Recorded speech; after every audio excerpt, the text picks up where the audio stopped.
Welcome to Sleep Audiobooks. If you would like our Better Sleep Quick Guide filled with proven techniques to improve sleep, sign up to our mailing list at sleepaudiobooks.com and we'll send the PDF as a thank you. Subscribing and leaving a comment helps this channel more than you know, so please feel free to offer suggestions for future audiobooks or to just say hi. Thank you for listening. We hope you have an excellent night's sleep. This is Sleep Audiobooks. The Crimson Circle by Edgar Wallace. Recording by Anna Simon. Prologue. The Nail. It is a ponderable fact that had not the 29th of a certain September been the anniversary of Monsieur Victor Palion's birth, there would have been no Crimson Circle mystery. A dozen men, now dead, would in all probability be alive, and Thalia Drummond would certainly never have been described by a dispassionate inspector of police as a thief and the associate of thieves. Monsieur Palion entertained his three assistants to dinner at the Coq d'Or in the city of Toulouse, and the proceedings were both joyous and amiable. At 3 o'clock in the morning it dawned upon Monsieur Palion that the occasion of his visit to Toulouse was the execution of an English malefactor named Lightman. "My children," he said gravely but unsteadily, "it is 3 hours, and the Red Lady has yet to be assembled." So they adjourned to the place before the prison, where a trolley containing the essential parts of the guillotine had been waiting since midnight, and with a skill born of practice they erected the grisly thing, and fitted the knife into its proper slots. But even mechanical skill is not proof against the heady wines of southern France, and when they tried the knife, it did not fall truly. "I will arrange this," said Monsieur Palion, and drove a nail into the frame at exactly the place where a nail should not have been driven. But he was getting flurried, for the soldiers had marched on to the ground. 4 hours later, it was light enough for an enterprising photographer to snap the prisoner close at hand, they marched a man from the prison. "Courage," murmured Monsieur Palion. "Go to hell," said the victim, now lying strapped upon the plank. Monsieur Palion pulled a handle, and the knife fell as far as the nail. 3 times he tried, and 3 times he failed, and then the indignant spectators broke through the military cordon, and the prisoner was taken back into the jail. 11 years later, that nail killed many people. Chapter 1. The Initiation. It was an hour when most respectable citizens were preparing for bed, and the upper windows of the big old-fashioned houses in the square showed patches of light, against which the outlines of the leafless trees, bending and swaying under the urge of the gale, were silhouetted. A cold wind was sweeping up the river, and its outriders penetrated icily into the remotest and most sheltered places. The men who paced slowly by the high iron railings shivered, though he was warmly clad, for the unknown had chosen a rendezvous which seemed exposed to the full blast of the storm. The debris of the dead autumn whirled in fantastic circles about his feet. The twigs and leaves came rattling down from the trees which threw their long gaunt arms above him, and he looked enviously at the cheerful glow in the windows of a house where, did he but knock, he would be received as a welcome guest. The hour of 11 boomed out from a nearby clock, and the last stroke was reverberating when a car came swiftly and noiselessly into the square and halted abreast of him. The 2 headlamps burned dimly. Within the closed body there was no spark of light. After a moment's hesitation, the waiting man stepped to the car, opened the door, and got in. He could only guess the outline of the driver's figure in the seat ahead, and he felt a curious thumping of heart as he realized the terrific importance of the step he had taken. The car did not move, and the man in the driver's seat remained motionless. For a little time there was a dead silence, which was broken by the passenger. "Well?" he asked nervously, almost irritably. "Have you decided?" asked the driver. "Should I be here if I hadn't?" demanded the passenger. "Do you think I've come out of curiosity? What do you want of me? Tell me that, and I will tell you what I want of you." "I know what you want of me," said the driver. His voice was muffled and indistinct, as one who spoke behind a veil. When the newcomer's eyes grew accustomed to the gloom, he detected the vague outline of the black silk cowl which covered the driver's head. "You are on the verge of bankruptcy," the driver went on. "You have used money which was not yours to use, and you are contemplating suicide. And it is not your insolvency which makes you consider this way out. You have an enemy who has discovered something to your discredit, something which would bring you into the hands of the police.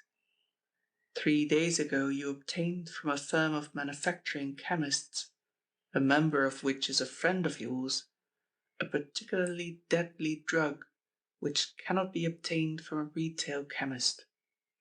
You have spent a week reading up poisons and their effects, and it is your intention, unless something turns up which will save you from ruin, to end your life either on Saturday or Sunday.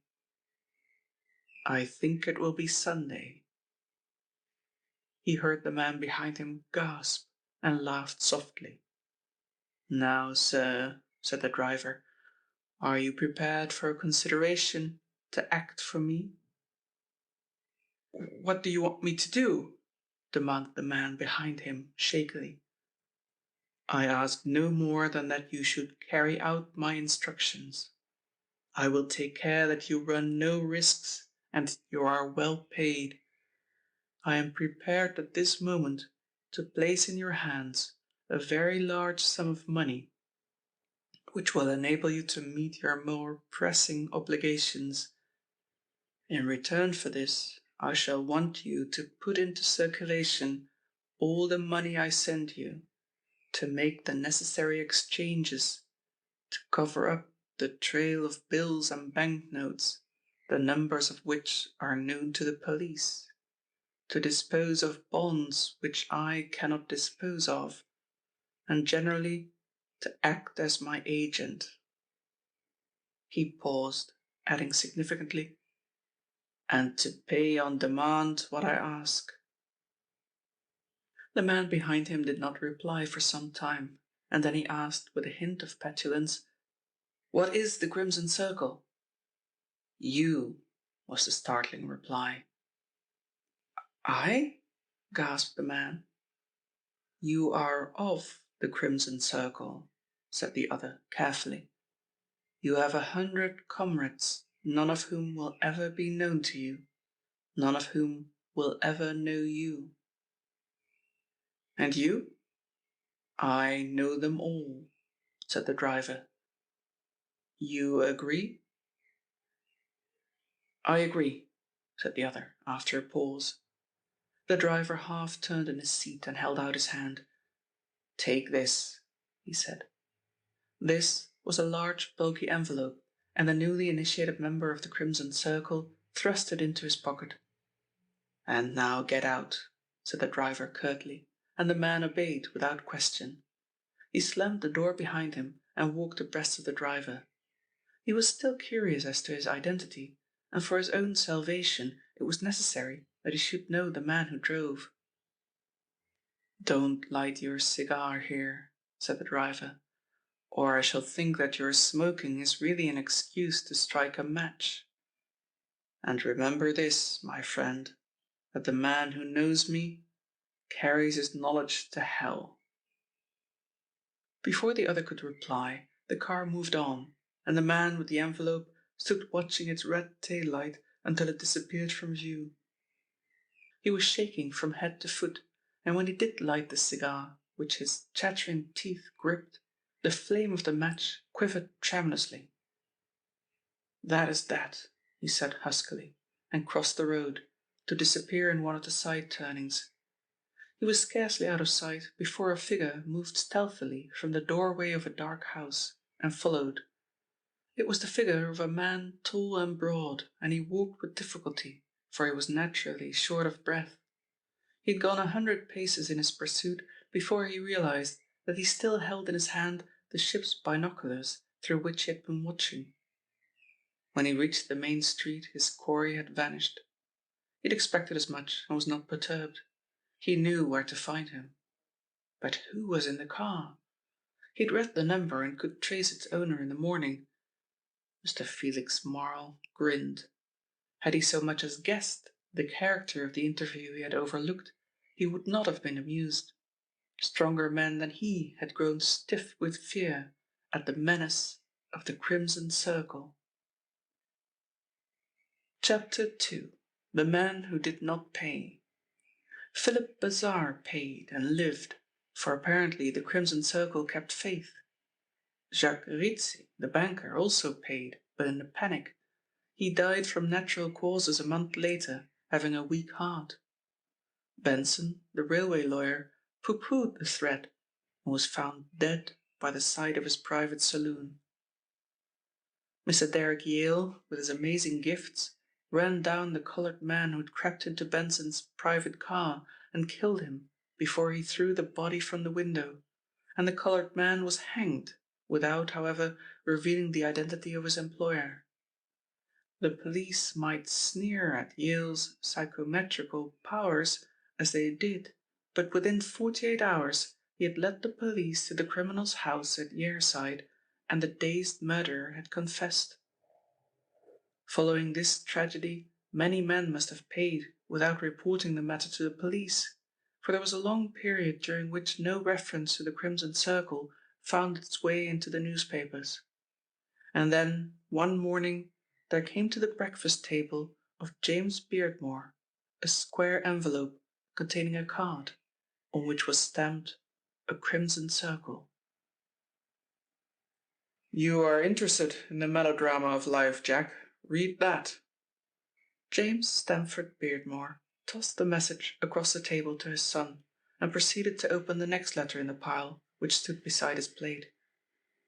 Jack retrieved the message from the floor where it had fallen and examined it with a little frown. It was a very ordinary letter card, save that it bore no address. A big circle of crimson touched its four edges, and had the appearance of having been printed with a rubber stamp, for the ink was unevenly distributed. In the centre of the circle, written in printed characters, were the words, 100,000 represents only a small portion of your possessions. You will pay this in notes to a messenger I will send in response to an advertisement in the Tribune within the next 24 hours, stating the exact hour convenient to you. This is the final warning. There was no signature. Well? Old Jim Beardmore looked up over his spectacles, and his eyes were smiling. "The Crimson Circle!" gasped his son. Jim Beardmore laughed aloud at the concern in the boy's voice. "Yes, the Crimson Circle. I've had 4 of 'em." The young man stared at him. "4?" he repeated. "Good heavens! Is that why Yale has been staying with us?" Jim Beardmore smiled. "That is a reason," he said. "Of course, I knew that he was a detective, but I hadn't the slightest idea—" "Don't worry about this infernal circle," interrupted his father a little impatiently. "I'm not scared of them. Froyant is in terror of his life that he will be marked down, and I don't wonder. He and I have made a few enemies in our time." James Beardmore, with his hard-lined face and his stubbly grey beard, might have been mistaken for the grandfather of the good-looking young man who sat opposite to him. The Beardmore fortune had been painfully won. It had materialized from the wreckage of dreams, and had its beginnings in the privations, the dangers and the heartaches of a prospector's life.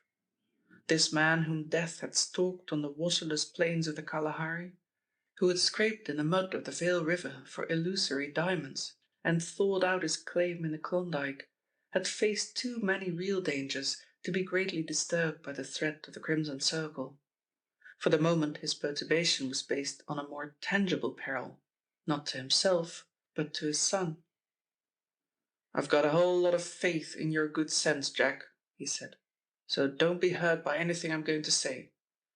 I've never interfered in your amusements or questioned your judgment, but do you think that you're being wise just now?"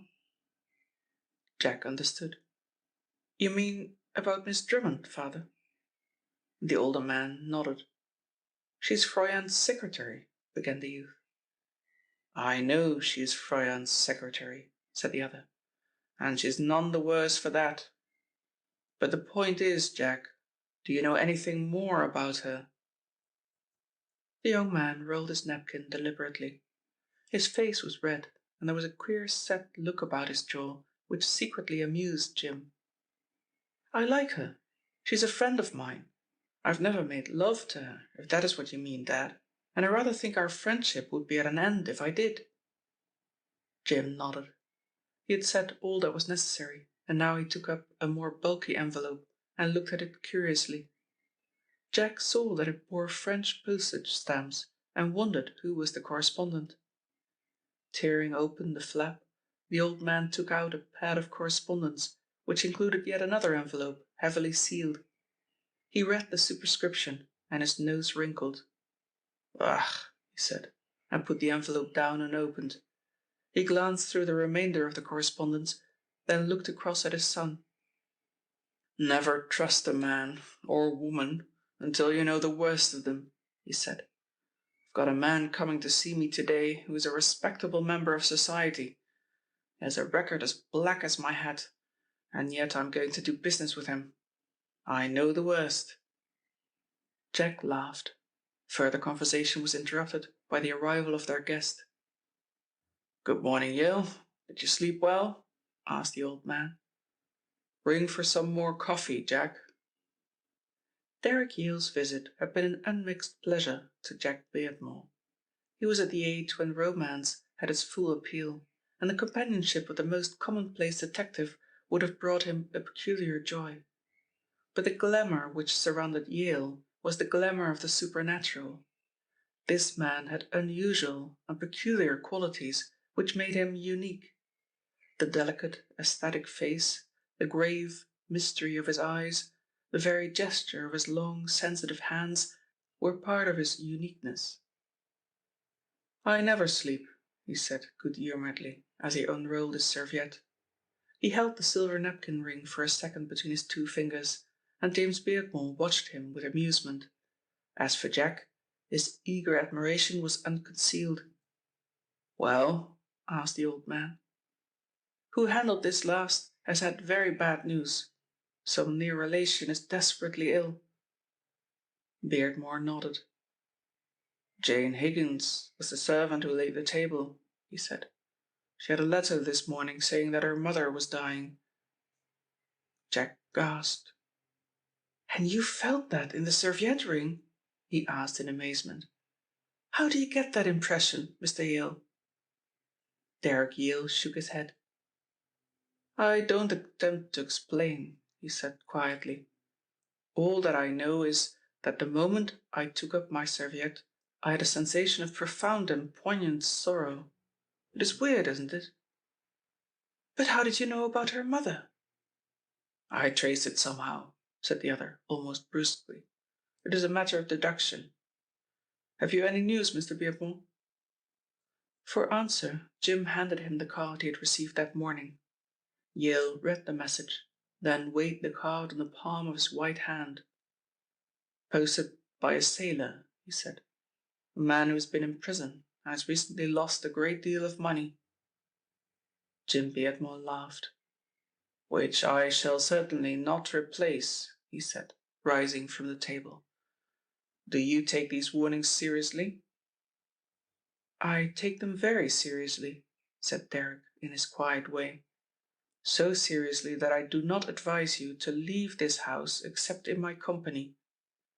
The Crimson Circle," he went on, arresting Beardmore's indignant protest with a characteristic gesture, "is, I admit, vulgarly melodramatic in its operations, but it will be no solace to your heirs to learn that you have died theatrically."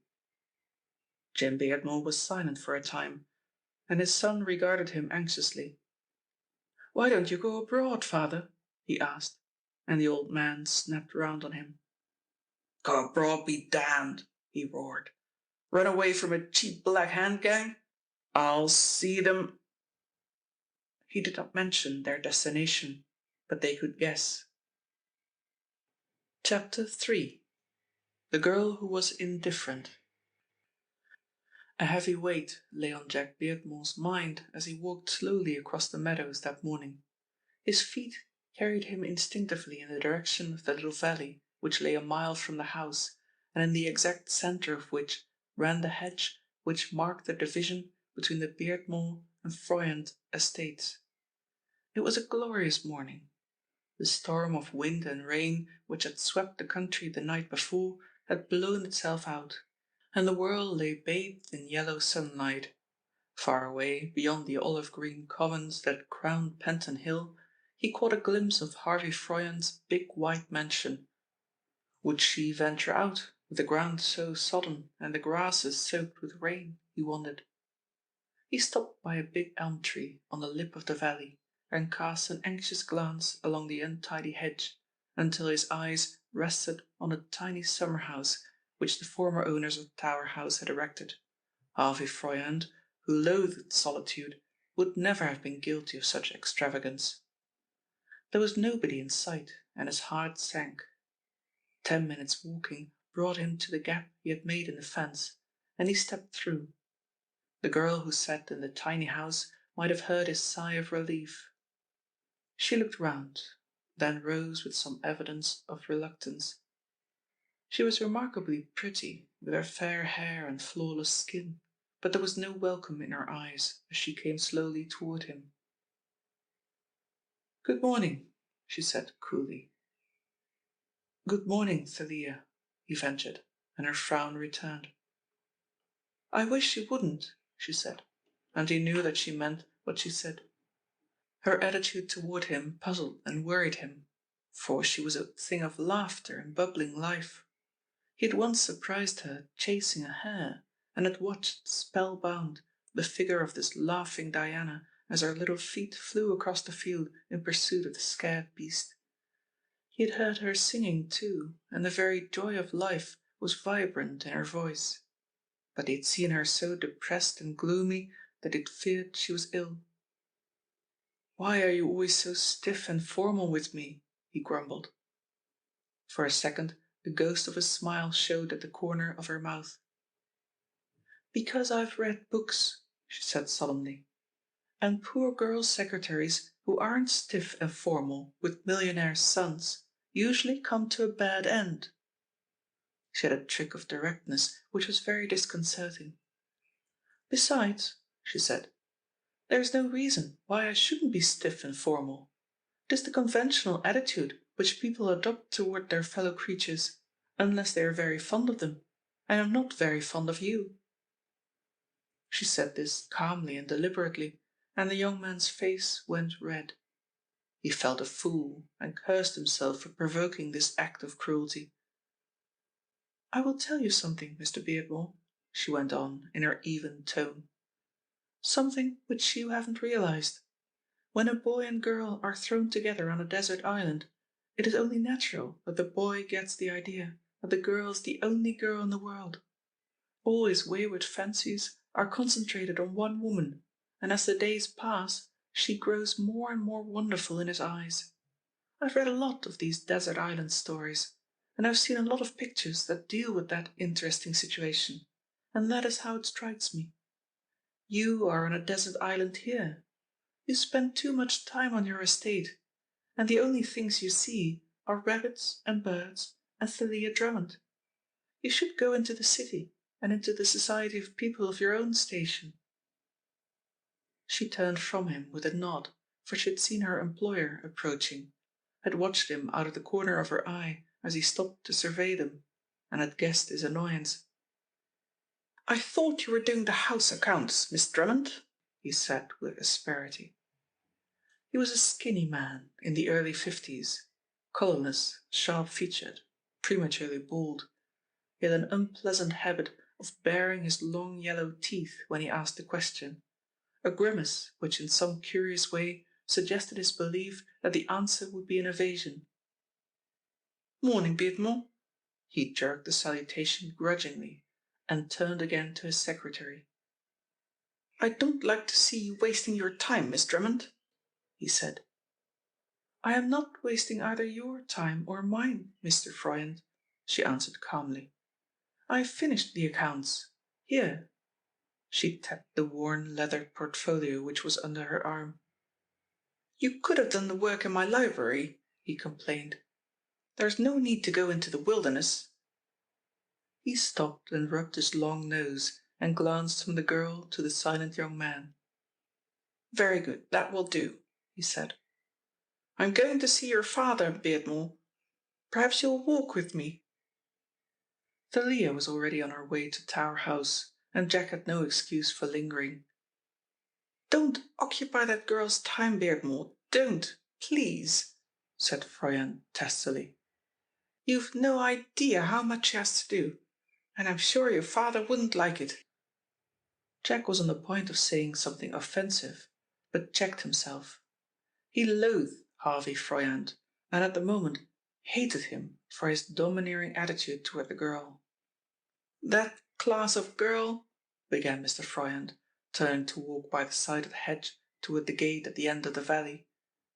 "That class of girl—" He stood still and stared. "Who the devil has broken through the hedge?" he demanded, pointing with his stick. "I did," said Jack savagely. "It's our hedge, anyway, and it saves half a mile.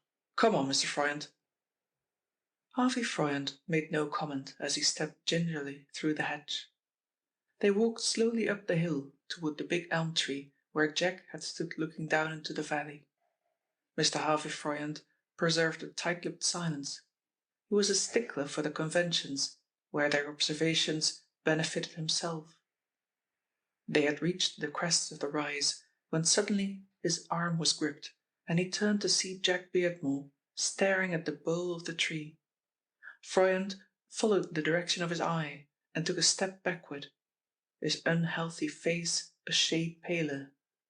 Painted on the tree trunk was a rough circle of crimson, and the paint was yet wet. Chapter 4. Mr. Felix Marl. Jack Beardmore looked round, scanning the country. The only human being in sight was a man who was walking slowly away from them, carrying a bag in his hand. Jack shouted, and the man turned. "Who are you?" demanded Jack. Then, "What are you doing here?" The stranger was a tall, stoutish man, and the exertion of carrying his grip had left him a little breathless. It was some time before he could reply. "My name is Marl," he said. "Felix Marl. You may have heard of me. I think you are young Mr. Beardmore, aren't you?" "That is my name," said Jack. "What are you doing here?" he asked again. "They told me there was a short cut from the railway station, but it is not so short as they promised," said Mr. Marl, breathing stertorously. "I'm on my way to see your father." "Have you been near that tree?" asked Jack, and Marl glared at him. "Why should I go near any tree?" he demanded aggressively. "I tell you, I've come straight across the fields." By this time Harvey Froyant arrived and apparently recognized the newcomer. "This is Mr. Marl, I know him. Marl, did you see anybody near that tree?" The man shook his head. Apparently the tree and its secret was a mystery to him. "I never knew there was a tree there," he said. What has happened?" "Nothing," said Harvey Froyant sharply. They came to the house soon after, Jack carrying the visitor's bag. He was not impressed by the big man's appearance. His voice was coarse, his manner familiar, and Jack wondered what association this uncouth specimen of humanity could have with his father. They were nearing the house when suddenly, and for no obvious reason, the stout Mr. Marl emitted a frightened squeal and leapt back. There was no doubt of his fear. It was written visibly in the blanched cheeks and the quivering lips of the man, who was shaking from head to foot. Jack could only look at him in astonishment, and even Harvey Froyant was startled into an interest. "What the hell's wrong with you, Morrow?" he asked savagely. His own nerves were on edge, and the sight of the big man's undisguised terror was a further strain which he could scarcely endure. Nothing," muttered Morrow huskily. "I've been drinking, I should think," snapped Froyant. After seeing the man into the house, Jack hurried off in search of Derek Yale. He discovered the detective in the shrubbery, sitting in a big cane chair, his chin upon his breast, his arms folded, a characteristic attitude of his. Yale looked up at the sound of the young man's footsteps. "I can't tell you," he said, before Jack had framed his question, and then, seeing the look of astonishment on his face, he laughed. "You were going to ask me what scared Marl, weren't you?" "I came with that intention," laughed Jack. "What an extraordinary fellow you are, Mr. Yale. Did you see his extraordinary exhibition of funk?" Derek Yale nodded. "I saw him just before he had his shock," he said. "You can see the field path from here." He frowned. "He reminds me of somebody," he said slowly. "Yet I cannot for the life of me tell who it is." "Is he a frequent visitor here? Your father told me he was coming, and I guessed it was he." Jack shook his head. "This is the first time I've seen him," he said. "I remember now, though, that father and Froyant have had some business dealings with a man named Marl. Dad mentioned him one day. I think he's a land speculator. Father is rather interested in land just now. By the way, I've seen the mark of the Crimson Circle," he added, and described the newly painted O he had found on the elm. Instantly Yale lost interest in Mr. Marl. "It was not on the tree when I went down into the valley," said Jack. "I'll swear to that. It must have been painted whilst I was talking to a friend. The trunk is out of sight from the boundary fence, and it was quite possible for somebody to have painted the sign without being seen. What does it mean, Mr. Yale?" "It means trouble," said Yale shortly. He rose abruptly and began pacing the flagged walk, and Jack, after waiting a little while, left him to his meditations. In the meantime, Mr. Felix Marl was comparatively a useless third of a conference which dealt with the transfer of lands. Marl was, as Jack had said, a land speculator, and he had come that morning bringing a promising proposition which he was wholly incapable of explaining. "I can't help it, gentlemen," he said, and for the fourth time his trembling hand rose to his lips. "I've had a bit of a shock this morning." "What was that?" But Marl seemed incapable of explanation. He could only shake his head helplessly. "I'm not fit to discuss things calmly," he said. "We'll have to put the matter off until tomorrow." "Do you think I've come here today for the purpose of listening to that sort of nonsense?" snarled Mr. Froyant. "I tell you I want this business settled. So do you, Beardmore." Jim Beardmore, who was indifferent as to whether the matter was settled then or the following week, laughed. "I don't know that it's very important," he said. "If Mr. Marl is upset, why should we bother him? Perhaps you'll stay here tonight, Marl." "No, no, no!" The man's voice rose almost to a shout. "No, I won't stay here if you don't mind. I would much rather not."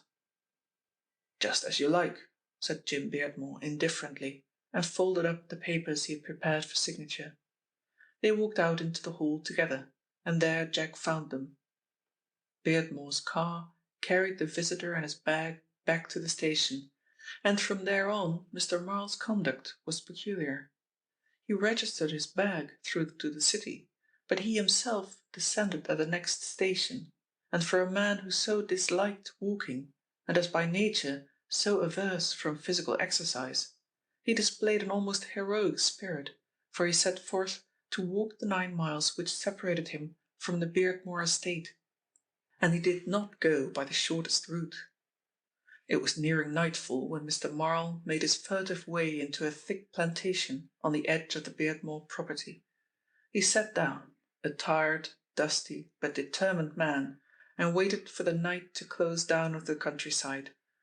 And during the period of waiting, he examined with tender care the heavy automatic pistol he had taken from his bag in the train.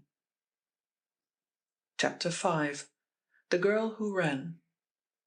"I can't understand why that fellow hasn't come back this morning," said Jim Beardmore with a frown. "Which fellow?" asked Jack carelessly. "I'm speaking of Morrow," said his father. "Was that the large-sized gentleman I saw yesterday?" asked Derek Yale. They were standing on the terrace of the house, which, from its elevated position, gave them a view across the country. The morning train had come and gone. They could see the trail of white smoke it left as it disappeared into the foothills 9 miles away. "Yes, I'd better phone Froyant and tell him not to come over." Jim Beardmore stroked his stubbly chin. "Morrow puzzles me," he said. "He's a brilliant fellow, I believe. A reformed thief, I know. At least, I hope he is reformed. What upset him yesterday, Jack? He came into the library looking like death." "I haven't the slightest idea," said Jack. "I think he has a weak heart, or something of the sort. He told me he gets these spasms occasionally." Beardmore laughed softly, and going into the house, returned with a walking stick. "I'm going for a stroll, Jack. No, you needn't come along. I've 1 or 2 things I wish to think out, and I promise you, Yale, I won't leave the grounds, though I think you attach too much importance to the threats of these ruffians." Yale shook his head. "What of the sign on the tree?" he asked. Jim Beardmore snorted contemptuously. "It will take more than that to extract 100,000 from me," he said. He waved a farewell at them as he went down the broad stone steps, and they watched him walking slowly across the park. "Do you really think my father is in any kind of danger?" asked Jack. Yale, who had been staring after the figure, turned with a start. "In danger?" he repeated, and then, after a second's hesitation, "Yes, I believe there is very serious danger for him in the next day or 2. Jack turned his troubled gaze upon the disappearing figure. "I hope you're wrong," he said. "Father doesn't seem to take the matter as seriously as you." "That is because your father has not the same experience," said the detective. "But I understand that he saw Chief Inspector Parr, and the inspector thought there was considerable danger." Jack chuckled in spite of his fears. "How do the lion and the lamb amalgamate?" he asked. "I didn't think that headquarters had much use for private men like you, Mr. Yale."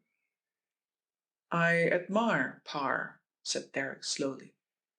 "He's slow, but thorough. I am told that he is one of the most conscientious men at headquarters, and I fancy that the headquarters chiefs have treated him badly over the last Crimson Circle crime. They've practically told him that if he cannot run the organization to earth, he must send in his resignation." Whilst they were speaking, the figure of Mr. Beardmore had disappeared into the gloom of a little wood on the edge of the estate. "I worked with him during the last Circle murder," Derek Yale went on, "and he struck me—" He stopped, and the 2 men looked at one another. There was no mistaking the sound. It was a shot near and distinct, and it came from the direction of the wood.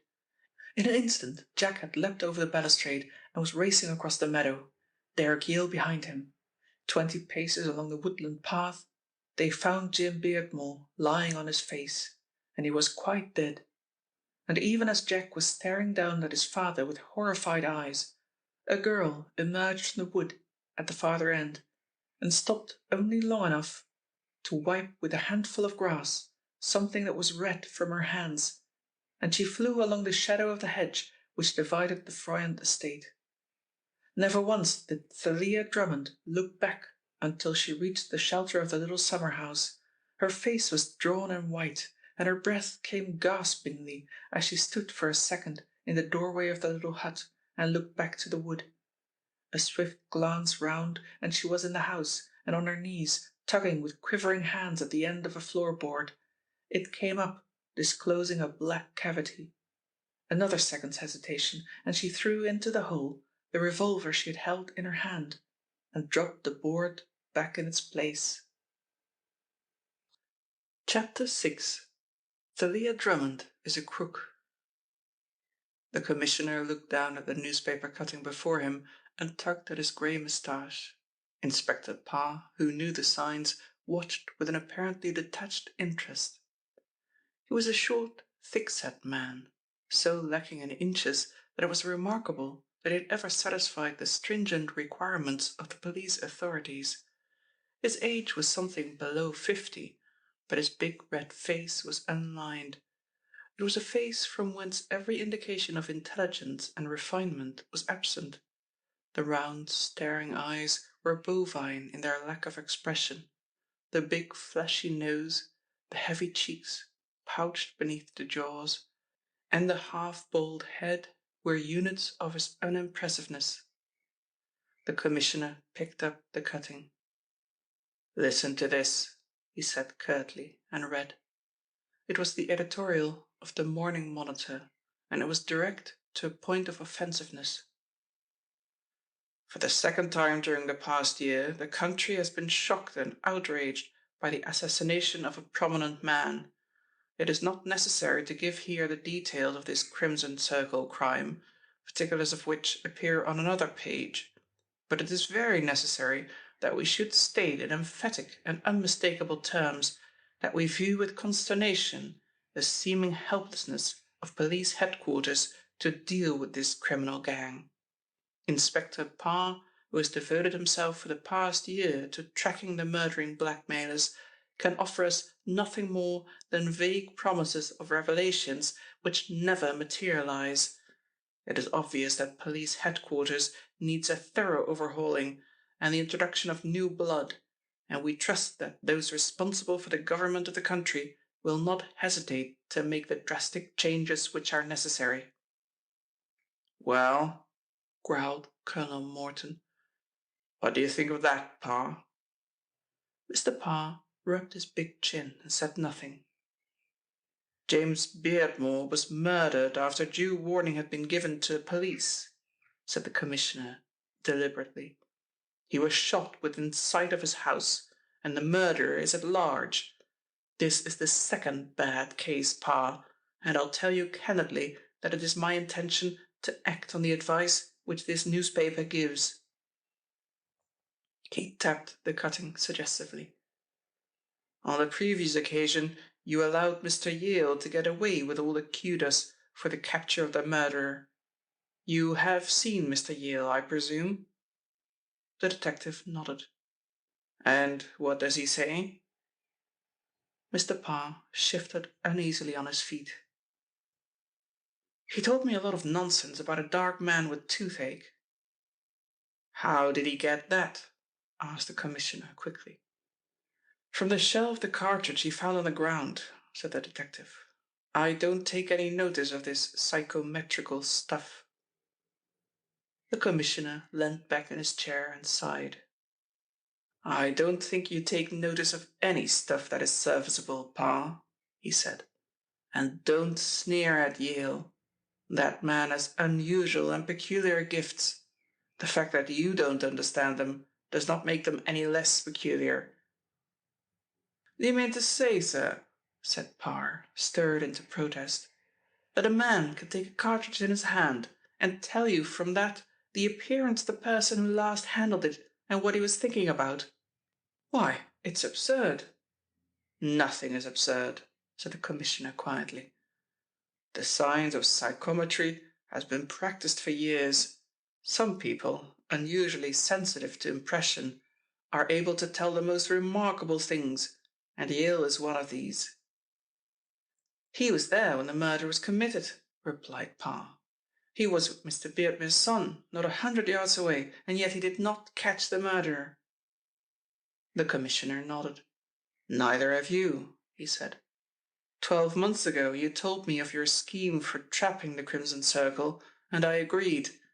We've both expected a little too much for your plan, I think. You must try something else. I hate to say it, but there it is." Parr did not answer for a time, and then, to the Commissioner's surprise, he pulled up a chair to the desk and sat down, uninvited. "Colonel," he said, "I'm going to tell you something." And he was so earnest, so unlike his usual self, that the Commissioner could only look at him in amazement. "The Crimson Circle gang is easy to get. I can find every one of them, and will find them if you'll give me time. But it's the hub of the wheel that I'm after. If I can get the hub, the spokes don't count. But you've got to give me a little more authority than I have at present." "A little more authority?" said the dumbfounded Commissioner. "What the devil do you mean?"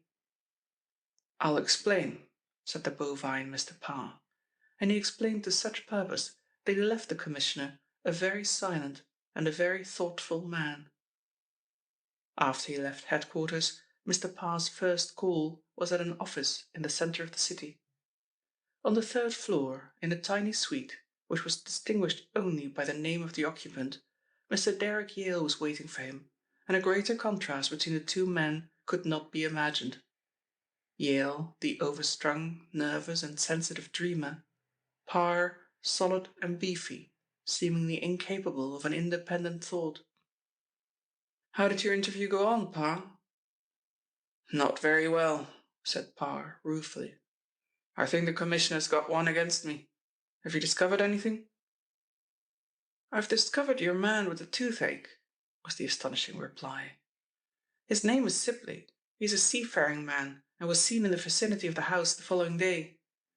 Yesterday," he picked up a telegram, "he was arrested for drunken and disorderly conduct, and in his possession was found an automatic pistol, which I should imagine was the weapon with which the crime was committed. You remember that the bullet which was extracted from poor Beardmore was obviously fired from an automatic."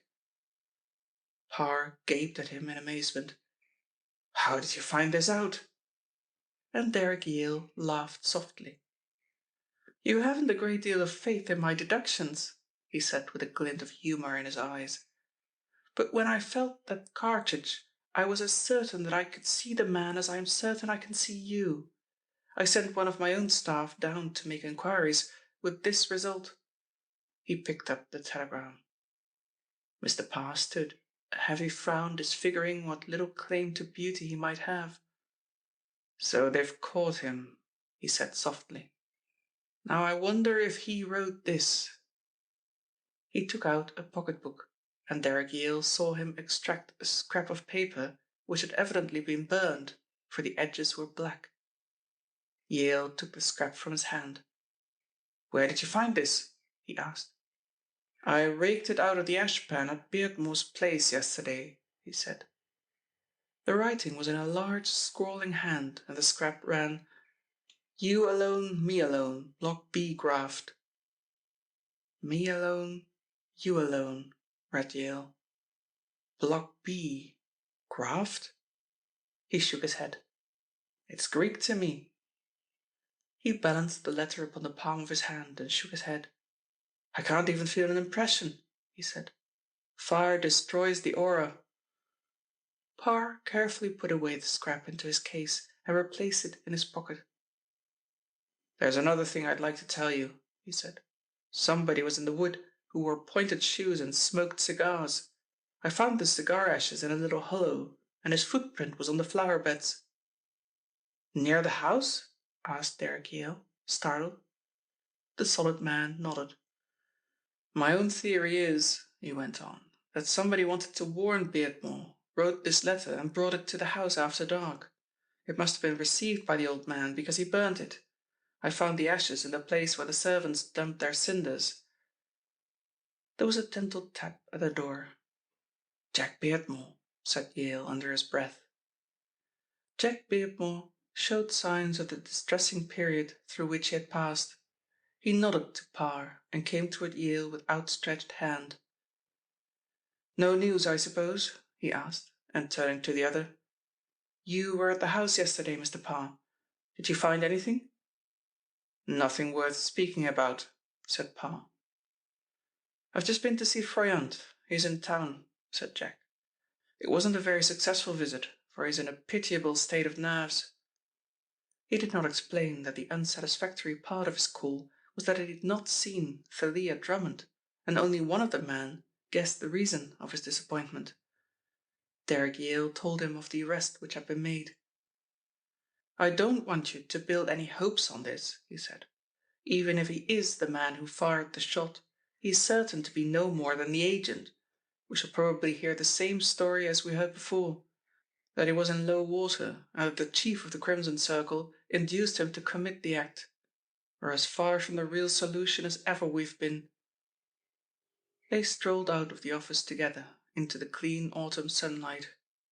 Jack, who had an engagement with a lawyer who was settling his father's estate, accompanied the two men, who were on their way to catch a train for the town where the suspected murderer was detained. They were passing through one of the busiest streets when Jack uttered an exclamation. On the opposite side of the road was a big pawnbroker's, and a girl was coming from the side entrance devoted to the service of those who needed temporary loans. "Well, I'm blessed." It was Parr's unemotional voice. "I haven't seen her for 2 years." Jack turned on him open-eyed. "Haven't seen her for 2 years?" he said slowly. "Are you referring to that lady?" Parr nodded. "I'm referring to Thalia Drummond," he said calmly, "who is a crook and a companion of crooks." Chapter 7. The Stolen Idol. Jack heard him and was stunned. He stood motionless and speechless as the girl, as though unconscious of the scrutiny, hailed a taxicab and was driven away. "Now what the dickens was she doing there?" said Parr. "A crook and a companion of crooks," repeated Jack mechanically. "Good God! Where are you going?" he asked quickly, as the inspector took a step into the roadway. "I intend discovering what she's been doing in the pawnbroker's," said the stolid Parr. "She may have gone there because she was short of money. It is no crime to be short of money." Jack realised the feebleness of his defence even as he spoke. Thalia Drummond a thief! It was incredible, impossible. And yet he followed unresistingly the detective as he crossed the road, followed him down the dark passage to the loaning department, and was present in the manager's room when an assistant brought in the article which the girl had pledged. It was a small golden figure of Buddha. "I thought it was queer," said the manager, when Parr had made himself known. "She only wanted £10, and it's worth 100 if it's worth a penny." "What explanation did she give?" asked Derrick Yale, who had been a silent listener. "She said she was short of money, and that her father had a number of these curios, but wanted to pledge them at a price which would allow him to redeem them." "Did she leave her address? What name did she give?" "Thalia Drummond," said the assistant, "of 29 Park Gate." Derrick Yale uttered an exclamation. "Why, that's Froyant's address, isn't it?"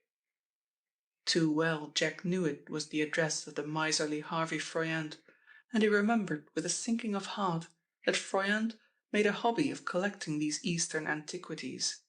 The inspector gave a receipt for the idol and slipped it into his pocket. "We'll go along and see Mr. Froyant," he said, and Jack interposed desperately. "For heaven's sake, don't let us get this girl into trouble," he pleaded. "It may have been some sudden temptation. I will make things right if money can settle the affair." Derrick Yale was eyeing the young man with a grave, understanding look. "You know Miss Drummond?" Jack nodded. He was too miserable to speak. He felt an absurd desire to run away and hide himself. "It can't be done," said Inspector Parr definitely. He was the conventional police officer now. "I'm going along to Froyant's to discover whether this article was pledged with his approval." "Then you'll go by yourself," said Jack wrathfully. He could not contemplate being a witness of the girl's humiliation. It was monstrous. It was beastly of Parr, he said to Yale when they were alone. The girl would not commit so mean a theft. The stupid, blundering fool. I wish to heaven I'd never called his attention to her. It was he who saw her first, said Yale, and dropped his hand upon the young man's shoulder. Jack, you're a little unstrung, I think. Why are you so interested in Miss Drummond? Of course, he said suddenly. You must have seen a lot of her when you were at home. Froyant's estate joins yours, doesn't it? Jack nodded.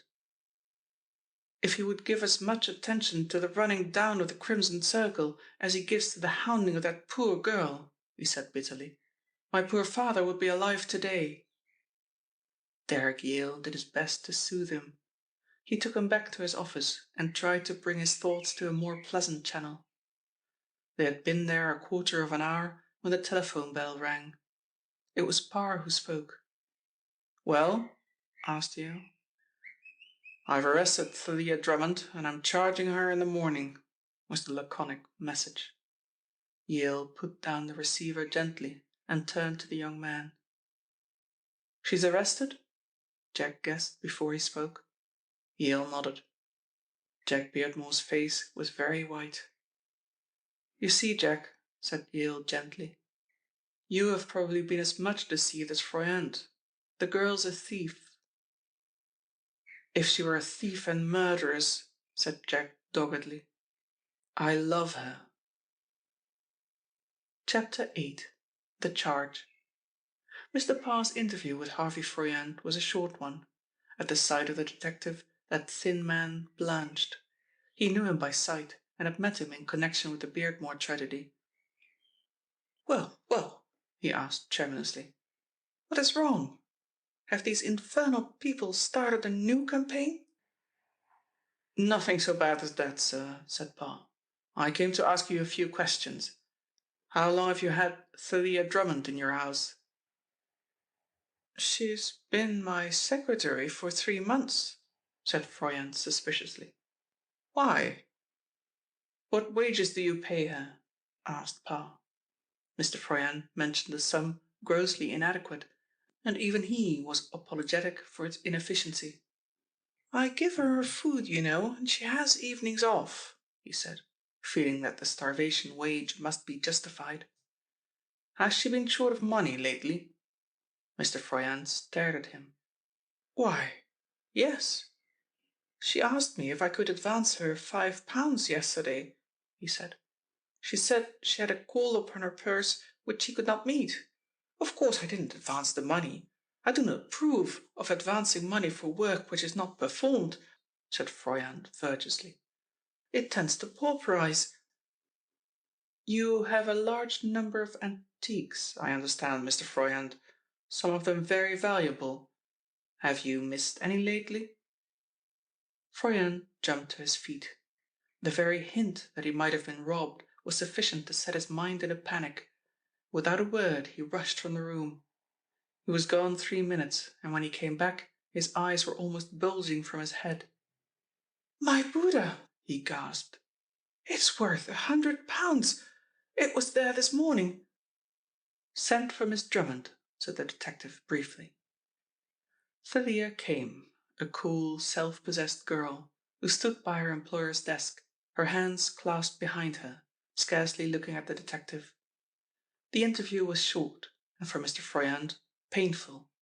Upon the girl it had no apparent effect whatever. And yet she must have known, from the steely glare in Froyant's eyes, that her theft had been detected. For a little time the man found a difficulty in framing a coherent sentence. You've stolen something of mine, he blurted out. His voice was almost a squeak. The accusing hand trembled in the intensity of his emotion. You're a thief. I asked you for the money, said the girl coolly. If you hadn't been such a wicked old skinflint, you'd have let me have it. You, spluttered Froyant, and then with a gasp, I charge her, Inspector. I charge her with theft. You shall go to prison for this. Mark my words, young woman. Wait, wait! He raised his hand. I will see if anything else is missing. You can save yourself the trouble, said the girl as he was leaving the room. The Buddha was the only thing I took, and it was an ugly little beast anyway. Give me your keys, stormed the enraged man. To think that I've allowed you to open my business letters. I've opened one which will not be pleasant for you, Mr. Froyant, she said quietly, and then he saw what she was holding in her hand. She passed the envelope across to him, and with staring eyes he saw the crimson circle, but the words written within the hoop were blurred and indistinct. He dropped the card and collapsed into a chair. Chapter 9. Thalia in the Police Court. The magistrate was a kind-hearted man and seemed uncomfortable. He looked from the unemotional Mr. Parr, who stood on the witness stand, to the girl in the steel pen, and she was almost as cool and as self-controlled as the police witness. Her face was one which would have attracted attention in any circumstances, but in the drab setting of the police court her beauty was emphasized and enhanced. The magistrate glanced down at the charge sheet before him. Her age was described as 21, her occupation as secretary. The man of law, who had had many shocks in his lifetime and had steeled himself to the most unusual and improbable happenings, could only shake his head in despair. Is anything known against this woman? He asked, and felt it was absurd even to refer to the slim, girlish prisoner as a woman. She has been under observation for some time, your worship, was the reply, but she has not been in the hands of the police before. The magistrate looked over his glasses at the girl. I cannot understand how you got yourself into this terrible position, he said. A girl who has evidently had the education of a lady. You've been charged with the theft of a few pounds, for although the article you stole was worth a large sum, that was all that your dishonesty realized. Your act was probably due to some great temptation. I suppose the need for the money was very urgent, yet that does not excuse your act. I shall bind you over to come up for judgment when called upon, treating you as a first offender, and I do most earnestly appeal to you to live honestly and avoid a repetition of this unpleasant experience. The girl bowed slightly and left the box for the police office, and the next case was called. Harvey Froyant rose at the same time and made his way out of the court. He was a rich man to whom money represented the goal and object of life. He was the type of man who counted the contents of his pocket every night before he went to bed, and he would have had his own mother arrested in similar circumstances. Thalia Drummond's offence was made more hideous in his eyes because her last act of service had been to hand to him the warning of the Crimson Circle, from the shock of which he had not yet recovered. He was a large, thin man with a permanent stoop. His attitude towards the world was one of acute suspicion. For the moment it was one of resentment, for he held the strongest views on the sacredness of property. To Parr, who followed him out of the court, he expressed his disappointment that the girl had not been sent to prison. A woman like that is a danger to society, he complained in his high-pitched, peevish voice. How do I know that she isn't in league with these blackguards who are threatening me? 40,000 they ask for. 40,000! He wailed the last words. It's your duty to see that I come to no harm. Understand that. It is your duty. I heard you, said Inspector Parr warily. And as to the girl, I don't suppose she ever heard of the Crimson Circle. She's very young. Young? Snarled the lean man. That's the time to punish them, isn't it? Catch them young and punish them young, and you may turn them into respectable citizens. I dare say you're right, agreed the stout Mr. Parr with a sigh, and then inconsequently, children are a great responsibility. Froyant muttered something under his breath, and without so much as a nod of farewell, walked rapidly through the court, into the motor car which was waiting for him at the entrance to the courthouse. The inspector watched him depart with a slow smile, and, looking round, caught the eye of a young man who was waiting by the clerk's door. "Good morning, Mr. Beardmore," he said. "Are you waiting to see the young lady?" "Yes. How long will they keep her?" asked Jack nervously. Mr. Parr gazed at him with expressionless eyes and sniffed. "If you don't mind my saying so, Mr. Beardmore," he said quietly, "you are probably taking a greater interest in Miss Drummond than is good for you." "What do you mean?" asked Jack quietly. "The whole thing was a plot.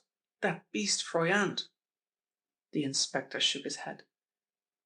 "Miss Drummond admitted that she took the statuette," he said. "And besides, we saw her coming out of Isaac's. There isn't any doubt about it." "She only made the admission for some reason best known to herself," said Jack violently. "Do you think a girl like that would steal? Why should she? I would have given her anything she wanted." He checked himself suddenly. "There's something behind this," he went on more quietly. "Something which I do not understand, and probably you do not understand either, Inspector." The door opened at that moment, and the girl came out. She stopped at the sight of Jack, and a faint flush crept into her pale face. "Were you in court?" she asked quickly. He nodded, and she shook her head. "You shouldn't have come," she said almost vehemently. "How did you know? Who told you?" She seemed oblivious to the presence of the inspector, but for the first time since her arrest she showed some sign of her pent emotion. The colour came and went, and her voice shook a little as she continued. "I'm sorry you knew anything about it, Mr. Beardmore, and I'm desperately sorry you came," she said. "But it isn't true," he interrupted. "You can tell me that, Thalia. It was a plot, wasn't it? A plot intended to ruin you." His voice was almost pleading, but she shook her head. "There was no plot," she said quietly. "I stole from Mr. Froyant." "But why? Why?" he asked despairingly. "Why did you—" "I'm afraid I can't tell you why," she said with the ghost of a smile on her lips.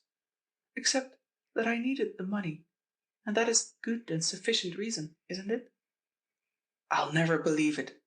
Jack's face was set, and his grey eyes regarded her steadily. "You are not the kind who would indulge in petty pilfering." She looked at him for a long time, and then turned her eyes to the inspector. "You may be able to undeceive Mr. Beardmore," she said. "I am afraid I cannot." "Where are you going?" he asked, as, with a little nod, she was passing on. "I'm going home," she replied. "Please don't come with me, Mr. Beardmore." "But you have no home." "I've a lodging," she said with a hint of impatience. "Then I'm going with you," he said doggedly. She did not make any remonstrance, and they passed from the court together into the busy street. No word was spoken until they reached the entrance of a tube station. "Now I must go home," she said more gently than before. "But what are you going to do?" he demanded. "How are you going to get your living with this terrible charge against you?" "Is it so terrible?" she asked coolly. She was walking into the station entrance when he took her arm and swung her round with almost savage violence. "Now listen to me, Thalia," he said between his teeth. "I love you, and I want to marry you. I haven't told you that before, but you've guessed it. I'm not going to allow you to go out of my life. Do you understand that? I do not believe that you're a thief, and—" Very gently she disengaged his grip. "Mr. Beardmore," she said in a low voice, "you are just being quixotic and foolish. You've told me what you will not allow, and I tell you that I'm not going to allow you to ruin your life through your infatuation for a convicted thief. You know nothing of me except that I am a seemingly nice girl whom you met by accident in the country, and it is my duty to be your mother and your maiden aunt." There was a glint of amusement in her eye as she took his offered hand. Some day perhaps we shall meet again, and by that time the glamour of romance will have worn off. Goodbye." She had disappeared into the booking hall before he could find his voice. Chapter 10. The Summons of the Crimson Circle. Thalia Drummond went back to the lodging she had occupied before she had entered Mr. Harvey Froyant's service as resident secretary, and apparently the story of her ill deeds had preceded her, for the stout landlady gave her a chilly welcome. And had she not continued to pay the rent for her one room during the time she was working for Froyant, it was probable that she would not have been admitted. It was a small room, neatly if plainly furnished, and oblivious to the landlady's glum face and cold reception, she went to her apartment and locked the door behind her. She had spent a very unpleasant week, for she had been remanded in custody, and her very clothes seemed to exhale the musty odour of Holloway Gaol. Holloway, however, had an advantage which No. 14 Lexington Street did not possess. It had an admirable system of bathrooms, for which the girl was truly grateful as she began to change. She had plenty to occupy her mind. Harvey Froyant, Jack Beardmore. She frowned as though at a distasteful thought, and tried to dismiss him from her mind. It was a relief to go back to Froyant. She almost hated him. She certainly despised him. The time she had spent in his house had been the most wretched period in her life. She had taken her meals with the servants, and had been conscious that every scrap of food she ate had been measured and weighed and duly apportioned by a man whose cheque for 7 figures would have been honoured. "At least he didn't make love to you, my dear," she said to herself, and smiled. Somehow she couldn't imagine Harvey Froyant making love to anybody. She recalled the days she had followed him about his big house with a notebook in her hand, whilst he searched for evidence of his servants' neglect, drawing his fingers along the polished shelves in the library in a vain search for dust, turning up carpet corners, examining silver, or else counting, as he did regularly every week, the contents of his still room. He measured the wine at table and counted the empty bottles, even the corks. It was his boast that in his big garden he could tell the absence of a flower. These he sent to market regularly, with the vegetables he grew and the peaches which ripened on the wall, and woe betide the unlucky gardener who had poached so much as a ripe apple from the orchard, for Harvey had an uncanny instinct which led him to the rifled tree. She smiled a little wryly at the recollection, and, having completed her change of costume, she went out, locking the door behind her. Her landlady watched her pass down the street and nodded ominously. "Your lodger's come back," said a neighbour. "Yeah, she's come back," said the woman grimly. "A nice lady she is, I don't think. It's the first time I've ever had a crook in my house, and it'll be the last. I'm giving her notice tonight." Unconscious of the criticism, Thalia boarded a bus which took her into the city. She got down in Fleet Street, went into the large office of a popular newspaper. At the desk she took an advertisement form, looked at the white sheet for a moment thoughtfully, and then wrote: "Secretary. Young lady from the colonies requires post as secretary.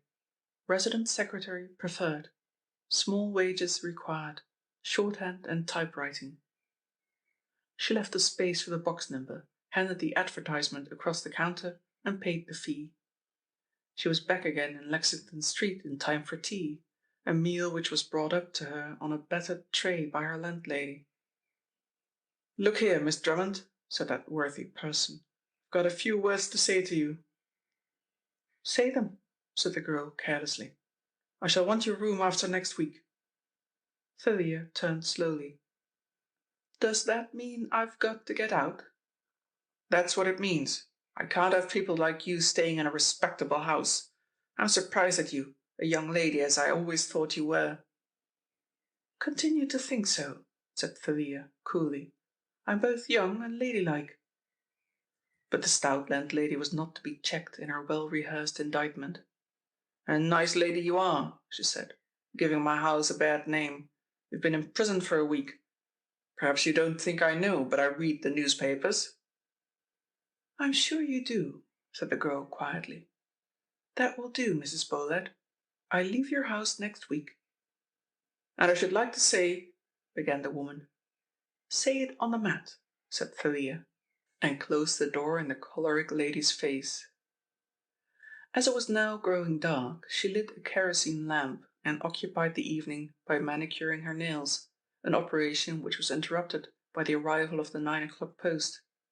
She heard the rat-tat at the door and the heavy feet of her landlady on the stairs. "A letter for you," called the woman. Thalia unlocked the door and took the envelope from the landlady's hand. "You'd better tell your friend that you're going to get a new address," said the woman, loath to leave her choral half-finished. "I haven't told my friends yet that I live in such a horrible place," said Thalia sweetly, and locked the door before the woman could think of a suitable reply. She smiled as she carried the envelope to the light.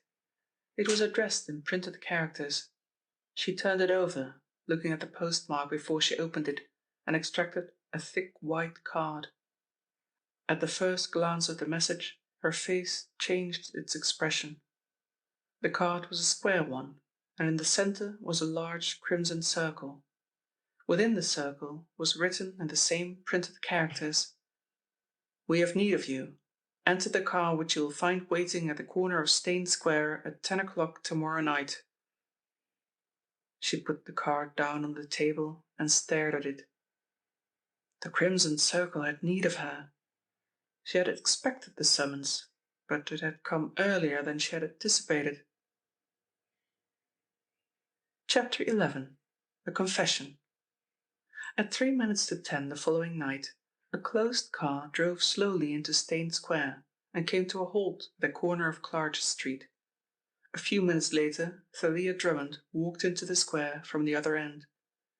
She wore a long black cloak, and the little hat upon her head was held in its position by a thick veil knotted under her chin. Without a second's hesitation, she opened the door of the car and stepped in. It was in complete darkness, but she could see the figure of the driver indistinctly. He did not turn his head, nor did he attempt to start the car, although she felt the vibration of the engines beneath her feet. "You were charged at the Marylebone Police Court yesterday morning with theft," said the driver without preamble. "Yesterday afternoon you inserted an advertisement describing yourself as a newly arrived colonial, your intention being to find another situation where you could continue your career of petty pilfering." "This is very interesting," said Thalia without a tremor of voice. "But you did not bring me here to give me my past history. When I had your letter, I guessed that you thought I would be a very useful assistant. But there is one question I want to ask you." "If I wish to reply, I shall," was the uncompromising answer. "I realize that," said Thalia, with a faint smile in the darkness. "Suppose I had communicated with the police, and had come here, attended by Mr. Parr and the clever Mr. Derrick Yale?" "You would have been lying on the pavement dead by now," was the calm announcement. "Miss Drummond, I'm going to put easy money in your way and find you a very excellent job. I do not even mind if you indulge in your eccentricity in your spare time, but your principal task will be to serve me. You understand?" She nodded, and then realizing he could not see her, she said, "Yes." "You will be paid well for everything you do. I shall always be on hand to help you, or to punish you if you attempt to betray me," he added. "Do you understand?" "Perfectly," she replied. "Your job will be a very simple one," went on the unknown driver. "You will present yourself at Brabazon's bank tomorrow. Brabazon is in need of a secretary." "But will he employ me?" she interrupted. "Must I go in another name?" "Go in your own name," said the man impatiently. Don't interrupt. I will pay you £200 for your services. Here's the money." He thrust 2 notes over his shoulder, and she took them. Her hand accidentally touched his shoulder, and she felt something hard beneath his fleecy coat. "A bullet-proof waistcoat," she noted mentally, and then aloud, "What am I to say to Mr. Brabazon about my earlier experience?" "It will be unnecessary to say anything or do anything. You'll receive your instructions from time to time. That is all," he added shortly. A few minutes later, Thalia Drummond sat in the corner of the taxicab which was taking her back to Lexington Street. Behind her, at intervals, came another taxicab, which slowed when hers did, but never overtook her, not even when she descended at the corner of the street where her lodgings were situated. And when she turned the key of her street door, Inspector Parr was only a dozen paces from her. If she knew that she was being shadowed, she made no sign. Parr only waited for a few minutes, watching the house from the opposite side of the roadway, and then, as her light appeared in the upper window, he turned and walked thoughtfully back to the cab which had brought him so far eastward. He had opened the door of the cab and was stepping in, when somebody passed him on the sidewalk, somebody who was walking briskly with his collar turned up. But Inspector Parr knew him. "Flush!" he called sharply, and the man turned round on his heel. He was a little, dark, thin-faced, lithe man. At the sight of the inspector his jaw dropped. Why, Mr. Parr," he said with ill-affected geniality. "Who ever thought of seeing you in this part of the world?" "I want a little talk with you, Flush. Will you walk along with me?" It was an ominous invitation, which Mr. Flush had heard before. "You haven't got anything against me, Mr. Parr," he said loudly. "Nothing," admitted Parr. "Besides, you're going straight now. I seem to remember you telling me that day you came out of prison." "That's right," said Flush Barnett, heaving a sigh of relief. "Going straight, working for my living, and engaged to be married." "You don't tell me," said the stout Mr. Parr with simulated astonishment. "And is it Bella or Milly?" "It is Milly," said Flush, inwardly cursing the excellent memory of the police inspector. "She's going straight too. She's got a job at one of the shops." "At Brabazon's bank, to be exact," said the inspector, and then turned as though some thought had arrested him. "I wonder," he muttered. "I wonder if that is it." "She's a perfect young lady, is Milly," Mr. Flush hastened to explain. "Honest to the day, wouldn't swipe a clock, not if her life depended on it. I don't want you to think she's bad, Mr. Parr, because she's not. We're both living what I might term an honest life." Parr's placid face wrinkled in a smile. "That's grand news you're telling me, Flush. Where is Milly to be found in these days?" "She's living in diggings on the other side of the river," said Flush reluctantly. "You're not going to rake up old scandals, are you, Mr. Parr?" "Heaven forbid," said Inspector Parr piously. "No, I'd like to have a talk with her. Perhaps—" he hesitated. "Anyway, it can wait. It was rather providential meeting you, Flush." But Flush did not share that view, even though he expressed a faint acquiescence. "So that's it," said Inspector Parr to himself, but he did not express the nature of his suspicions, even when he met Derek Yale at his club half an hour later.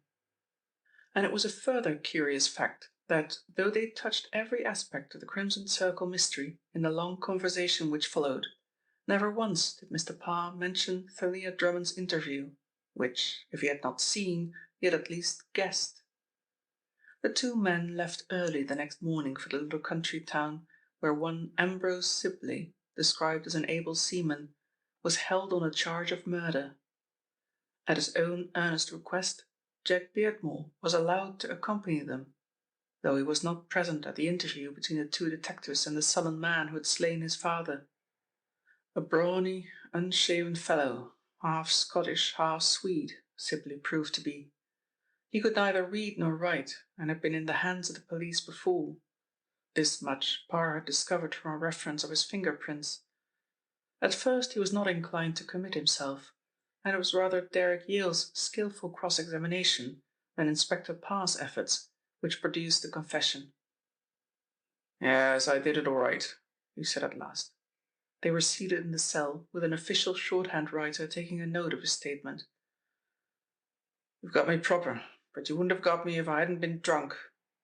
And whilst I'm confessing, I might as well own up that I killed Harry Hobbs. He was a shipmate of mine on the Oritianga in 1912. They can only hang me once. Killed him and chucked his body overboard, I did, over the question of a woman that we met at Newport News, which is in America. I'll tell you how this happened, gentlemen.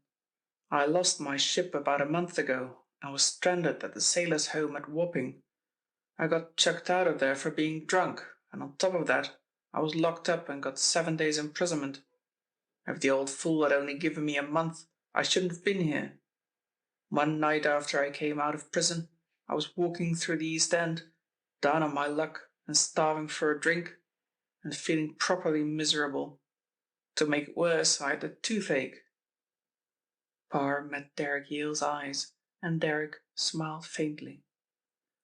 "I was loafing along the edge of the pavement looking for cigarette ends, and thinking of nothing except where I could get a bit of food and a night's lodging. It was beginning to rain too, and it looked as though I was going to have another night on the streets, when I heard a voice say almost in my ear, 'Jump in.' I looked round. A motor car was standing by the side of the roadway. I couldn't believe my ears. Presently the man in the car said, 'Jump in, it's you I mean,' and he mentioned my name. We drove along for a while without his saying anything, and I noticed that he kept clear of all the streets where the big lights were. After a bit he stopped the car and began to tell me who I was. I can assure you I was surprised. He knew the whole of my history. He even knew about Harry Hobbs. I was tried for that killing and acquitted. And then he asked me if I'd like to earn £100.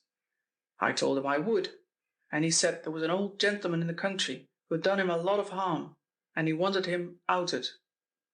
I didn't want to take the job on for some time, but he gave me such a lot of talk about how he could get me hung for Hobbs' murder, and how it was safe, and he'd give me a bicycle to get away on, and at last I agreed.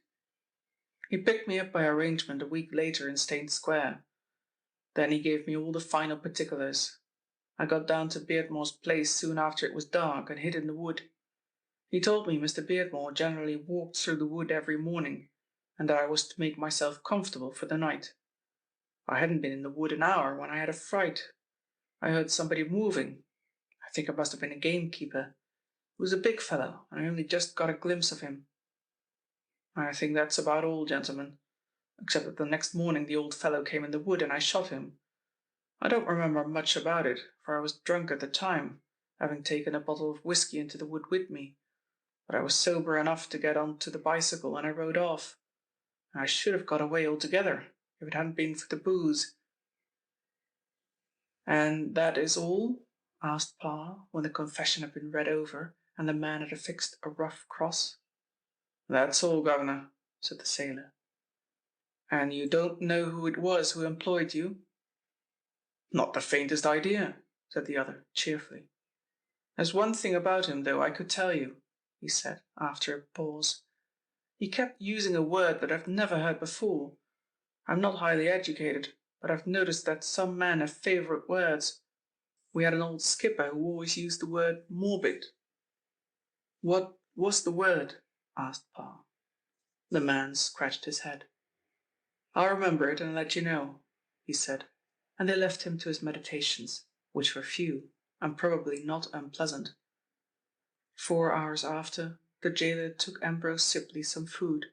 He was lying on his bed, and the jailer shook him by the shoulder. "Wake up," he said. But Ambrose Sibley never woke again. He was stone dead, and in the tin dipper half filled with water, which stood by his bed, and with which he had slaked his thirst, they found sufficient hydrocyanic acid to kill 50 men. But it was not the poison which interested Inspector Parr so much as a little circle of crimson paper, which was found floating on the top of the water. Chapter 12. The Pointed Boots. Mr. Felix Marl sat behind the locked door of his bedroom, and he was engaged in a task which had the element of unpleasant familiarity. 25 years before, when he was an inmate of the big French prison at Toulouse, he had worked in a bootmaker's shop, and the handling of boots was an everyday experience. It is true his business had been to repair and not to destroy. Today, with a razor-sharp knife, he was cutting to shreds a pair of pointed, patent leather shoes which he had only worn 3 times. Strip by strip he cut the leather, which he then placed on the fire. Some men live intensely and suffer intensely. Mr. Felix Marl was one of those who could crowd into a day the terrors of an aeon. In some manner, a newspaper had got hold of the story of the footprint in Beardmore's ground, and a new fear had been added to the many which confused and paralyzed this big man. He was sitting in his shirt sleeves, the perspiration rolling down his face, for the fire was a big one and the room was superheated. Presently the last shred was thrown into the fire, and he sat watching it grill and flame before he put away the knife, washed his hands, and opened the windows to let out the acrid odour of burning leather. It would have been better, he thought, if he had carried out his first resolution, and he cursed himself for the cowardice which had induced him to substitute his revolver for a fountain pen. But he was safe. Nobody had seen him leave the grounds. With such men as he, blind panic and unreasoning confidence succeed one another, almost as a natural reaction. By the time he had descended his stairs to his little library, he had almost forgotten that he was in any danger. In the fading light of day he had written a conciliatory, even a grovelling letter, and had, as he believed, delivered it safely. Would it be found? He had another moment of panic. "Pshaw!" said Mr. Marl, and dismissed that dangerous possibility. His servant brought him a tea-tray and arranged it on a small table by the side of his desk where the big man sat. "Will you see that gentleman now, sir?" "Eh?" said Mr. Marl, turning round. "Which gentleman?" "I told you there was a man who wanted to see you." Marl remembered that his boot-destroying operation had been interrupted by a knock.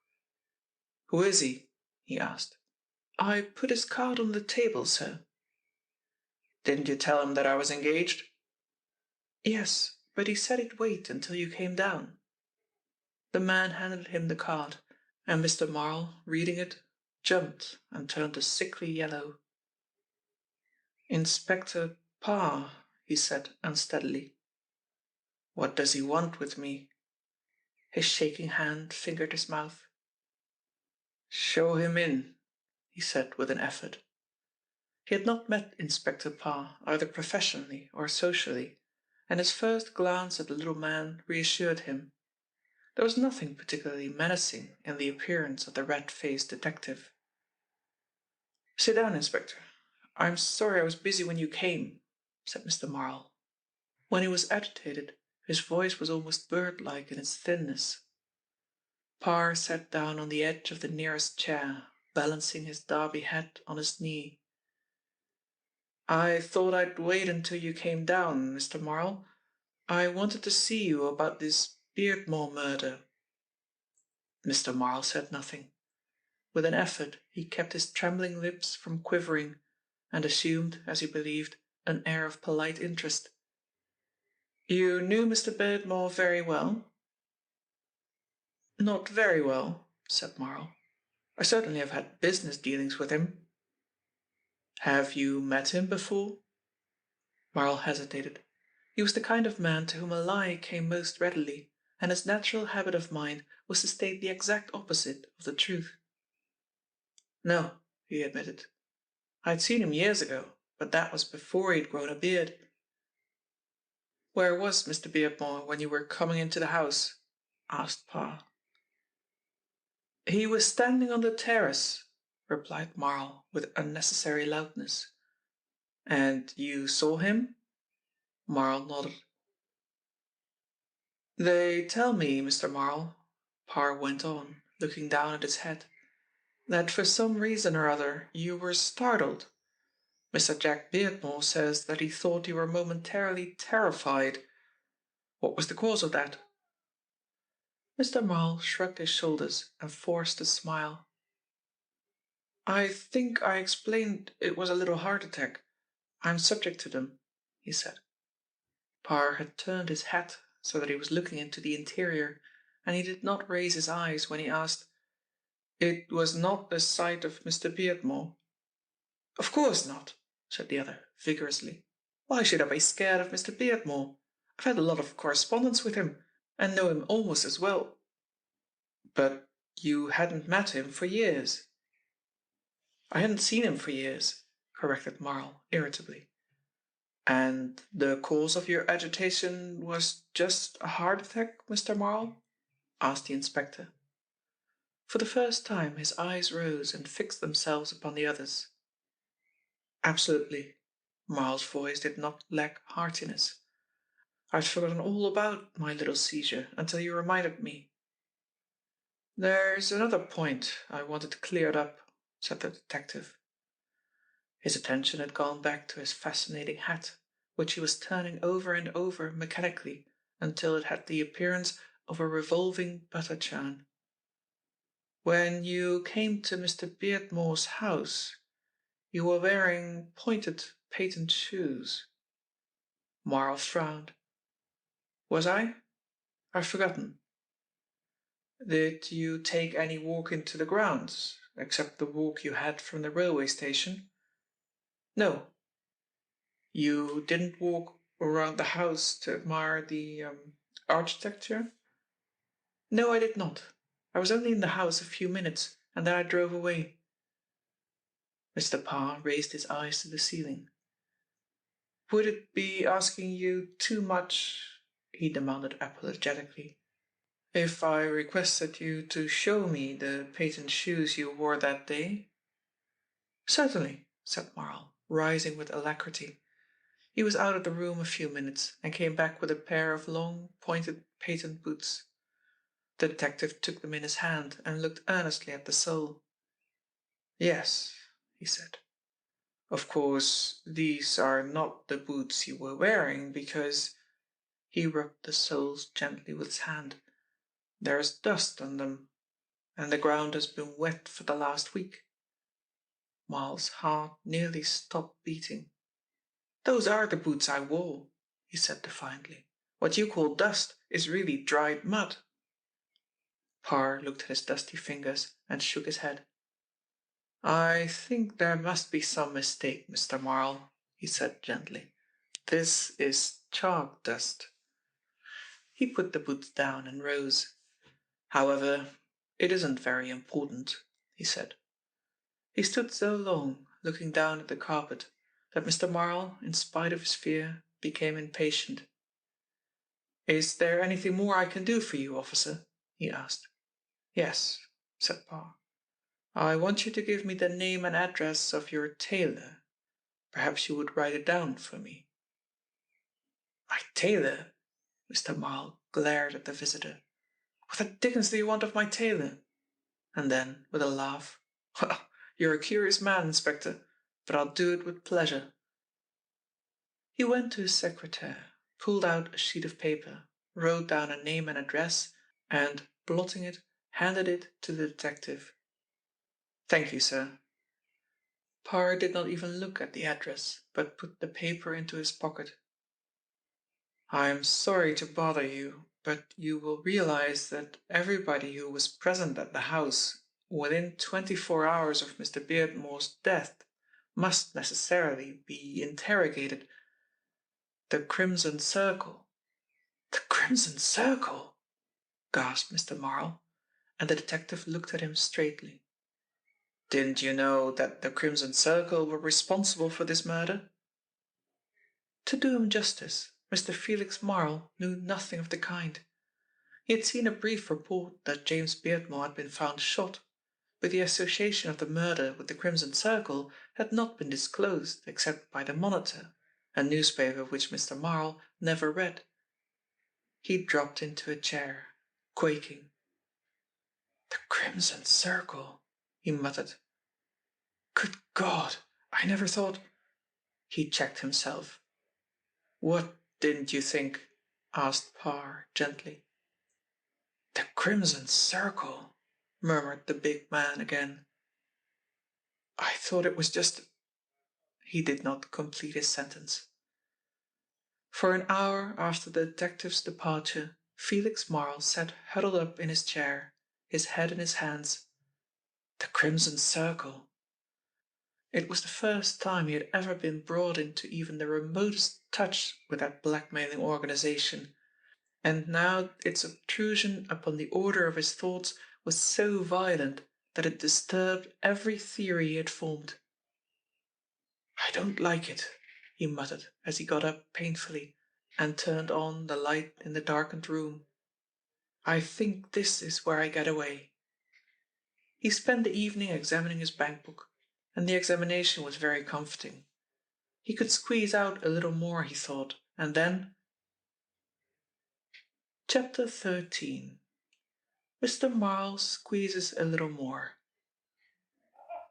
Another agent of the Crimson Circle found her lines cast in pleasant places.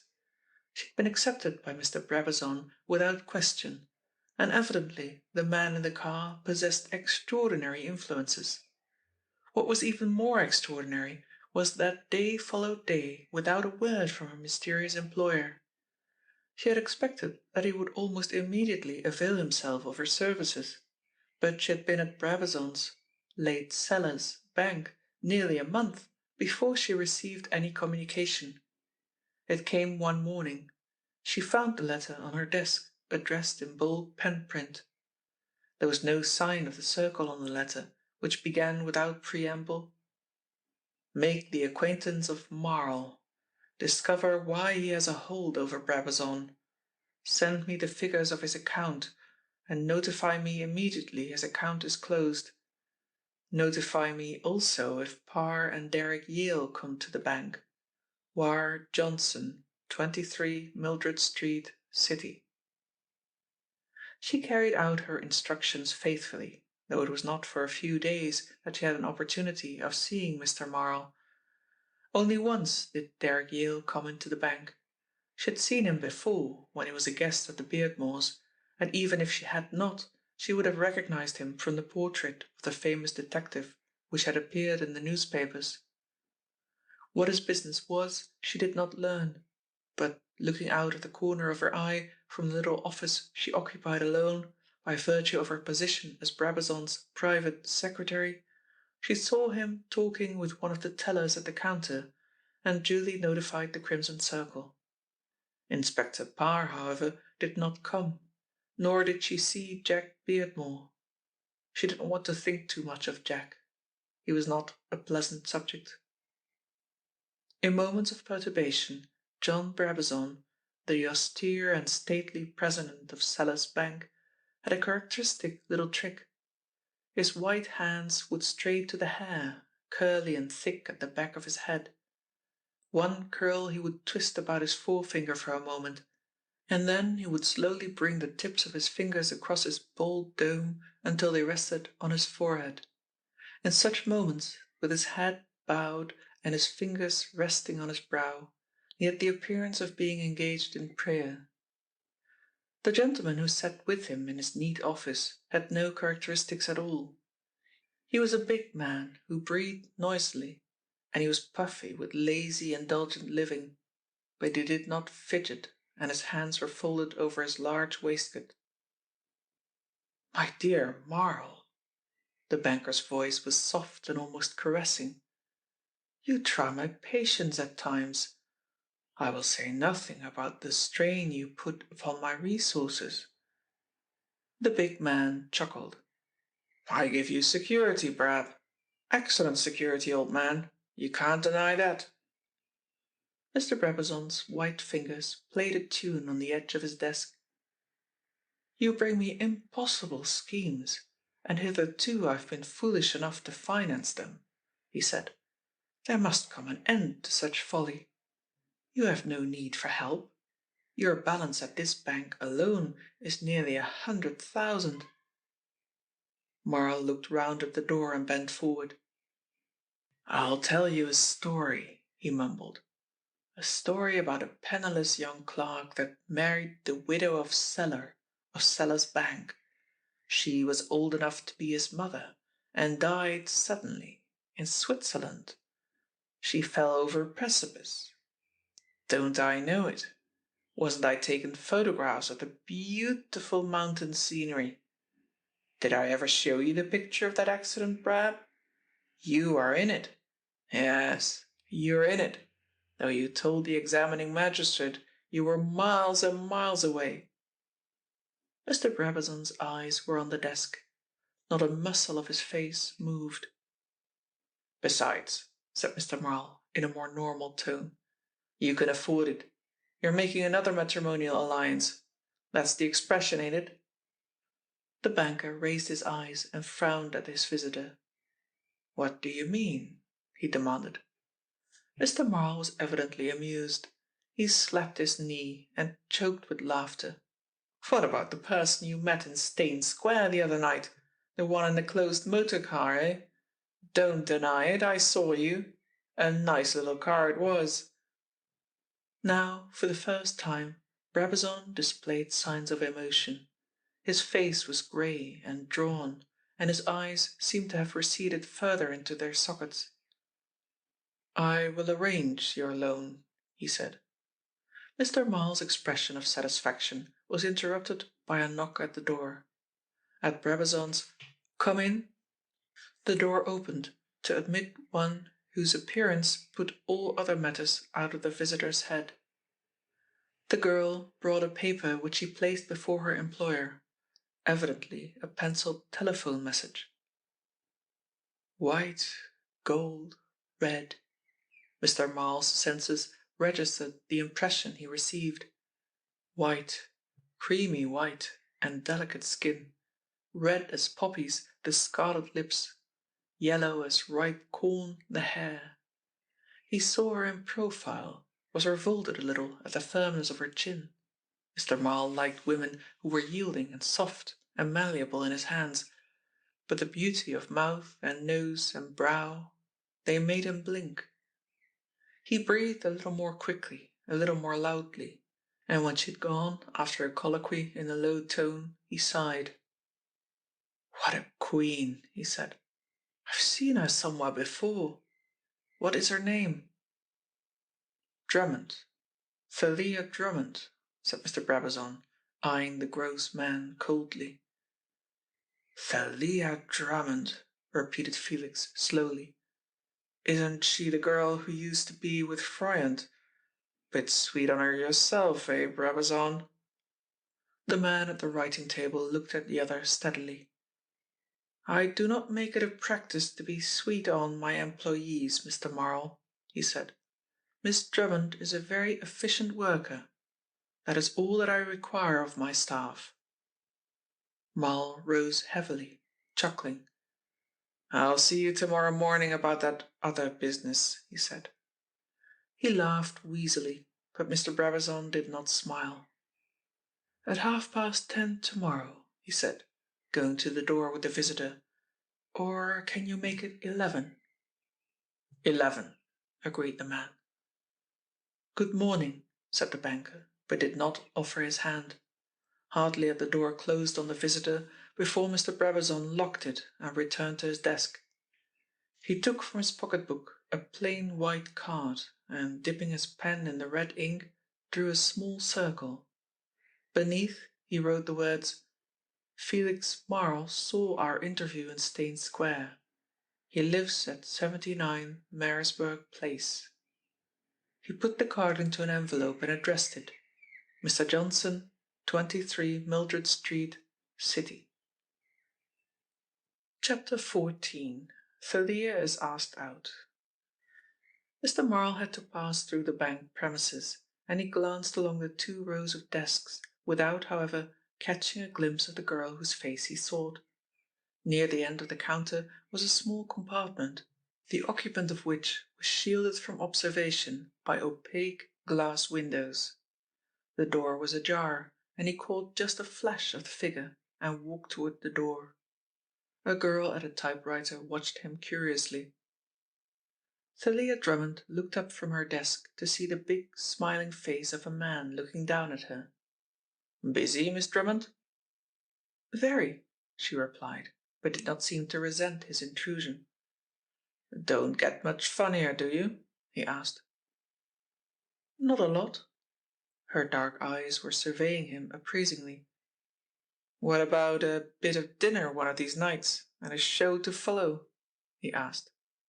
Her eyes took him in, from his dyed hair to his painfully varnished boots.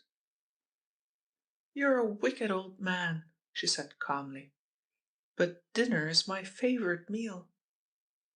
His grin broadened, and the fires of conquest flickered in his faded eyes.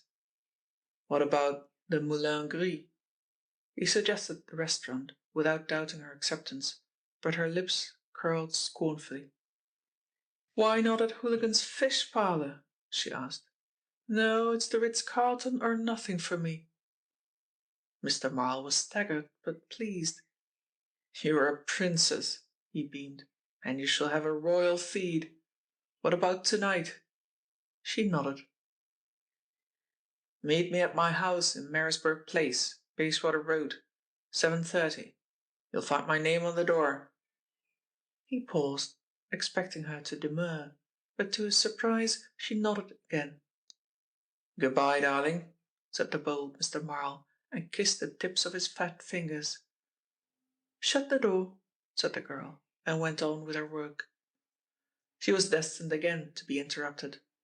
This time the visitor was a good-looking girl, whose forearms were gauntleted in shiny leather. It was the typist who had followed Mr. Marle's movements with such curiosity. Thalia leaned back in her chair as the newcomer carefully closed the door behind her and sat down. "Well, Macroy, what's biting you?" she asked inelegantly. The words did not seem to harmonize with the delicate refinement of face, and not for the first time did Milly Macroy look at the girl wonderingly. "Who's the old nut?" she asked. "An admirer," replied Thalia calmly. "You do attract them, kid," commented Milly Macroy with some envy, and there was a little pause. "Well?" asked Thalia. "You haven't come here to discuss my amours, have you?" Milly smiled furtively. "If amours is French for boys, I haven't," she said. "I've come to have a straight talk with you, Drummond." "Straight talks are meat and drink to me," said Thalia Drummond. "Do you remember the money that went out by registered post last Friday to the Salinger Corporation?" Thalia nodded. "Well, I suppose you know that they claim that when the package arrived it contained nothing but paper." "Is that so?" asked Thalia. "Mr. Brabazon has said nothing to me about it," and she returned the other's scrutinizing glance without faltering. "I packed that money in the envelope," said Milly Macroy slowly, "and you had it to check. There's only you and me in this business, Miss Drummond, and one of us pinched the money, and I'll swear it wasn't me." "Then it must be me," said Thalia with an innocent smile. "Really, Macroy, that's a fairly serious accusation to make against an innocent female." The admiration in Milly's eyes increased. "You're a thorough bad if ever there was one," she said. "Now look here, kid, let's put all our cards on the table. A month ago, soon after you came to the bank, there was a 100 note missing from the foreign exchange desk." "Well?" asked Thalia when she paused. "Well, I happen to know that you had it, and that it was changed by you at Bilbury's in the Strand. I can tell you the number if you want to know." Thalia swung round and looked at the other under lowered brows. "What have we here?" she asked in mock consternation. "A female sleuth! Heavens, I am indeed undone." The extravagant mockery of it all took Milly aback. "You've got ice in your brain," she said. She leant forward and laid her hand on the girl's arm. "There may be trouble over this Sellinger business, and you'll want all the friends you can get." "So will you, for the matter of that," said Thalia coolly. "You handled the money." "And you took it," said the other, in a matter-of-fact tone. "Don't let us have any argument about it, Drummond. If we stick together, there'll be no trouble at all. I can swear that the envelope was sealed in my presence and that the money was there." There was a dancing light of amusement in Thalia Drummond's eyes, and she laughed silently. "All right," she said, with a little shrug of her shoulders. "Let it go at that. Now, I suppose, having saved me from ruin, you're going to ask me a favour. I'll set your mind at rest about the money. I took it because I had a good home for it. I need money frequently, and anyway, there've been lots of postal robberies lately. There was a long article in the paper about it the other day. Now go ahead." Milly McCroy, who had not a slight acquaintance with the criminal classes, stared at the girl in amazement. "You're ice all right," she nodded. "But you've got to cut out this cheap pilfering, otherwise you're liable to spoil a real big thing, and I can't afford to see it spoiled. If you want a share of big money, you've got to come in with people who are working big. Do you get that?" "I get it," said Thalia. "And who are your collaborators?" Miss McCroy did not recognize the term, but answered discreetly. "There's a gentleman I know—" "Say man," said Thalia. "Gentleman always reminds me of a tailor's ad." "Well, a man if you like," said the patient Miss McCroy.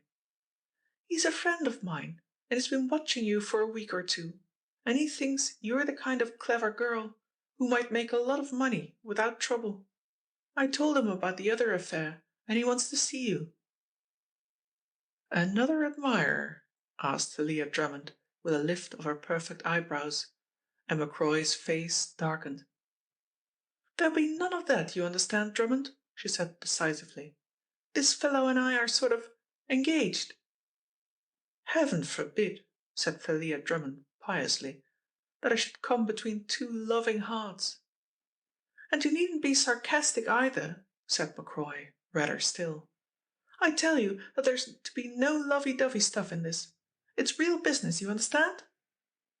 Thalia played with her paper knife. Presently she asked, "Suppose I don't want to come into your combination?" Milly McCroy looked suspiciously at the girl.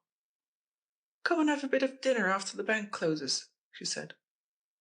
"Nothing but invitations to dinner," murmured Thalia, and the nimble-witted Milly McCroy jumped at the truth. "The old boy ask you to dinner, did he?" she demanded. "Well, ain't that luck?"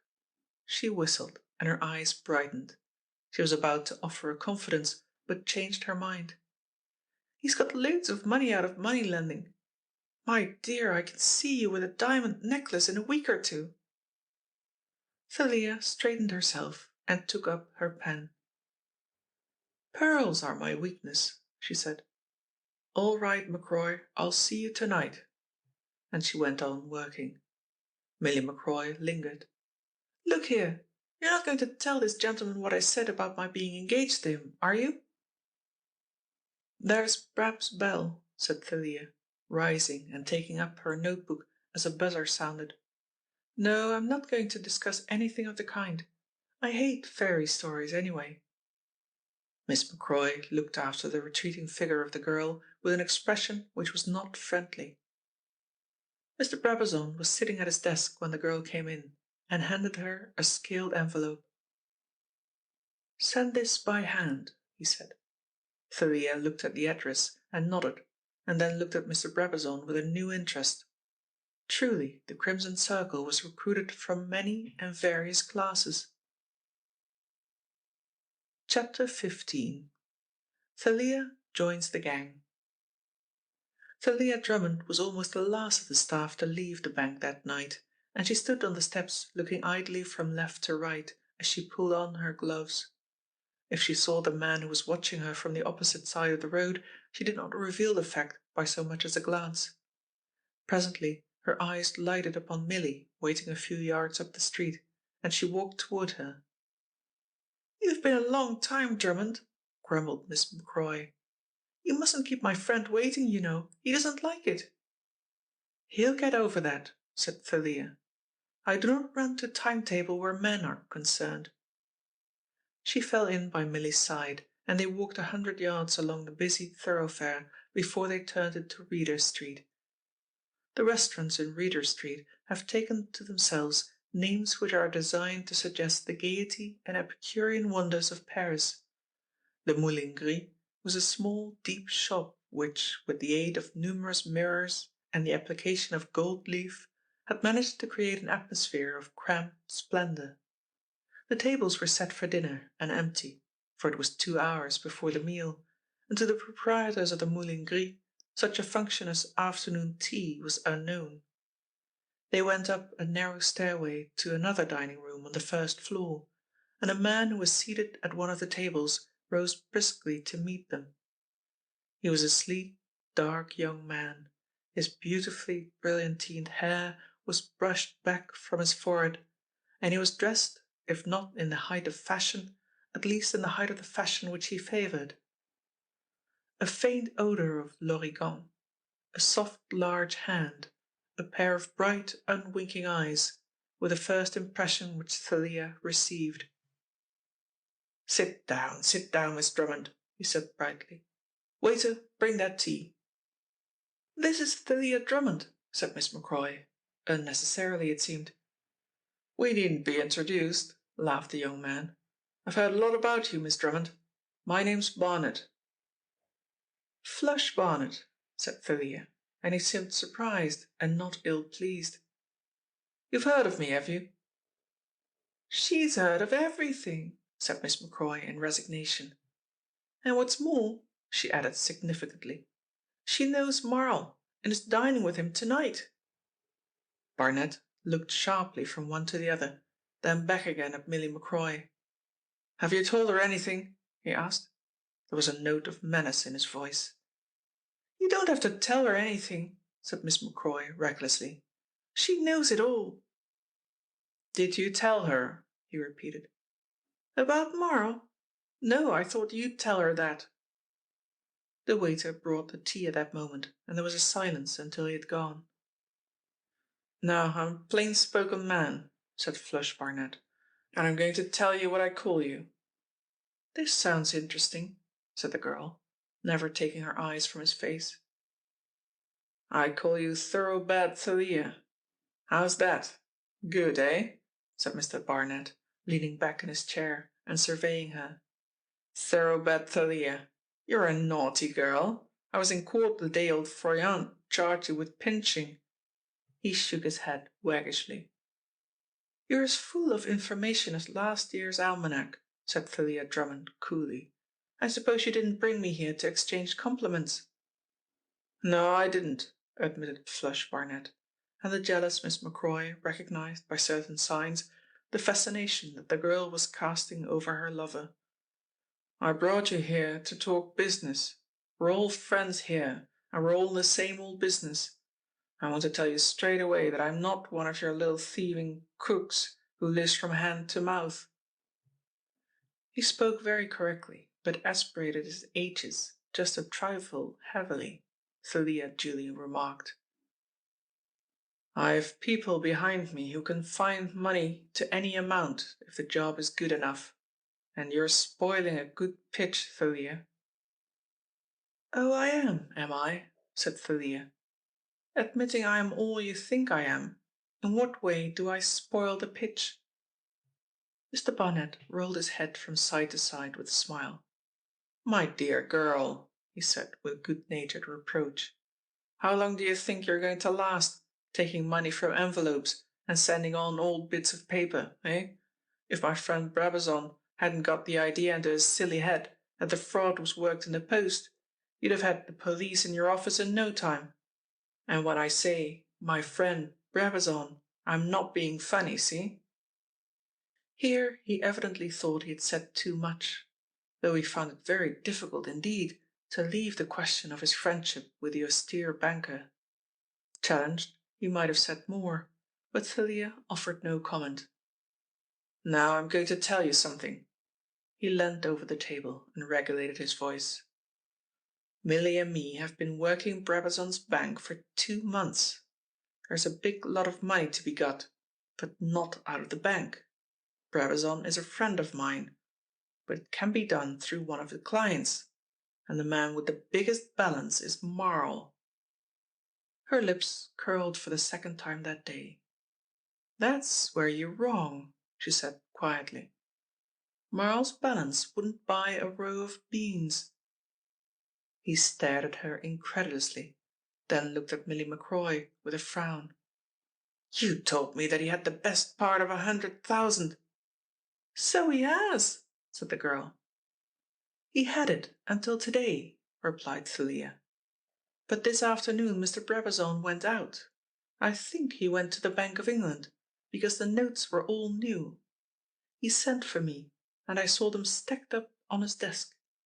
He told me he was closing Marl's account, and that he was not the kind of man he wanted as a client. Then he took the money and called on Marl, I think, for when he came back just before the bank closed, he handed me Marl's cheque. "I've settled that account, Miss Drummond," he said. "I don't think we'll be troubled with that blackguard again." "Did he know about Marl asking you out to dinner?" asked Milly, but the girl shook her head. Mr. Barnett said nothing. He was sitting back in his chair, fondling his chin, with a faraway look in his eyes. "A big amount, was it?" he asked. 62,000, replied the girl. "And it is in his house?" said Barnett, his face pink with excitement. 62,000! Did you hear that, Milly? "And you are dining with him tonight," said Flush Barnett, slowly and significantly. "Now, what about it?" She met his gaze without flinching. "What about what?" she asked. "Here's the chance of a lifetime," he said, husky with emotion. "You're going to the house. You're not above stringing the old man along, are you, Thalia?" She was silent. "I know the place," said Flush Barnett. "One of those quaint little houses in Kensington that cost a fortune to keep up. Marisburg Place, Bayswater Road." "I know the address pretty well," said the girl. "He keeps 3 men-servants," said Flush Barnett. "But they're usually out any night he happens to be entertaining a lady friend. Do you get me?" "But he's not entertaining me in his house," said the girl. "What's the matter with a little bit of supper after the show, eh?" asked Barnett. "Suppose he puts it up to you, and you say yes. There'll be no servants in the house when you get back. That I'll take my oath. I've studied Marl." "What do you expect me to do? Rob him?" asked Thalia. "Stick a gun under his nose and say, 'Deliver your pieces of 8'?" "Don't be a fool," said Mr. Barnett, startled out of his pose of elegant gentleman. "You're to do nothing but have your supper and come away. Keep him amused, make him laugh. You needn't be frightened, because I'll be in the house soon after you, and if there's any trouble, I'll be on hand." The girl was playing with her teaspoon, her eyes fixed on the tablecloth. "Suppose he doesn't send his servants away?" "You can bank on that," interrupted Mr. Barnett. "Moses, there never was such a wonderful opportunity. Do you agree?" Thalia shook her head. "It is too big for me. Maybe you're right, and I'm likely to get into trouble, but it seems to me that petty pilfering is my long suit." "Bah!" said Barnett in disgust. "You're mad. Now's your time to make a harvest, my dear. You're not known to the police. You're not under the limelight like me. Are you going to do it?" She dropped her eyes again to the cloth, and again fidgeted with her spoon nervously. "All right," she said with a sudden shrug. "I might as well be hung for a sheep as a lamb." Or for a good share of 60,000, as for a miserable couple of hundred, eh? Said Barnett jovially, and beckoned the waiter. Thalia left the restaurant and turned homeward. She had to pass the bank, and it was not good policy, she thought, to hail a taxicab until she had left the neighbourhood, where Mr. Brabazon's grave eyes might observe her extravagance. She had turned into the stream of pedestrians that thronged Regent Street at this hour, when she felt a touch on her arm and turned. A young man was walking by her side, a good-looking, keen-faced young man who did not smile ingratiatingly as others had done who had nudged her arm in Regent Street, nor did he inquire if she were going the same way as he. "Thalia!" She turned quickly at the sound of the voice, and for a second her self-possession failed her. "Mr. Beardmore," she faltered. Jack's face was flushed, and he was obviously embarrassed. "I only wanted to speak to you for a moment. I've waited for a week for the opportunity," he said hurriedly. "You knew I was at Brabazon's. Who told you?" He hesitated. "Inspector Parr," he said, and when he saw the smile curl on the girl's lips, he went on, "Old Parr isn't a bad sort, really. He's never said another word against you, Thalia." "Another," she quoted. "But does it really matter? And now, Mr. Beardmore, I really must go. I have a very important engagement." But he held fast to her hand. "Thalia, won't you tell me why you did it?" he asked quietly. "Who is behind you?" She laughed. "There's a reason for your keeping this extraordinary company," he went on when she stopped him. "What extraordinary company?" she demanded. "You've just come from a restaurant," he said. "You've been there with a man called Flush Barnett, a notorious crook and a man who has served a term of penal servitude. The woman with you was Milly McCroy, a confederate of his, who was concerned in the Darlington cooperative robbery, and has also served a term of imprisonment. At present she is engaged at Brabazon's bank." "Well?" said the girl again. "Surely you don't know the character of these people," urged Jack. "And how do you know them?" she asked calmly. "Am I wrong in supposing that you were not alone in your vigil? Were you accompanied by the admirable Mr. Parr? I see you were. Why, you're almost a policeman yourself, Mr. Beardmore." Jack was staggered. "Do you realize that it is Parr's duty to inform your employer that you keep that kind of company?" he asked. "For heaven's sake, Thalia, take a sane view of your position." But she laughed. "Heaven forbid that I should interfere with the duty of a responsible police officer," she said. "But on the whole, I'd rather Mr. Parr didn't. That at least is a sign of grace." She smiled. "Yes, I'd much rather he didn't. I don't mind the police speaking to me for my good, because it is only right and proper that they should try to lead the weak from their sinful ways. But an employer who attempts to reform an errant girl might be a bit of a nuisance, don't you think?" In spite of himself, he laughed. "Really, Thalia, you're much too clever for the kind of company you're keeping and for the kind of life you're drifting to," he added earnestly. "I know I have no right to interfere, but perhaps I could help you. Particularly," he hesitated, "if you've done something which places you in the power of these people." She put out her hand with a rare smile. "Good-bye," she said sweetly, and left him feeling something of a fool. The girl walked quickly through Burlington Arcade to Piccadilly and entered a taxi. The block of mansions at which she alighted was situated in the Marylebone Road and was a distinct improvement on Lexington Street. The liveried porter took her up in the elevator to the third floor, and she let herself into a flat which was both prettily and expensively furnished. She pressed a bell, and it was answered by a staid, middle-aged woman. "Martha," she said, "I shan't want any tea, thank you.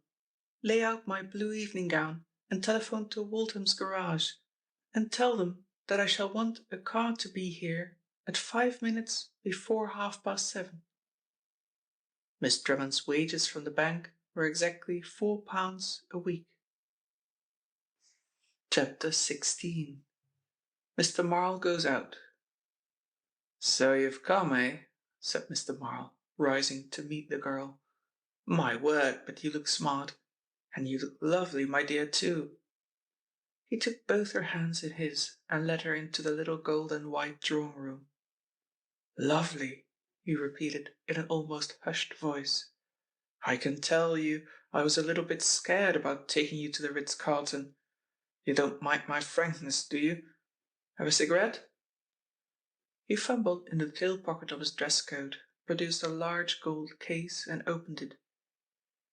"You thought I'd turn up in one of Morn & Gillingsworth's 6-guinea models, eh?" She laughed as she lit the cigarette. "Well, I did, my dear. I've had a lot of unhappy experiences," explained Morrow as he seated himself heavily in an armchair. "I've had 'em turn up in queer clothes, I can tell you." "Do you make a practice of entertaining the young and the fair?" Thalia had seated herself on the big padded fireguard and was looking down at him under her half-closed lids. "Well," said Mr. Marl complacently, rubbing his hands, "I'm not so old that I don't get some pleasure out of ladies' society, but you're stunning." He was a blond, red-faced man with suspiciously brown hair, suspiciously even teeth, and for this evening he had acquired a waist which seemed wholly unreal. "We're going to dinner, and then we'll go on and see The Boys and the Girls at the Winter Palace," he said. "And then—" he hesitated. "What do you say to a little supper?" he asked. "A little supper? I don't take supper," said the girl. "Well, you can pack a bit of fruit, I suppose," suggested Mr. Marl. "Where?" asked the girl steadily. "Most of the restaurants are closed before the theatres are out, aren't they?" "There's no reason why you shouldn't come back here. You're not a prude, my dear, are you?" "Not much," she confessed. "I can see you home in my car," he said. "I've got my own car, thank you," said the girl. And Mr. Marl's eyes opened. Then he began to laugh steadily at first, and his laughter ended in an asthmatical paroxysm. Presently he gasped, "Oh, you wicked little devil!" The evening was an interesting one for Thalia, more interesting by reason of the fact that she caught a glimpse of Mr. Flush Barnett in the hall of the hotel as she passed through. It was after the theatre was over and they were standing in the vestibule, waiting for the lift man to call their car, that Thalia showed some symptom of hesitation. But the eloquent Mr. Felix Marl overcame whatever reluctance she felt, and as the clock was striking the half-hour after 11, she passed into the hall, not failing to notice that Mr. Marl did not ring for his servants, but let himself in with his own latchkey. The supper was laid in a rose-panelled dining-room. "I will help you, my dear," said Mr. Marl. "We won't bother about the servants." But she shook her head. "I can eat nothing, and I think I'll go home now," she said. "Wait, wait," he begged. "I want to have a little talk with you about your boss. I can do you a lot of good in that firm. At the bank, Thalia." "Who called you Thalia?" "My godfathers and godmothers, M or N," said Thalia solemnly, and Mr. Marl squeaked his delight at her humour. He was passing behind her, ostensibly to reach one of the dishes which were set on the table, when he stooped and, had she not slipped from his grasp, would have kissed her. "I think I'll go home," said Thalia. "Rubbish!" Mr. Marl was annoyed, and when Mr. Marl was annoyed, he forgot that he made any pretensions to gentle birth. "Come and sit down." She looked at him long and thoughtfully, and then, turning suddenly, went to the door and turned the handle. It was locked. "I think you had better open this door, Mr. Marl," she said quietly. "I think not," chuckled Mr. Marl. "Now, Thalia, Be the dear, good little girl I thought you were." "I should hate to dissipate any illusions you may have about my character," said Thalia coolly. "You'll open that door, please?" "Certainly." He ambled toward the door, feeling in his pocket. Then, before she could realize his intention, he had seized her in his arms. He was a powerful man, a head taller than she, and his big hands gripped her arms like steel clamps. "Let me go," said Thalia steadily. She did not lose her nerve nor show the least sign of fear. Suddenly he felt her tense muscles relax. He had conquered. With a quick intake of breath, he released his hold of the sullen girl. "Let me have some supper," she said, and he beamed. "Now, my dear, you are being the little girl I—" "What's that?" The last was a squeak of terror. She had strolled slowly to the table and had taken up the brocade bag. He had watched her and thought she was seeking a handkerchief. Instead, she had produced a small, black, egg-shaped thing, and with a flick of her left hand had pulled out a small pin and dropped the pin onto the table. He knew what it was. He had dabbled in army supplies and had seen many Mills bombs. "Put it down! No, no, put the pin in, you young fool!" he whimpered. "Don't worry," she said coolly. "I have a spare pin in my bag. Open that door." His hand shook like a man with palsy as he fumbled at the keyhole. Then he turned and blinked at her. "A Mills bomb," he mumbled, and fell back an obese mass of quivering flesh against the delicate panelling. Slowly she nodded. "A Mills bomb," she said softly, and went out, still gripping the lever of the deadly egg-like thing. He followed her to the door and slammed it after her, then went shakily up the stairs to his bedroom. Flush Barnett, standing in the shadow of a clothes press, heard the click of locks and the snap of a bolt as Mr. Marle entered his room.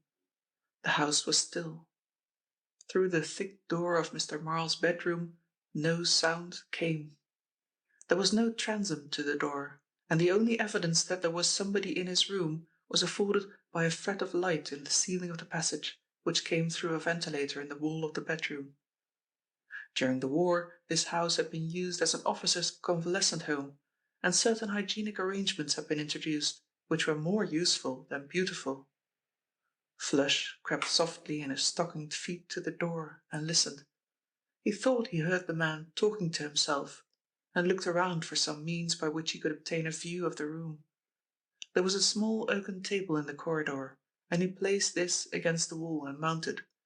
His eyes came to the level of the ventilator, and he looked down upon Mr. Marle, pacing the room in his shirt sleeves, obviously disturbed. Then Flush Barnett heard a sound, just a faint hush-hush of feet on a carpet, and he slipped down, walked quickly along the corridor, passing the head of the stairs. The hall below was in darkness, but he felt rather than saw a figure on the stairway. Whether it was man or woman he could not say, and did not stop to discover. It might be one of the servants returning furtively. Servants did not always stay away when they were bidden. Flush passed to the farther end of the corridor, and from an angle in the wall watched. He saw nobody pass the head of the stairs, but there was no background. After a while he crept back again. There was nothing to be gained by forcing the door of Marle's bedroom, even if it were possible. He had had time to inspect the house at his leisure, and had already decided upon investigating the little safe in the library, for Mr. Marle's own room had drawn blank. The investigation, which took 2 hours, and the employment of one of the best sets of tools in the profession, was not unprofitable. But it did not reveal the huge sum of money which he anticipated. He hesitated. The night was too far through to make an attempt on the bedroom, even if he had not already searched it from wall to wall. He folded his kit and slipped it into one pocket, his loot into another, and went upstairs again. There was no sound from Marle's room, but the light was still on. He tried to look through the keyhole, but the key was still there. The only inducement there was for him to enter the room was the possibility that the money was in the man's clothes. This likelihood was remote, he thought. Possibly Morrow had taken it to some safe deposit, a contingency which Barnett had foreseen. He went slowly down the stairs, through the hall and the butler's pantry to the side door, where he had left his boots, his overcoat, and his shiny silk hat, for he was in evening dress. Then he stole softly forth along the covered passageway running by the side of the house. Here a door opened into the little forecourt of Morrow's house. He reached the garden, and his hand was on the gate, when somebody touched him, and he spun round. "I want you, Flush," said a well-remembered voice. "Inspector Parr. You may remember me." "Parr!" gasped the bewildered Barnett, and with an oath wrenched himself free and leapt through the gate, but the 3 policemen who were waiting for him were not so easy to dispose of, and they marched Flush Barnett to the nearest police station, a worried man. In the meantime, Parr conducted a search of his own. Accompanied by a detective, he made his way to the hall of the house and up the stairs. "This is the only room occupied, apparently," he said, and knocked at the door. There was no reply. "Go along and see if you can rouse any of the servants," said Parr. The man came back with the startling information that there were no servants in the house. "There's somebody here," said the old inspector, and flashing his lamp along the corridor, he saw the table, and with an agility remarkable in one of his age, he leapt up and peered through the ventilator. "I can just see somebody asleep," he said. "Hi, wake up," he called, but there was no reply. Hammering on the door did not produce any response. "Go down and see if you can find a hatchet. We'll break open the door," said Parr. "I don't like this." Hatchet there was none, but they found a hammer. "Can you show a light, Mr. Parr?" asked the man, and the inspector flashed his lamp on the door. It was a white door, white except for the crimson circle affixed to a panel as by a rubber stamp. "Break in the door," said Parr, breathing heavily. For 5 minutes they smashed at a panel before they finally hammered it through, and the sleeper within gave no sign of consciousness. Parr reached his hand through the door, turned the key, and, by dint of stretching, found the bolt at the top. He slipped into the room. The light was still burning, and its rays fell across the man on the bed, who lay upon his back, a twisted smile on his face, most obviously dead. Chapter 17. The Blower of Bubbles. It was long after midnight, and there Yale was sitting in his pretty little study. He lived in a flat overlooking the park, when the knock came to the door, and he rose to admit Inspector Parr. Parr related the incident of the evening. "But why didn't you tell me?" asked Derek a little reproachfully, and then laughed. "I'm sorry," he said. "I always seem to be butting in on your affairs. But how came the murderer to escape? You say you had the house surrounded for 2 hours. Did the girl come out?"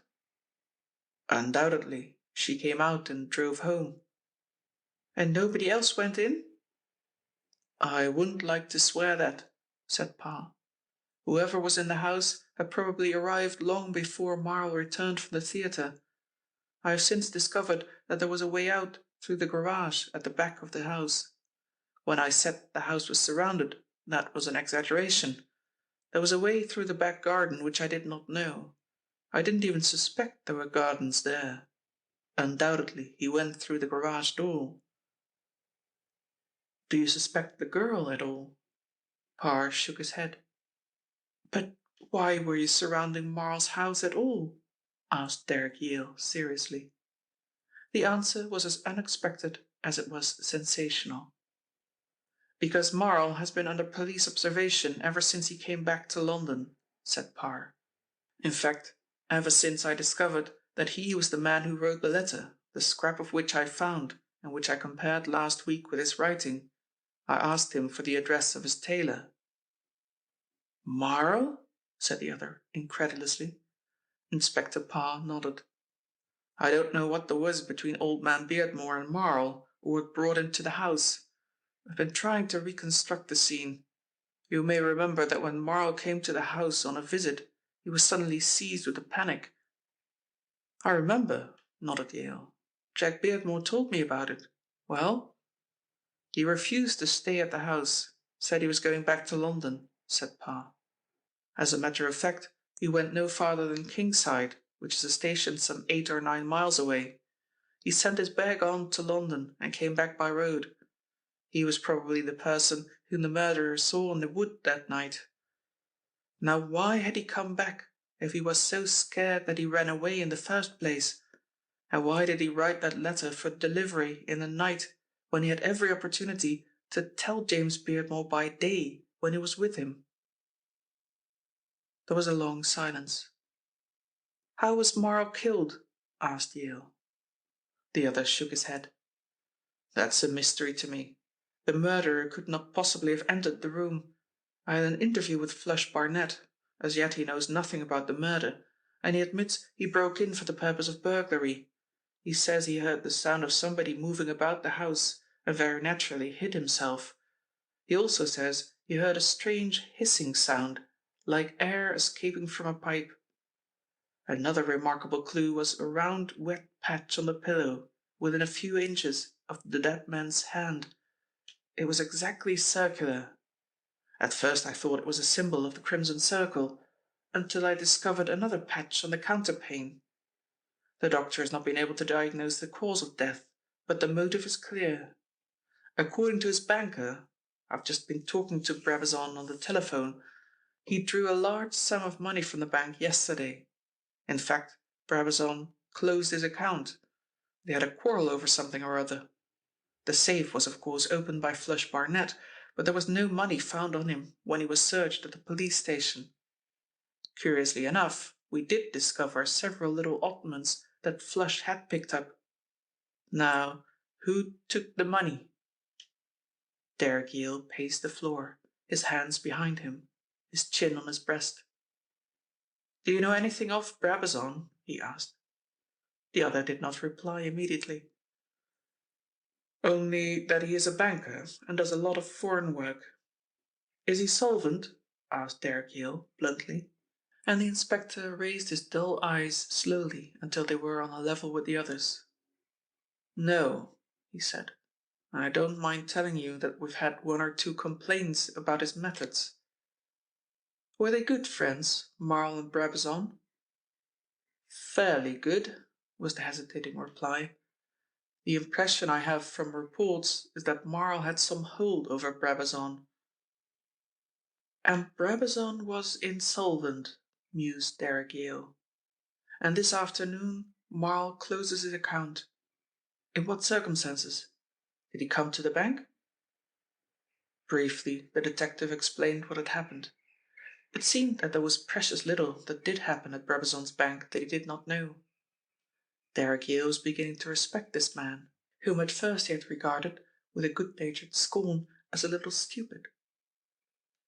"I wonder if it would be possible for me to go to Marl's house tonight." "I came to suggest that," said the other. "In fact, I kept a cab waiting at the door with that idea." Derek Yale did not speak during the journey to Bayswater, and it was not until he stood in the hall of the house in Marisburg Place that he broke the silence. "We ought to find a small steel cylinder somewhere," he said slowly. The policeman standing on duty in the hall came forward and saluted the inspector. "We found an iron bottle in the garage, sir," he said. "Ah!" cried Derek Yale triumphantly. "I thought so." He almost ran up the stairs ahead of the detective and paused in the passage, which was now lighted. The little oak table stood against the ventilator, and toward that he moved. Then he went down on his hands and knees and sniffed the carpet. Presently he choked and coughed and got up, red in the face. "Let me see that cylinder," he said. They brought it to him. The policeman's description of it as a bottle was nearer the truth. It was an iron bottle, at the end of which was a small pipe, to which was attached a tiny turnkey. "And now there ought to be a cup somewhere," he said, looking round. "Unless he brought it in a bottle." "There was a small glass bottle in the garage near this, sir," said the policeman who had found it. "It's broken, though." "Bring it to me quickly," said Yale. "I can only hope that it isn't so completely smashed that none of its contents are left." The stout Mr. Parr was regarding him somberly. "What is all this about?" he asked. And Derek Yale chuckled. "A new way of committing a murder, my dear Mr. Parr," he said airily. "Now let us go into the room." The body of Morrow lay on the bed, covered by a sheet, and the circular patch of wet on the pillow had not dried. The windows were open, and a fitful wind kept the curtains fluttering. "Of course you can't smell it here," said Yale, speaking to himself, and again went on his knees and nosed the carpet, and again he coughed and rose hurriedly. By this time they had returned with the lower half of a glass bottle. It contained a few drops of liquid, and this Yale poured into his hand. "Soap and water," he said. "I thought it would be. And now I'll explain how Marr was killed. Your thief, Flush Barnett, heard a hissing sound. It was the sound of a heavy gas escaping from this cylinder. I may be wrong, but I should imagine there is enough poison gas in that little iron bottle to settle your account and mine. It is still lying on the floor, by the way. It is one of those heavy gases which descend." "But how did it kill Marl? Did they pump it through the grating onto his head?" Derek Yale shook his head. "It is a much simpler and a much more deadly method which the Crimson Circle employed," he said quietly. "They blew bubbles." "Bubbles?" Derek Yale nodded. "The end of this cylinder, you can still feel the slime of soap upon it, was first dipped into the soap solution, then thrust through the grating. The tap was turned down and a bubble formed, which was shaken off. From the ventilator he ran outside and jumped onto the table. Yes, I thought so, he said. He could see Marl's head. 2 or 3 of the bubbles must have been failures. One struck the pillow, but I should imagine that that was blown after his death. One struck the wall. You'll find the wet patch. But one, and probably more, burst on his face. He must have been killed almost instantaneously. Parr could only gape. I thought it all out on the way here. The circular patch on the pillow reminded me of my own boyish exploits and their disastrous effect when I started blowing bubbles in the bedroom. And then when you mentioned the ventilator and the hissing noise, I was perfectly certain that my theory was right. "But we smelled no gas when we came into the room," said Parr. "The wind may have blown away the fumes," said Derek Yale. "But apart from that, the weight of the gas would send it to the floor, and by its own density it would spread evenly. Look." He struck a match, shielded it for a moment until it caught light, and then slowly brought it to the floor level. An inch from the carpet, the match was suddenly extinguished. "I see," said Inspector Parr. "Now, what about searching the place? Perhaps I can be of use," suggested Yale. But his offer of help did not meet with any very gracious response. A small police audience, which had listened awe-stricken while Yale had developed his theory, could understand the inspector's feelings. Apparently Yale did too, for with a good-humoured laugh he made his excuses and went home. There are moments when the headquarters police should be left alone with their own emotions. Nobody realised this more than Derek Yale. Chapter 18. Flush Barnett's Story. Inspector Parr, after a further search, proceeded to the nearest police station to interview Mr. Flush Barnett. Flush, a depressed and weary man, had no illuminating information to give. The proceeds of his robbery lay upon the station sergeant's table, a miscellaneous collection of rings and watches, a perfectly valueless bank book, valueless to Flush at any rate, and a silver flask. But the most surprising circumstance was that in Flush Barnett's pocket were 2 brand-new banknotes for £100, which he insisted stoutly were his own property. Now, burglars, and particularly the type of burglar that Flush Barnett was, are notoriously improvident people. They do not work whilst they have money, and with £200 in his possession, it is certain that Flush Barnett would not have attempted to break into Marisburg Place.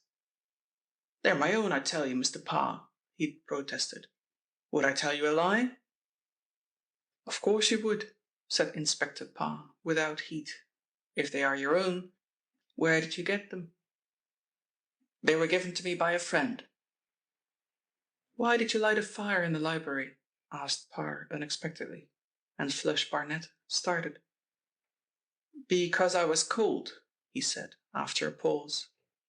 Said Inspector Parr, and then, as though speaking his thoughts aloud, "He has 200 of his own. He breaks into a house, he burgles a safe, and lights a fire. Now, why did he light the fire? Why did he light the fire? To burn something he'd found in the safe." Flush Barnett listened without offering any comment, but he was visibly distressed. "Therefore," said Parr, "you were paid to break into Marl's house, and you got 200 for pinching something from his safe and burning it. Am I right?" "If I died this moment," began Flush Barnett. "You'd go to hell," said the inspector dispassionately, "where all liars go. Who's your pal, Barnett? You'd better tell me, because I'm in two minds whether I shall charge you with the murder—" "Murder!" almost screamed Flush Barnett, as he sprang to his feet. "What do you mean? I haven't committed a murder." "Marl's dead, that's all. Found dead in his bed." He left the prisoner in a state of mental prostration, and when he returned in the early hours of the morning to renew his inquisition, Flush Barnett told him all. "I don't know anything about Crimson Circles, Mr. Parr," he said, "but this is the truth." He added a pious wish that Providence would deal hardly with him if he departed from veracity. "I'm keeping company with a young lady at Brabazon's bank. One night when she was working late, I was waiting for her when a gentleman came out of the side entrance of the bank and called me. I was surprised to hear him mention my name, and I nearly dropped dead when I saw his face." "It was Mr. Brabazon?" suggested Parr. "That's right, sir. He asked me into his private office. I thought he'd got something against Milly." "Go on," said Parr, when the man paused. "Well, I've got to save myself, haven't I? And I suppose I'd better speak the whole truth. He told me that Morrow was blackmailing him, and that Morrow had some letters of his which he kept in his private safe, and offered me 1,000 if I'd get them. That's the truth. And then he gave me an idea that Morrow kept a lot of money in the house. He didn't exactly say so, but that is what he hinted. He knew I'd been inside for burglary. He'd made inquiries about me, and said that I was the right kind of man. Well, sir, I went round and took a squint at the place, and it seemed to me that it was a bit difficult. There were always men servants in the house, except when Mr. Morrow was entertaining ladies to supper." He grinned. "I'd have given up the job, only there's a young lady in the office that Morrow was sweet on." "Thalia Drummond?" suggested Parr. "That's right, sir," nodded Flush. "It was what you might call an act of Providence, him being sweet on her, and when I found that he'd invited her to dinner, I thought that was a good opportunity to get in. It seemed money for nothing when I found out that he'd drawn his bank balance. I opened the safe. That was easy. Found the envelope, but it had no papers, only a photograph of a man and a woman on a rock. I think it was a photograph of some place abroad, for there were lots of mountains in the background, and he seemed to be pushing her over, and she was holding on to a bit of tree. Maybe it was one of those cinema pictures. Anyway, I burnt it." "I see," said Inspector Parr. "And that is all?" "That's all, sir. I never found any money." At 7 o'clock, with a warrant in his pocket and accompanied by 2 detectives, Inspector Parr made a call at the block of flats where Brabazon had his residence. A servant in night attire opened the door to them and indicated the banker's room. The door was locked, but Parr kicked it open without ceremony. The room, however, was empty. An open window and a fire escape suggested the method by which the eminent banker had made his getaway, and the fact that the bed had not been slept in and that there was no sign of disorder in the room showed that he'd gone hours before the detectives' arrival. By the side of the bed there was a telephone, and Parr called the exchange. "Can you find if any message came through to this number during the night?" he asked. "I'm Inspector Parr, of Police Headquarters." "Two," was the reply. "I put them through myself. One from Bayswater." "That was mine," said the inspector. "What was the other?" "From the Western Exchange, at 2:30. "Thank you," said the inspector grimly, and hung up the telephone. He looked at his companions and rubbed his big nose irritably. "Thalia Drummond is going to get another job," he said. Chapter 19. Thalia accepts an offer. It took over a week to settle the preliminaries of Brabazon's insolvency, and at the end of that time Thalia walked from the bank with a week's salary in her little leather bag and no immediate prospect of employment. Inspector Parr had not minced his words which he had addressed to her before an impressed audience. "Only the fact that I saw you come out of Marl's house and saw him close the door on you saves you from a serious charge," he said.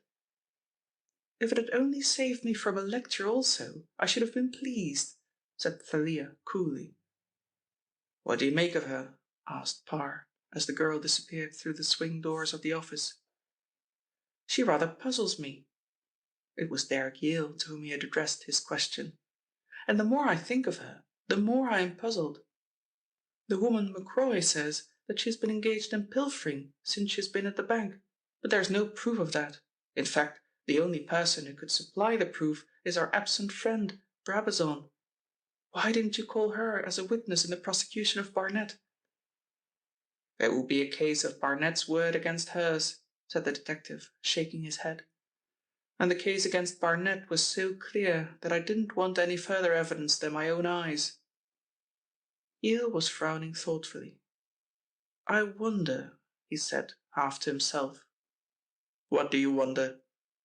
"I wonder if this girl could give us a little more information about the Crimson Circle than we have at present.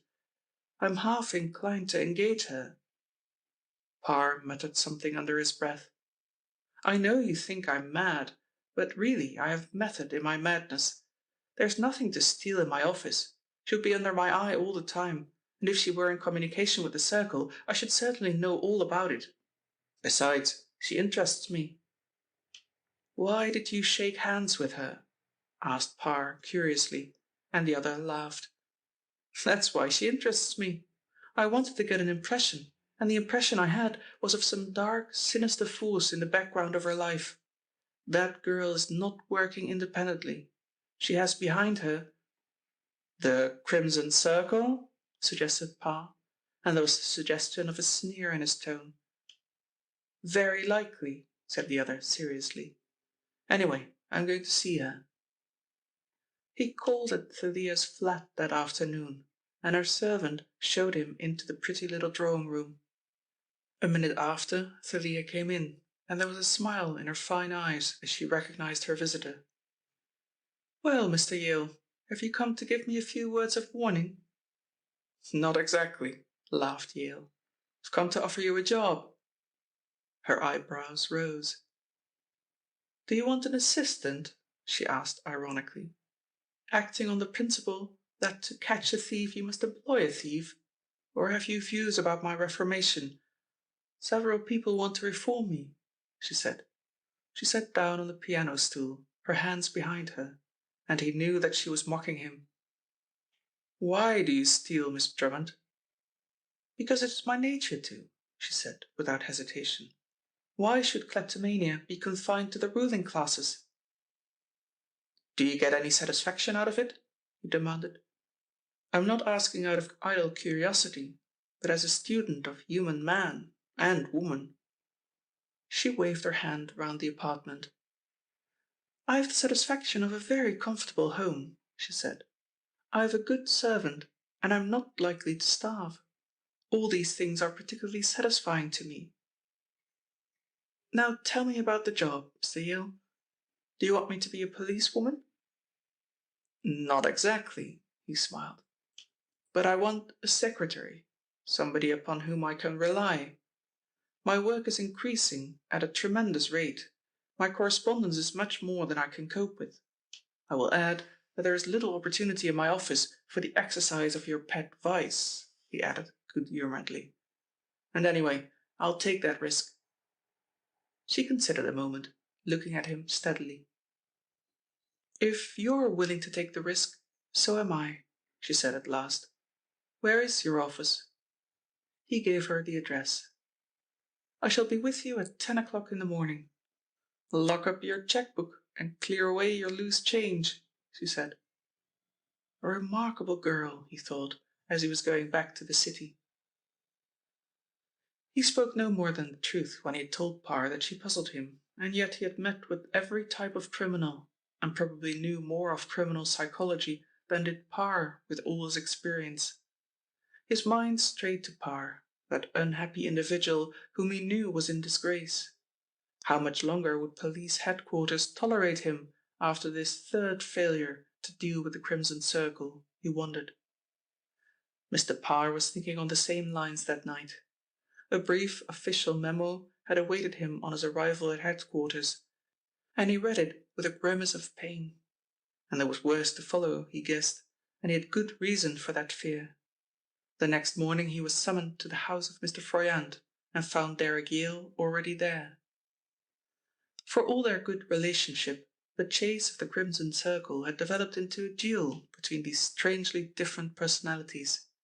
It was an open secret in newspaper land that Parr's impending ruin was due less to the unchecked villainies of the Crimson Circle than to the superhuman brilliancy of this unofficial rival. To do him justice, Yale did his best to discredit this view, but it was held. Froyant, for all his meanness and his knowledge of Yale's heavy fees, had commissioned him immediately after he had received the warning. His faith in the police had evaporated, and he made no attempt to disguise his scepticism. "Mr. Froyant has decided to pay," were the words which greeted the inspector. Of course I shall pay," exploded Mr. Froyant. He had aged 10 years in the past few days, thought Parr. His face was white and thinner, and he seemed to have shrunk within himself. "If police headquarters allow this dastardly association to threaten respectable citizens, and cannot even protect their lives, what else is there to be done but to pay? My friend Pindle has had a similar threat, and he has paid. I cannot stand the strain of this any longer."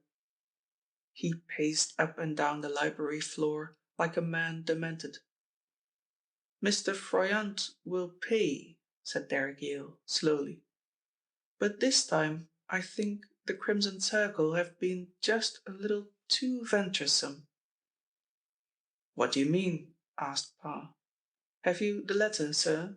demanded Yale, and Froyant pulled open a drawer savagely and slammed down the familiar card upon his blotting pad. "When did this arrive?" asked Parr as he took it up, noting the Crimson Circle. "By this morning's post." Parr read the words inscribed in the centre.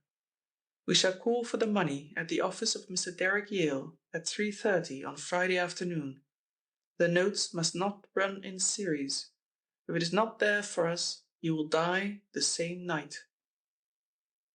3 times the inspector read the short message, and then he sighed. "Well, that simplifies matters," he said. "Of course they will not call." "I think they will," said Yale quietly, "but I shall be prepared for them, and I should like you to be on hand, Mr. Parr." "If there is one thing more certain than another," said the inspector phlegmatically, "it is that I shall be on hand. But I don't think they will come." "There I can't agree with you," said Yale. "Whoever the central figure of the Crimson Circle is, he or she does not lack courage. And, by the way," he lowered his voice, "you'll meet an old acquaintance at my office." Parr shot a quick, suspicious glance at the detective, and saw that he was mildly amused. "Drummond?" he asked. Yale nodded. "You are engaging her?" "She rather interests me, and I fancy that she's going to be a real help in the solution of this mystery." Froyant came in at that moment, and the conversation was tactfully changed. Chapter 20. The key of River House.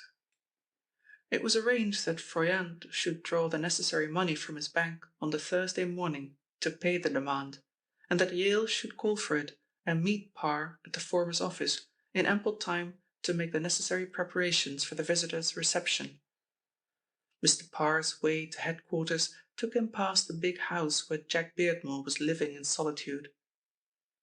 The events of the past few weeks had wrought an extraordinary change in the youth. From a boy, he had suddenly become a man, with all a man's balance and understanding. He had inherited an enormous fortune, but with its coming, the incentive of life had, for the most part, fallen away. He could never escape the memory of Thalia Drummond.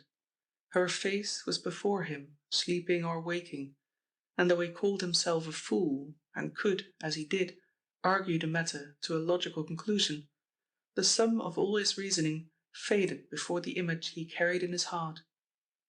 Between Inspector Parr and he had grown a curious friendship. There was a time when he was near to hating the stout little man, but his good sense had told him that however large a part sentiment had played in his own life, and in the direction of his own actions, it could have no place in a police officer's moral equipment. The inspector stopped before the door of the house and was for passing on, but, obeying an impulse, he walked slowly up the steps and rang the bell. The footman who admitted him was one of the dozen servants who accentuated the emptiness of the mansion. Jack was in the dining room, pretending to be interested in a late breakfast. "Come in, Mr. Parr," he said, rising. "I suppose you breakfasted hours ago. Is there anything new?" "Nothing," said Parr, "except that Mr. Froyant has decided to pay." "He would," said Jack contemptuously, and then, for the first time in a long while, he laughed. "I shouldn't like to be the Red or Crimson Circle or whatever it calls itself." "Why not?" asked Mr. Parr, with a little light of amusement in his eyes, but he could guess the answer. "My poor father used to say that Froyant fretted over every cent that was taken from him and never rested until he got it back. When Harvey's panic is over, he will go after the Crimson Circle and will never leave it until every banknote he has handed to them is repaid." "Very likely," agreed the inspector, "but they aren't holding the money yet." He told Jack the contents of the letter which Froyant had received that morning, and his young host was visibly astonished. "They're taking a big risk, aren't they? It would be a clever man who got the better of Derrick Yale." "So I think," said the inspector, crossing his legs comfortably. "I must take my hat off to Yale. There are things about him that I admire tremendously." "His psychometrical powers, for example?" smiled Jack, but the inspector shook his head. "I don't know enough about those to admire them. They seem uncanny to me, and yet in a certain way I can understand them. No, I'm thinking of other of his qualities." He was suddenly silent, and Jack sensed his depression. "You're having a pretty bad time at headquarters, aren't you?" he asked. "I don't suppose they're particularly pleased with the immunity of the Crimson Circle." Parr nodded. "I'm not exactly in a bed of roses just now," he admitted, "but that doesn't worry me a bit." He looked steadily at Jack. "By the way, your young friend is in a new job." Jack started. "My young friend?" he stammered. "You mean Miss Drummond, I mean. Derrick Yale has engaged her." He chuckled softly at Jack's astonishment. "Engaged Miss Thalia Drummond? You're joking, surely," said Jack. "I thought he was joking when he suggested it. He's a queer bird, is Yale." "He ought to be at headquarters, a lot of people think," said Jack, and realized that he had made a faux pas before the words were out. But if Mr. Parr was hurt, he did not show it. "They don't take them in from outside," he said with a smile, and the inspector very rarely smiled. "Otherwise, Mr. Beardmore, we should have taken you. No, our friend is clever. I suppose you don't expect a headquarters man to admit that what we call a fancy detective can be anything but an interfering fool. But Yale is clever." They had strolled together to the window and were looking out into the sedate street in which Jack Beardmore's residence was situated. "Isn't that Miss Drummond?" he asked suddenly. Parr had already seen her. She was walking slowly along the other side of the road, looking at the numbers of the houses. Presently she crossed. "She's coming here," gasped Jack. "I wonder what—" He did not wait to finish what he had to say, but rushed out of the room and opened the hall door to her whilst her finger was lingering on the bell push. "It is good to see you, Thalia," he said, gripping her warmly by the hand. "Won't you come in? An old acquaintance of yours is in the dining room." She raised her eyebrows. "Not Mr. Parr?" "You're a wonderful guesser," laughed Jack as he closed the door behind her. "Did you want to see me alone?" he asked suddenly. She shook her head. "No, I've only a message for you from Mr. Yale. He wanted you to let him have the key of your riverside house." By this time they were in the dining room, and the girl, meeting the expressionless gaze of Mr. Parr, nodded curtly. "You evidently do not love my friend, Mr. Parr," thought Jack. He explained the object of the girl's visit. "My poor father had a derelict property by the riverside," he said. "It has not been tenanted for years, and the surveyors tell me it will cost almost as much as the property is worth to put it into repair. For some reason, Yale thinks that Brabazon will use this as a hiding place. Brabazon had it in his hands for some time, trying to sell it. He looked after some of my father's property. But is he at all likely to be there?" Mr. Parr pursed his large lips and blinked meditatively. "The only thing I know about him is that so far he has not left the country," he said at last. "I should not think he'd go to a house which he must know would be searched." He stared absently at Thalia. "Yet he might," he mused. "I suppose he has a key to the place. What is it, a house?" "It is half house and half warehouse," said Jack. "I've never seen it, but I believe it is one of those dwellings which the old merchants favoured 200 years ago, in the days when they lived in the places where they carried on business." He unlocked his desk and pulled out a drawer full of keys, each bearing a label. "This is the one, I think, Miss Drummond," he said, handing the key to her. "How do you like your new job?" It required some courage to ask the question, for he was almost awe-stricken in her presence. She smiled faintly. "It is amusing," she said, "without being in any way tempting. I cannot tell you very much about it, because I only started this morning." She turned to the detective. "No, I shan't trouble you very much, Mr. Parr," she said. "The only thing of value in the office is a silver paper-weight. I don't even have to post the letters," she went on mockingly. "The office is built on the American plan, and there's a little chute in Mr. Yale's private office that drops the letters straight away into the box in the hall below. It is very disappointing." Solemn though she was, her eyes were dancing with merriment. "You're a queer woman, Thalia Drummond," said Parr, "and yet I'm sure there's some good in you." The remark seemed to cause her unbounded amusement. She laughed until the tears were in her eyes, and Jack grinned sympathetically. Parr, on the other hand, showed no sign of amusement. "Be careful," he said ominously, and the smile faded from her lips. "You may be sure I shall be very careful, Mr. Parr," she said. "And if I'm in any kind of trouble, you can be equally sure that I shall send immediately for you." "I hope you will," said Parr, "though I have my doubts." Chapter 21. River House.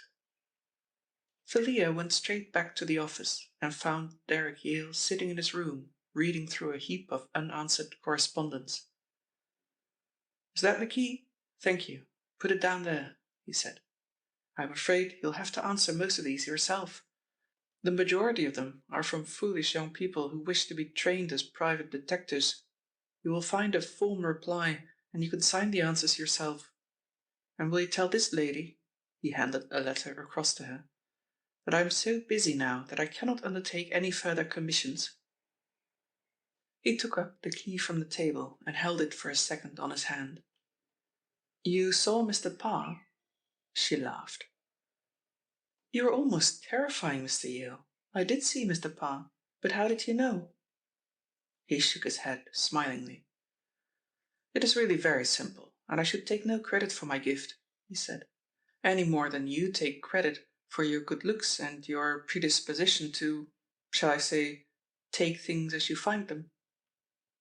She did not answer at once. Then, I am a reformed character. I believe you will reform in time. You interest me, said Yale, and then, after a pause, immensely. And with a jerk of his head, he dismissed her. She was in the midst of her work, and her typewriter was clacking furiously when he appeared at the door of his room. Will you try to get Mr. Parr on the telephone? He said. We'll find his number on the register. Mr. Parr was not in his office when she called, but half an hour later she reached him and switched through the wire to the next room. Is that you, Parr? She heard his voice through the door, which was left ajar. I'm going to Beardmore's river property to make a search. I have an idea that Brabazon may be hiding there. After lunch. All right. Will you be here at 2:30?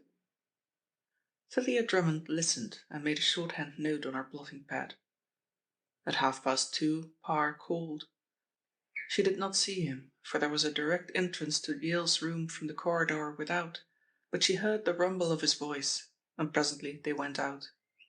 She waited until their footsteps had died away, then she took a telegraph form, and addressing it to Johnson, 23 Mildred Street, City, she wrote, Derek Yale has gone to search Beardmore's riverside house. Thalia Drummond was nothing if not dutiful. The house stood upon a little wharf, and was a picture of desolation and neglect. The stone foundation of the wharf was in decay, the parapet broken, the yard a wilderness of weed. Rank grasses and nettles formed almost an impenetrable barrier to their progress after they had opened the gate which led from the mean East End street in which the wharfage was sited. The house itself might at one time have been picturesque, but now, with its broken lower windows, its weather-stained woodwork and discoloured walls, it was a pitiable piece of architectural wreckage. At one end was a big, gaunt stone stall, built flush with the war's edge, and apparently communicating with the house. An air raid during the war had demolished one corner of the wall and robbed it of a few slates which remained, leaving the skeleton of rotting roof ribs nakedly bare to inspection. A cheerful place, said Yale as he opened the door. It is not the sort of setting in which one could imagine the elegant Brabazon, is it? The passageway was dusty. Cobwebs hung from the ceiling, and the house was silent and lifeless. They made a rapid tour through the rooms, without, however, discovering any sign of the fugitive. There's a garret here, said Yale, pointing to a flight of steps that led to a trapdoor in the ceiling of the upper floor. He ran up the steps, pushed open the flap, and disappeared.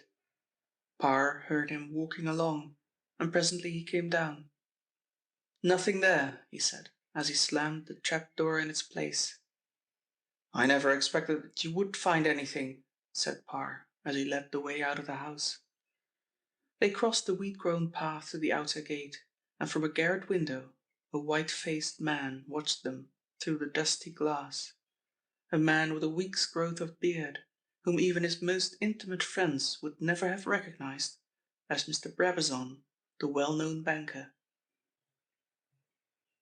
Chapter 22. The Messenger of the Circle. You're a fool, sir, and an idiot. I thought you were a clever detective, but you're a fool. Mr. Froyant was in his most savage mood, and the neat stack of banknotes which stood upon his desk supplied the reason. The sight of so much good money going away from him was a cause of unspeakable anguish to the miserly Harvey, and if his eyes strayed away from that accumulation of wealth, they came back again almost instantly. Derek Yale was a difficult man to offend. Perhaps I am, he said, but I must run my own business in my own way, Mr. Froyant, and if I think that the girl can lead me to the Crimson Circle, as I do think, then I shall employ her. Mark my words, Froyant shook his fingers in the detective's face. "That girl is with the gang. You will discover, my friend, that she is the messenger who will call for the money." "In which case she will be immediately arrested," said the other. "Believe me, Mr. Froyant, I have no intention of losing sight of these notes, but if they are taken by the Crimson Circle, the responsibility must be mine, not yours. My job is to save your life, and to divert the vengeance of the Circle from you to myself." Quite right," said Mr. Froyant hastily. "That's the proper way to look at it, Yale. I see that you're not as unintelligent as I thought. Have it your own way," he said. He fingered the notes lovingly, and putting them into a long envelope, handed them, with every evidence of reluctance, to the detective, who slipped the package into his pocket. "I suppose there's no news of Brabazon? The rascal has robbed me of over £2,000, which I foolishly invested in one of Morrow's rotten concerns." "Did you know anything about Morrow?" asked the detective, opening the door. "I only know that he was a blackguard." "Did you know anything that isn't as well known?" asked Yale patiently. "His beginnings, where he came from?" "He came from France, I believe," said Froyant. "I know very little about him. In fact, it was James Beardmore who introduced me. There was some story about his having been concerned in land swindles in France, and of having been imprisoned there. But I never take much notice of gossip. He was useful to me, and I made quite a considerable sum out of most of my investments with him." The other smiled. In those circumstances, he thought, the miser might very well forgive the erring Morrow for his later losses. When he got back to his office, he found Parr waiting, with Jack Beardmore. He had not expected a visit from the younger man, and guessed that the real attraction was Thalia Drummond, for whose absence he tactfully apologized. "I've sent Miss Drummond home, Pa," he said. "I don't want a girl mixed up in the business of this afternoon. There may be a little rough and tumble work." He looked keenly at Jack Beardmore. "For which I hope you're prepared."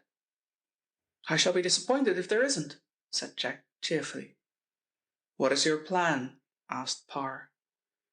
"I am going into my room a few minutes before the messenger is due to arrive. I shall have both doors locked, that into the passage and that into this outer office. In the case of this door, I will leave the key on your side and ask you to lock me in. My object, of course, is to prevent a surprise. As soon as you hear a knock and hear me rise and go to the door and unlock it, you will know that the visitor has arrived, and when the door closes again, I want you to station yourself outside in the corridor." Parr nodded. "That seems simple," he said. He walked to the window, looked out, and waved a handkerchief, and Yale smiled approvingly. "I see you've taken the necessary precautions. How many men have you?" "I think there are 80, said Mr. Parr calmly, "and they will practically surround the place." Yale nodded.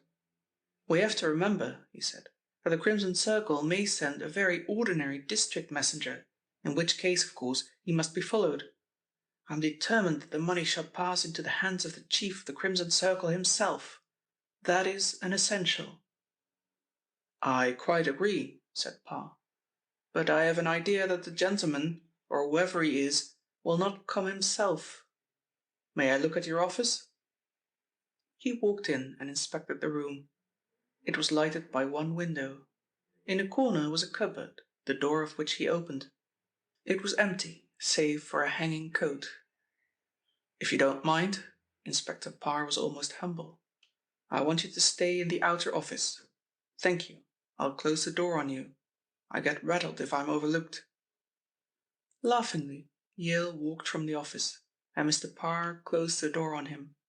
He opened the second door and looked out into the corridor. Presently they heard him close that also. "You can come in," he said. "I've seen all I want." The room was simply but comfortably furnished. There was a wide fireplace, in which, however, no fire burned, although the day was chilly. "I don't expect him to get up the chimney," said Yale humorously, as he noticed the detective's inspection. I never have a fire in this office. I'm one of those hot-blooded mortals who are never really cold. Jack, a fascinated observer of the search, picked up the deadly little pistol that lay on the detective's table and examined it cautiously. "Be careful, that trigger is a little sensitive," said Yale. He took from his pocket the envelope containing the notes and laid it by the side of the weapon. Then he looked at his watch. "Now I think that to be on the safe side, we should go to the other office and lock the door," he said. He accompanied his words by locking the door into the corridor. "It is rather thrilling," whispered Jack. He felt that a whisper was the fitting tone for that exciting moment. "I hope it won't be too thrilling," said Yale. They went to the outer office and turned the key on him and sat down, Jack unconsciously on Thalia Drummond's chair, a fact which he realized with a start. Was she of the Crimson Circle, he wondered? Parr had hinted as much. Jack set his teeth. He could not and would not believe even the evidence of his own eyes and his own common sense. So far from her influence waning, it was gathering strength. She was a being apart, and if she was guilty... He looked up and saw Parr's eyes fixed upon him. "I don't pretend to be psychometrical," said the detective slowly, "but I've an idea you're thinking about Thalia Drummond." "I was," admitted the young man. "Mr. Parr, do you think she's really as bad as she appears to be?" "Do you mean, do I think that she stole Froyant's Buddha? Because if that's what you mean, it's not a question of thinking. I'm certain." Jack was silent. He could never hope to convince this stolid man of the girl's innocence, and anyway it was madness, he recognized, to think of her as innocent when she had confessed her fault. "You'd better keep quiet in there." It was Yale's voice, and Parr grunted a reply. Thereafter they sat in dead silence. They heard him moving about the room, then he too was quiet, for the hour was approaching. Inspector Parr pulled his watch from his pocket and laid it on the table. The hands pointed to 3:30. It was now that the messenger was due, and he sat, his head strained forward, listening. There was no sound of attack. Presently there was a noise in Yale's room, a queer bumping noise, as though Yale had sat down heavily. Parr jumped to his feet. "What was that?" "It's all right," said Yale's voice. "I stumbled over something. Be quiet." They sat for another 5 minutes, and then Parr called. "Are you all right, Yale?" There was no answer. "Yale!" he called more loudly. "Do you hear me?"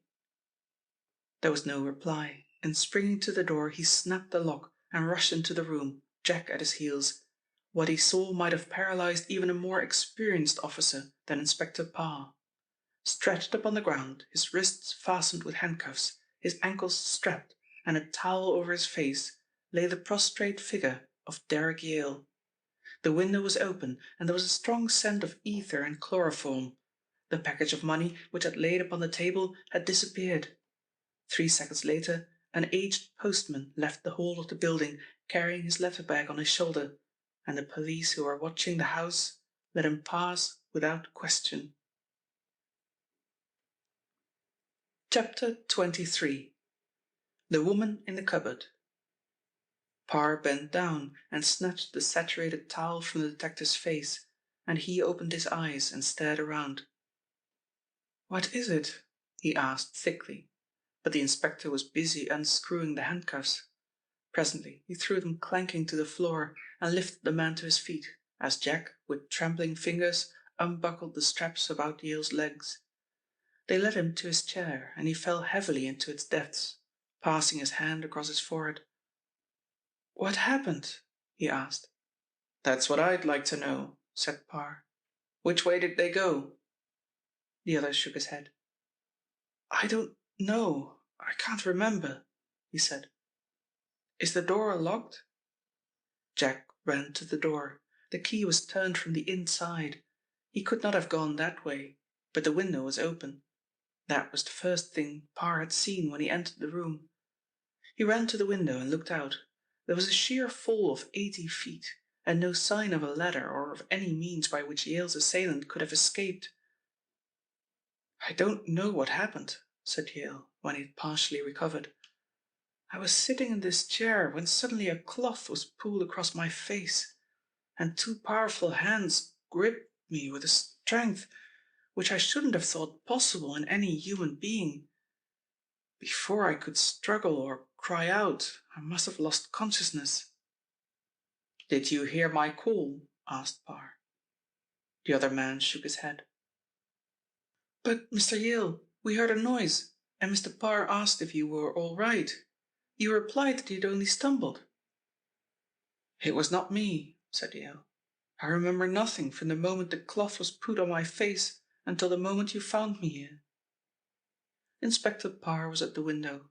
He pulled down the sash, and he pushed it up again, and then he looked on the window sill, and when he turned there was a large smile on his face.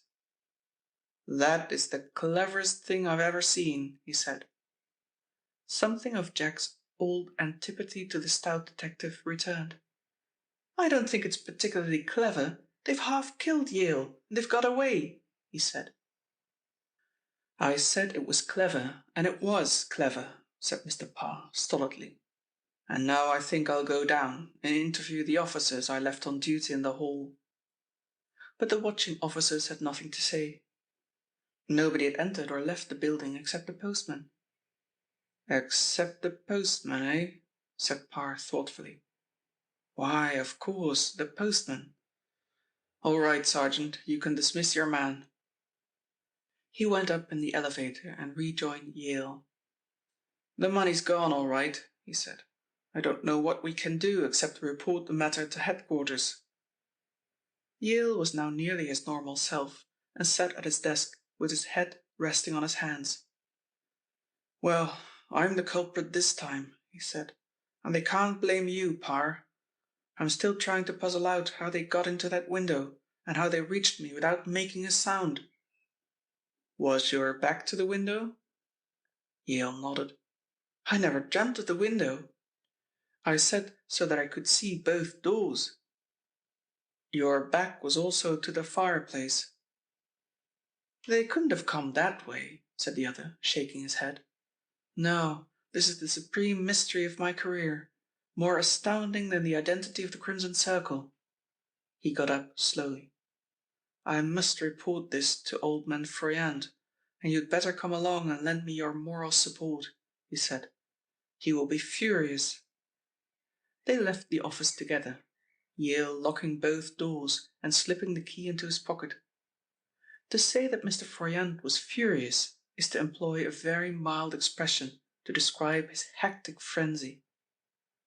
"You told me, you practically promised me," he stormed, "that the money would come back to me, and now you've come with a cock and bull story of being drugged. It is monstrous. Where were you, Parr?" "I was on the premises," said Mr. Parr, "and the story Mr. Yale has told is correct."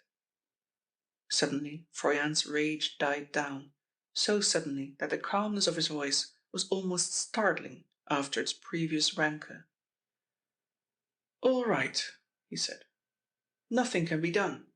The Crimson Circle have had their money, and that is the end of it. I'm much obliged to you, Yale. Please send your bill to me." And with these brusque instructions he sent them to rejoin Jack, who was waiting in the street outside. "Well, that beats the band," said Parr. "I thought at one time he was going to have a fit. And then did you notice how his manner changed?" Yale nodded slowly. At the moment of Froyant's change of manner, a great idea was formed in his mind, a tremendous and startling doubt that was almost paralyzing. "And now," said Parr good-humouredly, "as I have given you moral support, perhaps you will extend the same service to me. At police headquarters I am not so much persona grata as you. Come along and see the commissioner and tell him what happened." Derek Yale's office was silent and deserted. 10 minutes had passed since the drone of the elevator announced the departure of the three men. The silence was broken by a click, and slowly the doors in the big cupboard in the corner of Derek Yale's office were pushed open, and Thalia Drummond came out. She closed the doors behind her and stood for a while, contemplating the room, deep in thought. From her pocket she took a key, opened the door, and, passing into the corridor, locked the door behind her. She did not ring for the elevator. At the farther end of the passage was a flight of narrow stairs which communicated with the caretaker's room on the top floor, and which were used only by him. Down these she went. At the bottom was a door leading into the courtyard of a building. This too she unlocked, and soon after had joined the throng of homeward-bound clerks that thronged the pavement at this hour. Chapter 24. £10,000 Reward. The Associated Merchants' Bank are authorised to offer a reward of £10,000 for information which will lead to the arrest and conviction of the leader of what is known as the Crimson Circle Gang. In conjunction with this reward, the Secretary of State promises a free pardon to any member of the gang, other than one actually guilty of wilful murder, providing that the said member will furnish the information and evidence requisite to the conviction of the man or woman known as the Crimson Circle. On every hoarding, in every post office window, on every police station board, the announcement flared in blood-red print. Derek Yale, on his way to his office, saw the announcement and read it and passed on, wondering what effect this would have upon the minor members of the gang he'd been engaged to hunt. Thalia Drummond read it from the top of a bus when that vehicle had pulled up close to a hoarding to take on a passenger, and she smiled to herself. But the most remarkable effect of the poster was upon Harvey Froyant. It brought a colour to his face and a light to his eye which made him almost youthful. He, too, was on his way to the office when he read the announcement, but hurried back to his house and took from a drawer in his study a long list. They were the numbers of the banknotes which the Crimson Circle had taken, and he had compiled them laboriously, almost lovingly. With his own hands he now made another copy, a work that occupied him until late in the morning. When he had finished, he wrote a letter, and enclosing the new list of notes, he addressed it, posting the letter himself, to a firm of lawyers which he knew specialized in the tracing of lost and stolen property.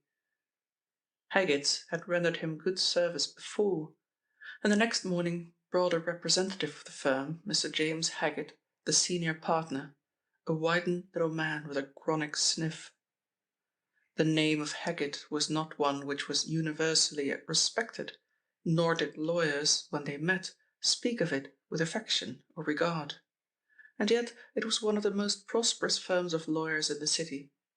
The majority of its clients were on or over the borderline which separates the lawful from the unlawful, but to the law-abiding also it was very useful, and was frequently consulted by more eminent firms whose clients wished to recover valuable goods which had been taken by the light-fingered gentry. In some mysterious way Haggett's could always place their finger upon a gentleman who had heard of the property which was lost, and in the majority of cases the missing article was restored. "I got your note, Mr. Froyant," said the little lawyer, "and I can tell you now that none of these notes are likely to go through the usual channels." He paused and licked his lips, looking past Mr. Froyant. "The biggest fence of all has gone, so I'm not doing him any injustice when I mention the fact." "Who's that?" "Brabazon," was the startling reply, and the other stared at him in astonishment. "You don't mean Brabazon of Brabazon's Bank?" "Yes, I do," said Haggett, nodding. "I should say he did a bigger business in stolen money than any other man in London. You see, it could pass through his bank without anybody being the wiser, and as he did a lot of business abroad, and was constantly changing and rechanging money for export, he got away with it. We knew who was fencing it. At least, when I say we knew, he corrected himself, we had a shrewd suspicion. As officers of the court, we should, of course, have notified the authorities had we been certain. I thought it better to call to explain to you that it's going to be a very difficult job to trace this money. Most stolen notes are passed on race courses, but quite a considerable number find their way abroad, where it is a much simpler matter to change them, and where they are ever so much more difficult to trace. You say it was the Crimson Circle who did it. Do you know them? Asked Froyant quickly. The lawyer shook his head. I have never had any dealings with them at all, he said. But, of course, I knew about them, and enough to know that they are clever people. It's likely that this man Brabazon has been doing their work, consciously or unconsciously. In that case, they might find a difficulty in disposing of the stuff. For a banknote, fence is one of the hardest to find. What am I to do when I track one of these notes and have discovered the person who passed it? I want you to notify me at once, said Froyant, and nobody else. You understand that this is a matter on which my life may hang, and if by any chance the Crimson Circle get to know that I am trying to recover the money, it will be a very serious thing for me. The lawyer agreed. The Crimson Circle apparently interested him, for he lingered and skillfully plied his employer with questions without Mr. Froyant realizing that he was being pumped. There's something new in criminals, he said. In Italy, where the Black Hand thrives, the demand for money, followed by a threat of death, is quite a common occurrence, but I should not have thought it possible in this country. The most amazing thing of all is that the Crimson Circle holds together. I should imagine, he said thoughtfully, that there is only one man in it, and that he employs a very considerable number of people unknown to one another, and each having his particular job to perform. Otherwise he would have been betrayed a long time ago. It is only the fact that the people serving him do not know him that makes it possible for him to carry on. He took up his hat. By the way, did you know Felix Morrow? A client of ours is under charge of burgling his house. Mr. Barnett. You may not have heard of him. Mr. Froyant had not heard of Flush Barnett, but he knew Marl, and Marl interested him almost as much as the Crimson Circle interested the lawyer. I knew Marl. Why do you ask? The lawyer smiled. A strange character, he said. A remarkable character in many ways. He was a member of the gang engaged in frauds on French banks. I suppose you didn't know that. His lawyer came to see me today. Apparently, a Mrs. Marl has turned up to claim his property, and she has told us the whole story. He and a man named Lightman made a fortune in France until they were caught. Marl would have been sent to the guillotine, only he turned state's evidence. Lightman, I believe, went to the knife.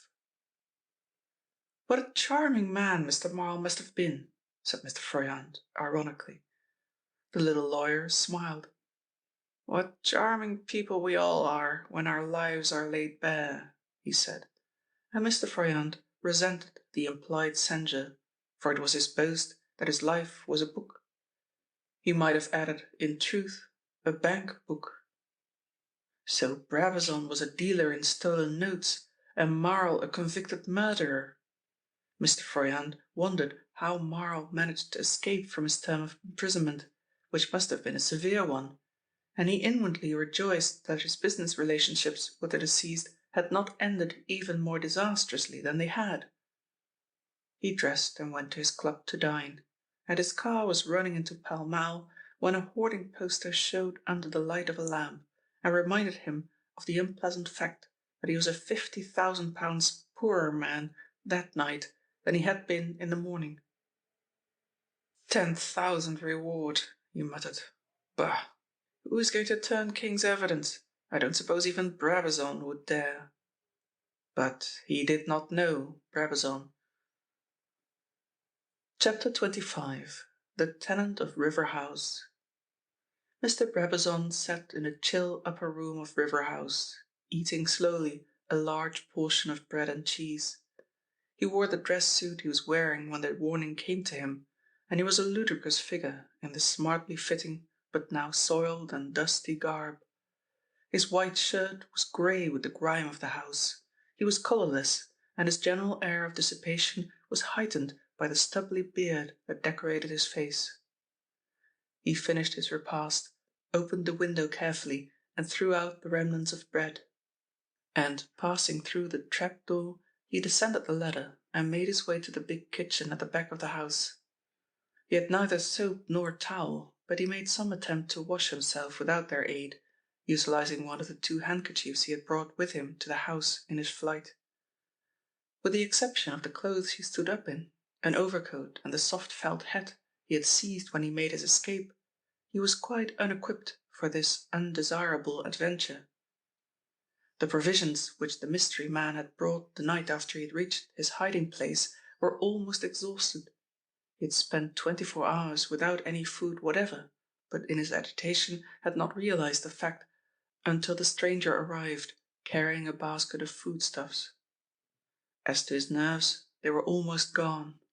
A week spent in that hovel without communion with man, with the knowledge that the police were searching for him, and that a long term of imprisonment would automatically follow his capture, had played havoc with his placid features, and to the solitude had been added the terror of a search. He had shrunk in a corner behind a door which opened to the inner room leading to the garret, whilst the detective had explored the room. The memory of Derrick Yale's visit was a nightmare. He settled himself down in the old chair that he had found in the house to spend yet another night. The man whose warning had sent him flying to cover must come soon and must bring more food. Brabazon was dozing when he heard the sound of a key put into the lock below, and jumped up. He tiptoed carefully to the trapdoor and lifted it, and then he heard the booming voice of the stranger. "Come down," it said, and he obeyed. The previous interview had been in the passage, where the darkness seemed thicker than anywhere else in the house. He had accustomed himself to the darkness and walked down the rickety stairs without mishap. "Stay where you are," said the voice. "I have brought you some food and clothing. You will find everything you need. You had better shave yourself and make yourself presentable." "Where am I going?" asked Brabazon. "I have taken a berth for you on a steamer leaving Victoria Dock tomorrow for New Zealand. You will find your passport papers and ticket in the grip. Now listen. You are to leave your moustache, or what there is of it, unshaven, and shave your eyebrows. They are the most conspicuous features of your face." Brabazon wondered when this man had seen him. Mechanically, his hand stole up to his shaggy eyebrows, and mentally he agreed with the mysterious visitor. "I have not brought you any money," the voice went on. "You have 60,000 which you stole from Morrow. You closed his account, forging his name to his cheque, believing that I would settle with him, as I did." "Who are you?" asked Brabazon. "I am the Crimson Circle," was the reply. "Why do you ask that question? You have met me before." "Yes, of course," Brabazon muttered. "I think this place is driving me mad.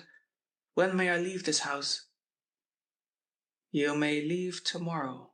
Wait until nightfall. Your ship leaves on the following morning, but you can get on board tomorrow night." "But they will be watching the ship," pleaded Brabazon. "Don't you think it is too dangerous?" "There is no danger for you," was the reply. "Give me your money." "My money?" gasped the banker, turning pale. Give me your money." There was an ominous note in the voice that spoke in the darkness, and tremblingly Brabazon obeyed. 2 large packets of money passed into the gloved hand of the visitor, and then, "Here, take this."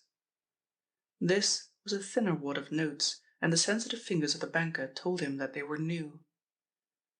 "You can change them when you get abroad," said the man. "Couldn't I leave tonight?" Brabazon's teeth were chattering now. "This place gives me the horrors." The Crimson Circle was evidently thinking, for it was some time before he spoke. "If you wish," he said.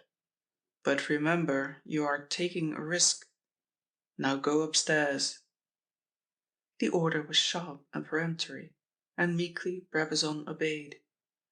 He heard the door close, and peering through the dusty windows, he saw the dark shadows stalk along the path and disappear into the darkness. Presently he heard the gate click. The man was gone. Brabazon groped for the bag which the other had left, and, finding it, carried it to the kitchen. Here he could show a light without fear of detection, and he lit one of the scraps of candle he had discovered in his search of the house during the week. The stranger had not exaggerated when he said that the bag contained all that Brabazon required, but the banker's first thought was to examine the money which the other had put into his hand. They were notes of all series and all numbers. His own had been in a series, and yet they were new. He looked at them curiously. He knew that new banknotes were not usually issued higgledy-piggledy, and then he guessed the reason.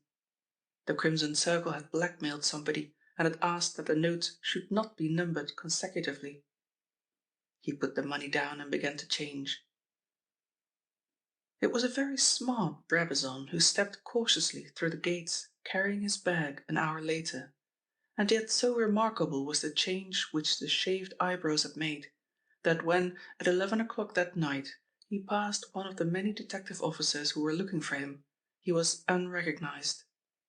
He had engaged a room in a small hotel near Euston Station and went to bed.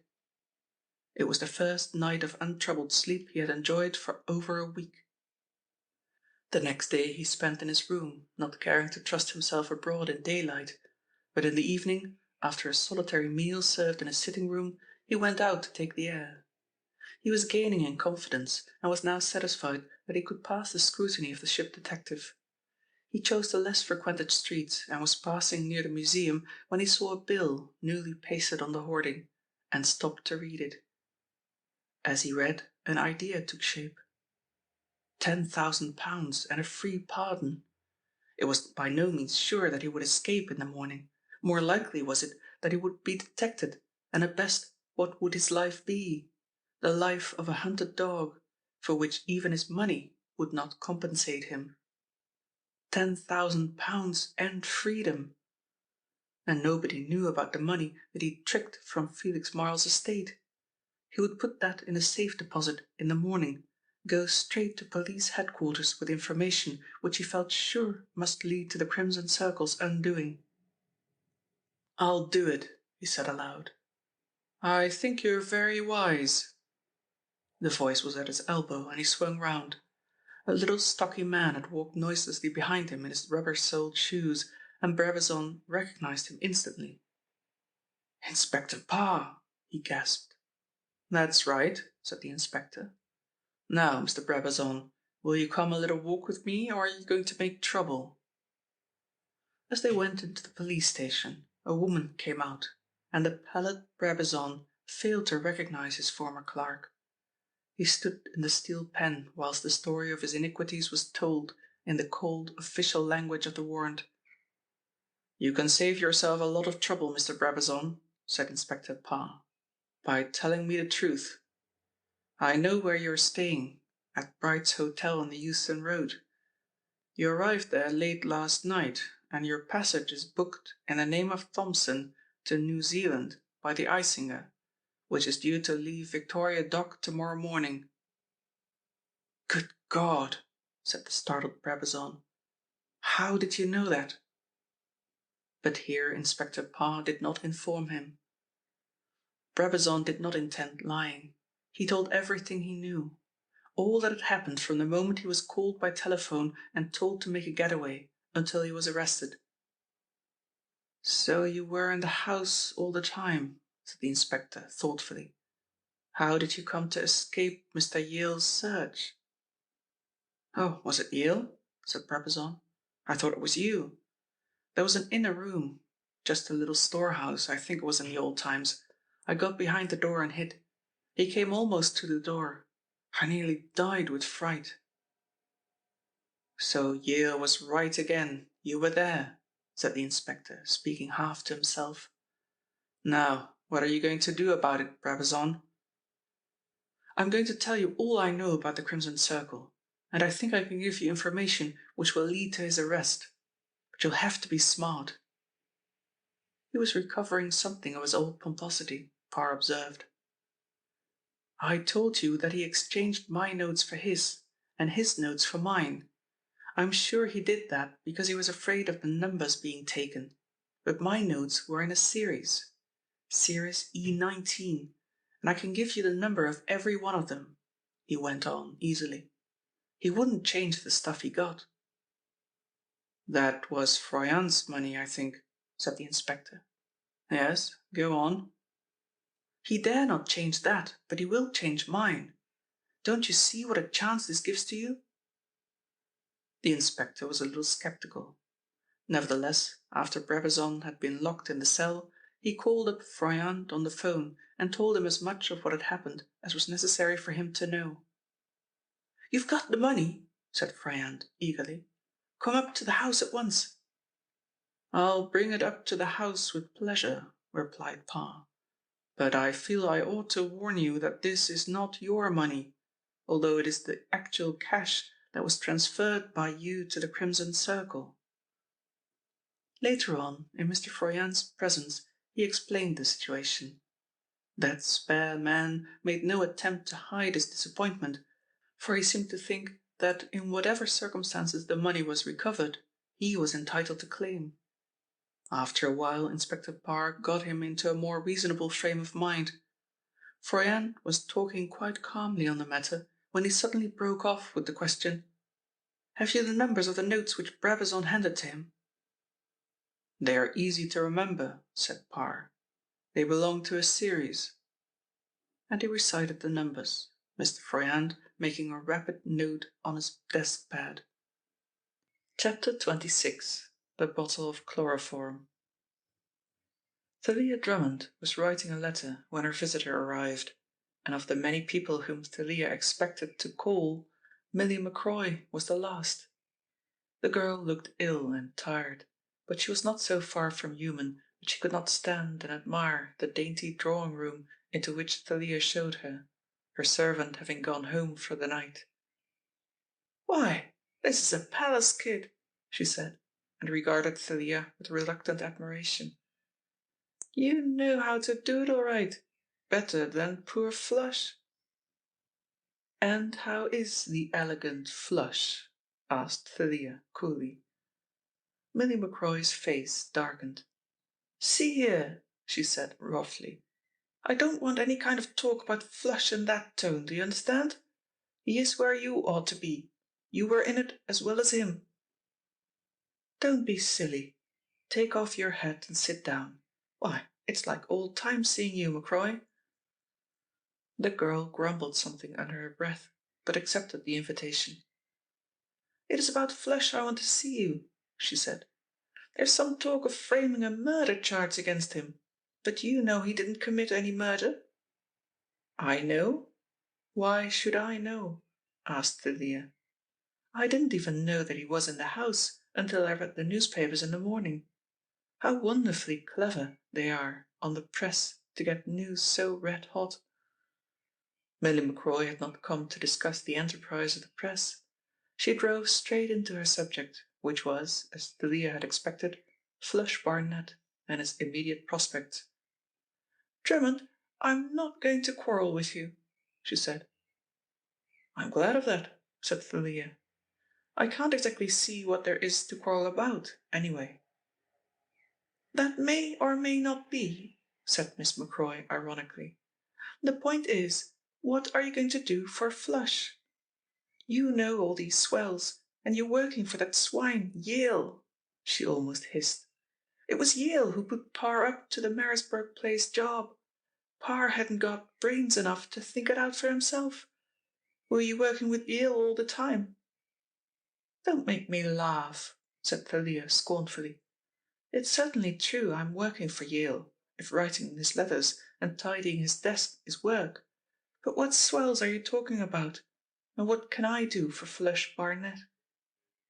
"You can go to Inspector Parr and tell him the old story," said Macroy.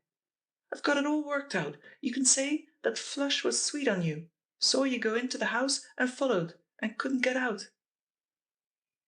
"What about my young reputation?" asked the girl coolly. "No, Milly Macroy, you've got to think up something prettier. And anyway, I don't think they're making a charge for murder against him, from what Derek Yale said this morning." She rose and walked slowly across the room, her hands clasped behind her. "Besides, what interest have I in your young man? Why should I take the trouble of speaking for him?" "I'll tell you why." Miss Macroy rose, her hands on her hips, and glared at the girl. "Because when the Brabazon case comes on, there's nothing to prevent me going into the box and saying a few plain words about what you did in the way of quick money getting when you were Brab's secretary. Ah, that's made you jump, miss." "When the Brabazon case comes on?" said the girl slowly. "Why, have they caught Brabazon?" "They pinched him tonight," answered the girl triumphantly. "Parr did it. I was up at the police station making inquiries about some money that Flush left over for me when they brought him in." "Brabazon a prisoner," said Thalia slowly. "Poor old Brab." Macroy was watching her through her half-closed lids. She had never liked Thalia Drummond, and now she hated her. She feared her too, for there was something sinister in her very coolness. Presently Thalia spoke. "I'll do what I can for Flush Barnett," she said. "Not because I'm scared of your going into the box. That's the part of the police court where you'll be least at home, Macroy. But because the poor little wretch was innocent of the murder." Miss Macroy swallowed something at this description of her lover. "I'll talk to Yale in the morning. I can't be sure it will do any good, but I'll get a heart-to-heart talk with him if he gives me a chance." "Thank you," said Miss Macroy a little more graciously, and proceeded to admire the flat in conventional language. Thalia showed her from room to room. "What's this place?" "The kitchen," said Thalia, but made no attempt to open the door. The girl looked at her suspiciously. "Have you got a friend?" she asked, and before Thalia could stop her she had opened the door and walked in. The kitchen was a small one and empty. The electric light was burning, which suggested to Miss Macroy that the girl had left the kitchen to answer her knock. Thalia could have smiled at the obvious disappointment on Milly Macroy's face, but her inclination to amusement departed as Macroy walked to the sink and picked up a bottle. "What's this?" said she, and read the label. It was half filled with a colourless liquid, and Miss Macroy did not attempt to take out the stopper. The label told her all she wanted to know. "Chloroform and ether," she read, looking at the girl. "Why have you been using chloroform?" Only for a second was Thalia taken aback, and then she laughed. "Well, do you know, Milly Macroy," she drawled, "when I think of poor Flush Barnett in Brixton Jail, I have to sniff something to put him out of my mind." Macroy banged down the bottle on the table with a snort. "You're a bad lot, Thalia Drummond, and one of these days they'll be waking you at 8 o'clock and ask you if you have any message for your friends." "And I shall reply," said Thalia sweetly, "bury me next to Flush Barnett, the eminent crook." Miss Milly Macroy did not think of a suitable retort until she was in the Marylebone Road, and then it came to her with annoying force that, for all her interview, Thalia Drummond had promised nothing.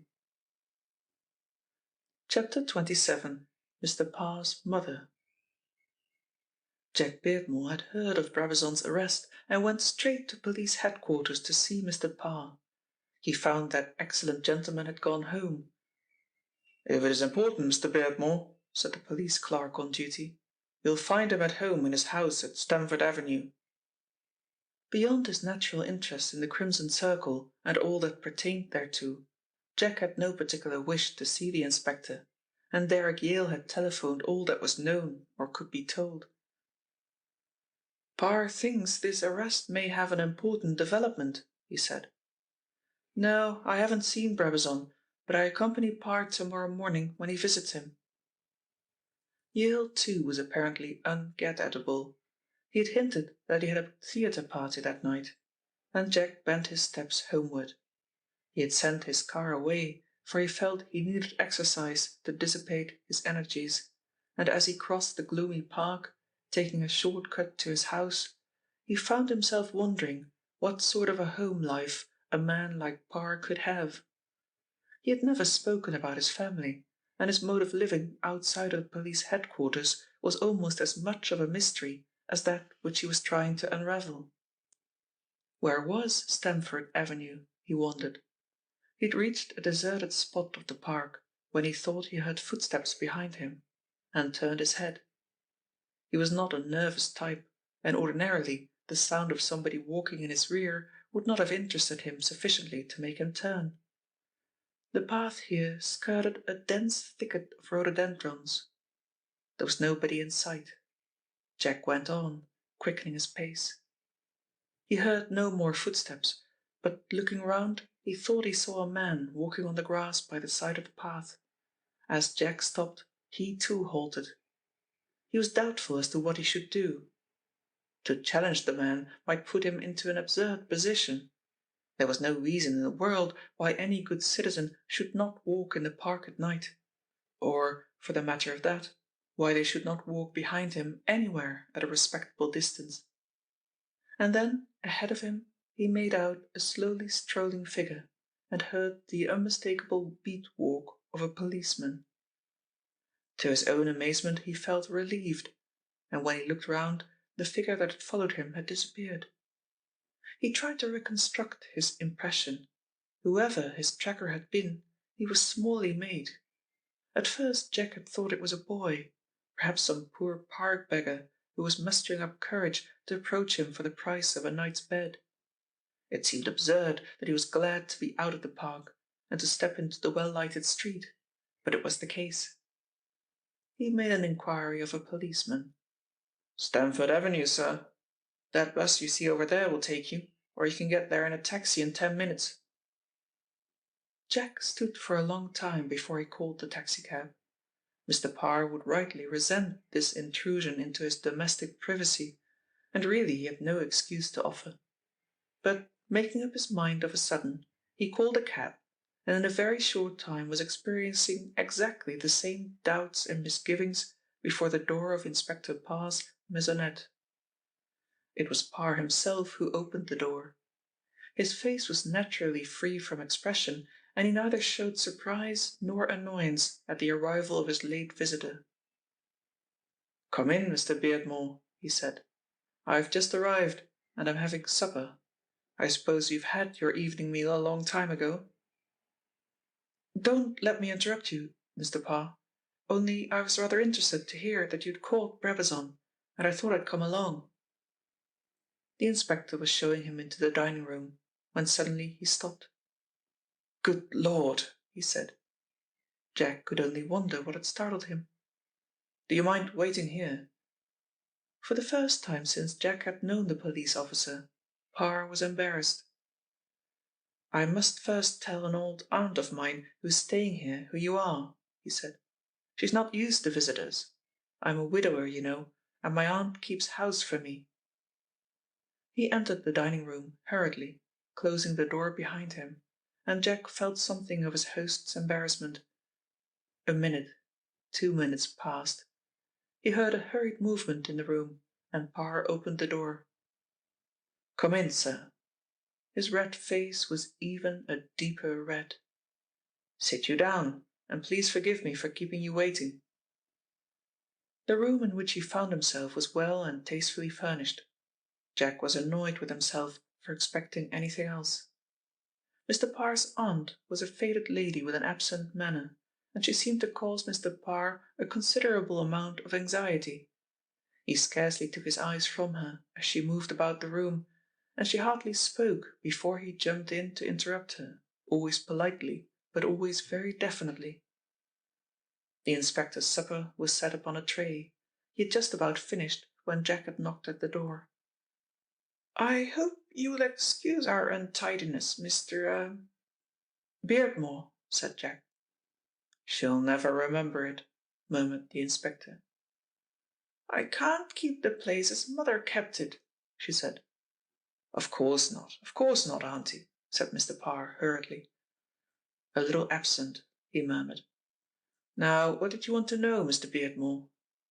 Jack laughingly excused himself for his call. "The Crimson Circle is such a complicated business that I suspect every new agent to be the central figure," he said.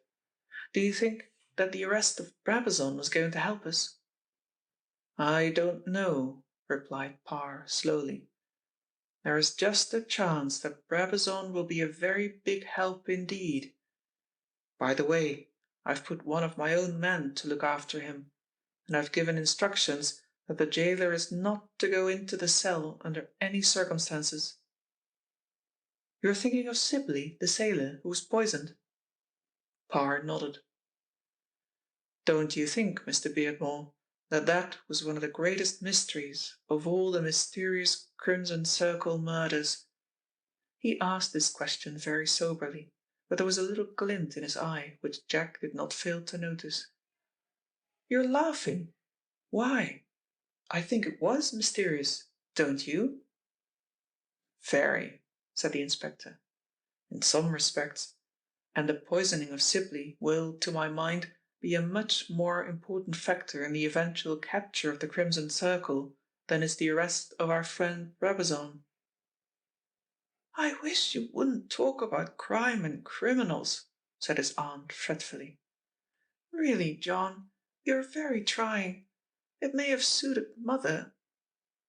"Yes, of course, Auntie. I'm sorry," said Parr hurriedly, and when she had left the room, Jack Beardmore's curiosity got the better of his discretion.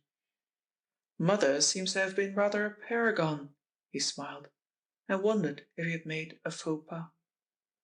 The answering laugh reassured him. "Yes, rather a paragon. She's not staying with us just now." "Is she your mother, Mr. Parr?" "No, my grandmother," said Mr. Parr, and Jack looked at him in astonishment. Chapter 28. A Shot in the Night.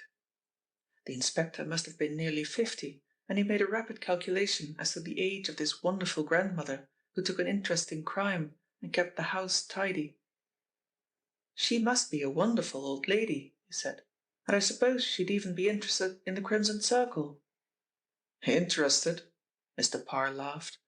"If mother was on the track of that gang with the same authority as I have, they would be high and dry in Cannon Street Police Station tonight. As it is," he paused, "they are not." All the time they were talking, Jack was puzzling his head as to why, in spite of its order, the room gave him an impression of untidiness. But he was not left to his own thoughts for very long, for Mr. Parr was in an unusually communicative mood. He even went so far as to tell Jack some of the unpleasant things said to him by the Commissioner. "Naturally, police headquarters are rather rattled by the continuance of these crimes," he said. "We haven't had anything like this for 50 years. In fact, I don't think since the Ripper murders there has been such an orgy of destruction. It may interest you too, Mr. Beardmore, to know that the Crimson Circle, whoever he is the first real organizing criminal we've had to deal with for nearly 50 years. Criminal organizations are loose affairs, and as they depend for their safety upon that sense of honor which every thief is supposed to possess, but which I've never met with. The game doesn't last very long. The Crimson Circle, however, is a man who obviously trusts nobody. He cannot be betrayed because nobody is in a position to betray him. Even the minor members of the gang cannot betray one another, because it is just as clear to me that they do not know one another by name or by sight.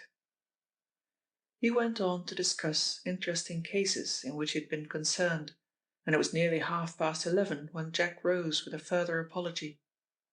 "I'll take you to the front door. Your car is here, isn't it?" "No," said Jack. "I came by taxi." Said the inspector. "I thought I saw a car drawn up in front of the door. We are not a motor car owning neighborhood. Probably it is a doctor's machine." He opened the door, and as he said, a black car was drawn up at the curb. "I seem to have seen that before," said the inspector, and took a step forward. As he did so, a pencil of flame leapt from the dark interior of the car. There was a deafening report, and Inspector Parr fell into Jack's arms and slid to the ground. A second later, and the car was speeding up the street. It showed no light and vanished round the corner as the doors in the street began to open and to let out the alarmed residents. A policeman came running along the pavement, and together they lifted the detective and carried him into the dining room. Happily, the aunt had gone to bed, and had apparently heard and noticed nothing. Inspector Parr opened his eyes and blinked. "That was a nasty one," he said, with a wince of pain. He felt gingerly in his waistcoat and brought out a flat piece of lead. "I'm glad he didn't use an automatic," he said. And then, seeing the blank amazement on Jack's face, he grinned. "The Crimson Circle, gentlemen, is only one of 3 who wear a bulletproof waistcoat," he said. "I am the second, and—" he paused. "Thalia Drummond is the third, as I happen to know." He did not speak again for some time, and then he said to Jack, "Will you telephone to Derek Yale? I think he's going to be considerably startled." The prophecy understated the case. Derek Yale arrived half an hour after the shooting in such haste that his appearance suggested that he had dressed over his pyjama suit. He listened to Parr's story and then, "I don't want to be uncomplimentary, Inspector," he laughed, "but you're the last person in the world I should have thought they would have wanted to shoot." "Thank you," said Parr, who was gingerly fixing a lint pad over his bruised chest. "I don't mean that as uncomplimentary. I merely mean that such a definite challenge to the police is the last thing in the world I expected them to deliver."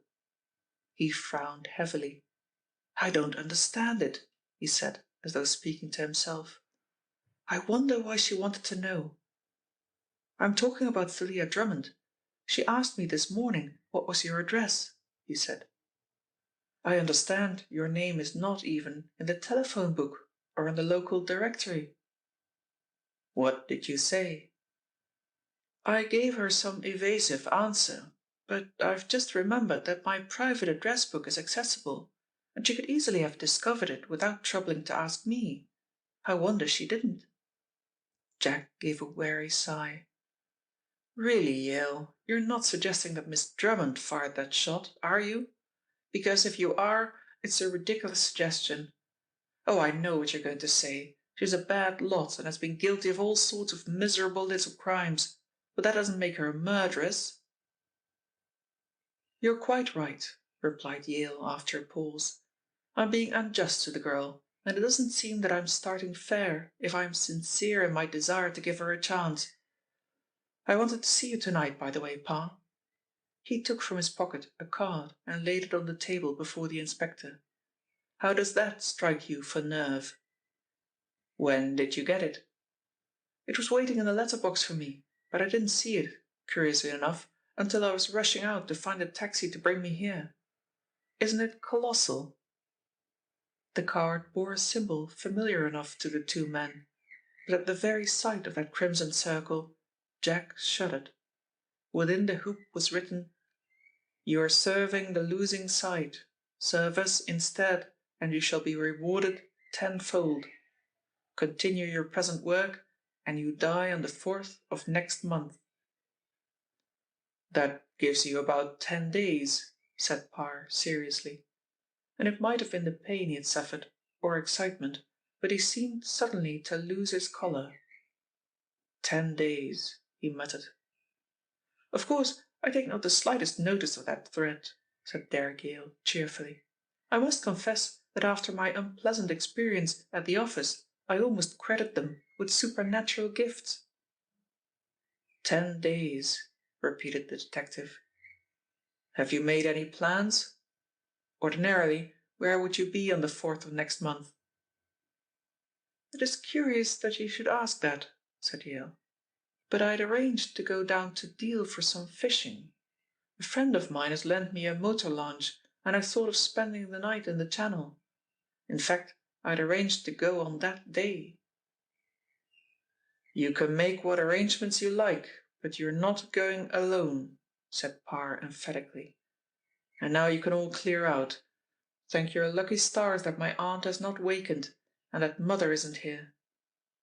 The last he said was intended for Jack, and Jack smiled understandingly. Chapter 29. The Red Circle. It was Harvey Froyant's boast that he trusted nobody completely.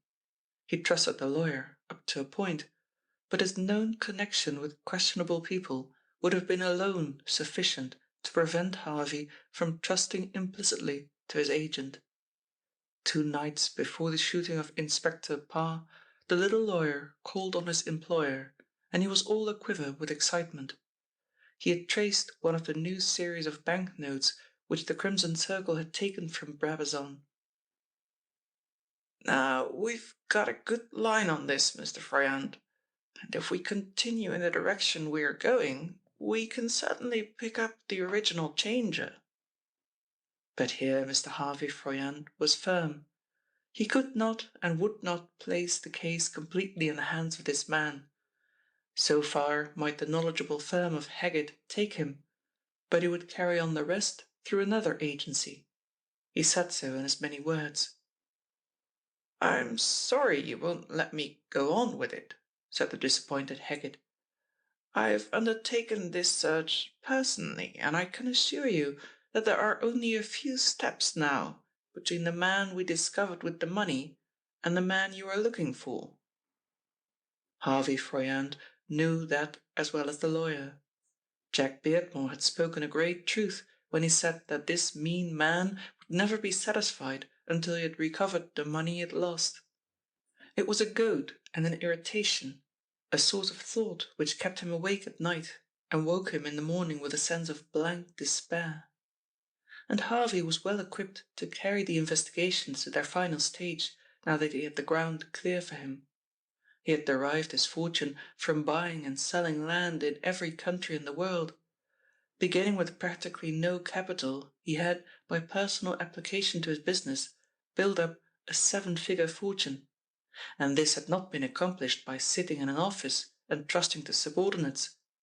It had involved considerable travel, restless inquiry, and relentless probing into the private circumstances of negotiators, a peculiarity he had shared with James Beardmore, though this he did not know. He took up his own case with alacrity, and informed neither Yale nor Parr of his intentions. As Haggett had said, it was a fairly simple matter to trace the note for at least 3 stages. His investigations brought Mr. Froyant successively to a money changer's in the Strand, a tourist office, and finally to a highly respectable bank. And here he was particularly favoured, for it was a branch of one of the banks which conducted his business. For 3 days he pried and questioned, searched books, which he had no right to search, and slowly but surely he came to a conclusion. He was not, however, satisfied to leave the matter with the discovery of the original passer of the note. Not even the bank manager, who gave him facilities for examining private accounts, and was afterwards reprimanded by his superiors for doing so, knew exactly what object he had, or against whom his investigations were directed. On the morning of the first day, Froyant left hurriedly for France. He spent only 2 hours in Paris, and the night found him on his way to the south. Toulouse he reached at 9 o'clock in the morning. Here again luck was with him, for an important official of the city had been an agent of his in a purchase he had made a few years before. Monsieur Brassard offered his guest an emphatic welcome, which Mr. Froyant discounted on the ground that his former agent was under the impression that a new deal and a new commission was in prospect. This seemed to be the case, for he was less enthusiastic when he learned the object of the visit. "I do not trouble myself with these matters," he said, shaking his head, "for although I am a lawyer, my dear Mr. Froyant, my practice does not touch the criminal court." He stroked his long beard thoughtfully. "I remember Morrow very well indeed. Morrow and another man. An Englishman, I think." "A man named Lightman?" "Yes, that was the fellow. Good gracious, yes." He made a grimace of disgust. "Of course, that is common history," he went on. "They were scoundrels, those men. One shot the cashier and the watchman of the Nîmes Bank, and there were 2 murders here in Toulouse with which their names were associated. I remember their names very well. And the terrible incident." He shook his head. "What terrible incident?" asked Mr. Froyant curiously. "It was when Lightman was led to execution. I think our executioners must have been drunk, for the knife did not work. Twice, 3 times it fell, but only just touched his neck. And when the horrified spectators interfered, you know our French people are very emotional, there would have been a riot if they had not taken the prisoner back to jail. Yes, the Red Circle escaped the knife." Mr. Froyant, who was sipping a cup of coffee, leapt to his feet, overturning the cup and its contents. "The what?" he almost shouted. Mr. Brassard looked at him open-mouthed. "Why, what is wrong, monsieur?" he asked, one eye on the damaged carpet. "The Red Circle? What do you mean?" demanded Froyant, trembling with excitement. "That was Lightman," nodded Brassard, astonished at the effect his words produced. "It was his public name. But my clerk will know more, for he was interested in the matter, which I was not." He rang the bell, and an elderly Frenchman came in. "Do you remember the Red Circle, Jules?" The aged Jules nodded. "Very well, monsieur. I was at the execution. What horror!" He raised his 2 hands in an expressive gesture. "Why was he called the Red Circle?" demanded Froyant. "Because of a mark." The man drew his long finger about his neck. "Around his throat, monsieur, was a red circle. It was the colour of his skin, and it was a legend long before the execution that no knife would ever touch him, for such marks are said to be charmed. I think it was a birthmark, but I know that on the way to the execution I met a great number of people, my friend Dieppe, for example, who were sure that the execution would not take place. If they were as sure that the executioner and his assistants would be drunk," added Jules, "and that they had put up the guillotine in the morning so badly that the knife would not work, I think they would have been more intelligent." Mr. Froyant was now breathing quickly. Little by little the truth was being revealed, and now he saw the whole thing clearly. "What happened to the Red Circle?" he asked. "I do not know," shrugged Jules. "He was sent to one of the island settlements, but Marl was released because he had given evidence for the Republic. I heard some time ago that Lightman had escaped, but I don't know how true that is." Lightman had escaped, as Froyant had already guessed. He passed that day in a feverish search of all available documents, in a visit to the public prosecutor, and he ended a strenuous 12 hours in the bureau of the prison governor, examining photographs. It may be said that Mr. Harvey Froyant went to bed that night in the Hotel Anglaise with a feeling of complete satisfaction and with the added pleasure that he had succeeded where the cleverest police had failed. The secret of the Crimson Circle was no longer a secret. Chapter 30. The Silencing of Froyant. Harvey Froyant's visit to France had not escaped attention, and both Derek Yale and Inspector Parr knew that he had gone. So also did the Crimson Circle, if Thalia Drummond's telegram reached its destination. Curiously enough, these telegrams and messages which Thalia was sending was the excuse for Derek Yale's call at police headquarters on the very evening that Mr. Froyant was returning triumphantly from France. Parr, returning to his office, found Yale sitting at the inspector's table, delighting a small but select audience of police officials with an exhibition of his curious power. His ability in this direction was amazing. From a ring which a police inspector handed him, he told the mystified hearer not only his known history, but, to his confusion, a little secret history of the man's life. As Parr came in, his assistant gave him a sealed envelope. He glanced at the typewritten address and then laid it on Yale's outstretched hand. "Tell me who sent that," he said, and Yale laughed. "A very small man with an absurd yellow beard. He talks through his nose and keeps a shop." A slow smile dawned on Parr's face. Yale added, "And that isn't psychometry, because I happen to know it is from Mr. Johnson of Mildred Street." He chuckled at the inspector's blank expression, and when they were alone, explained.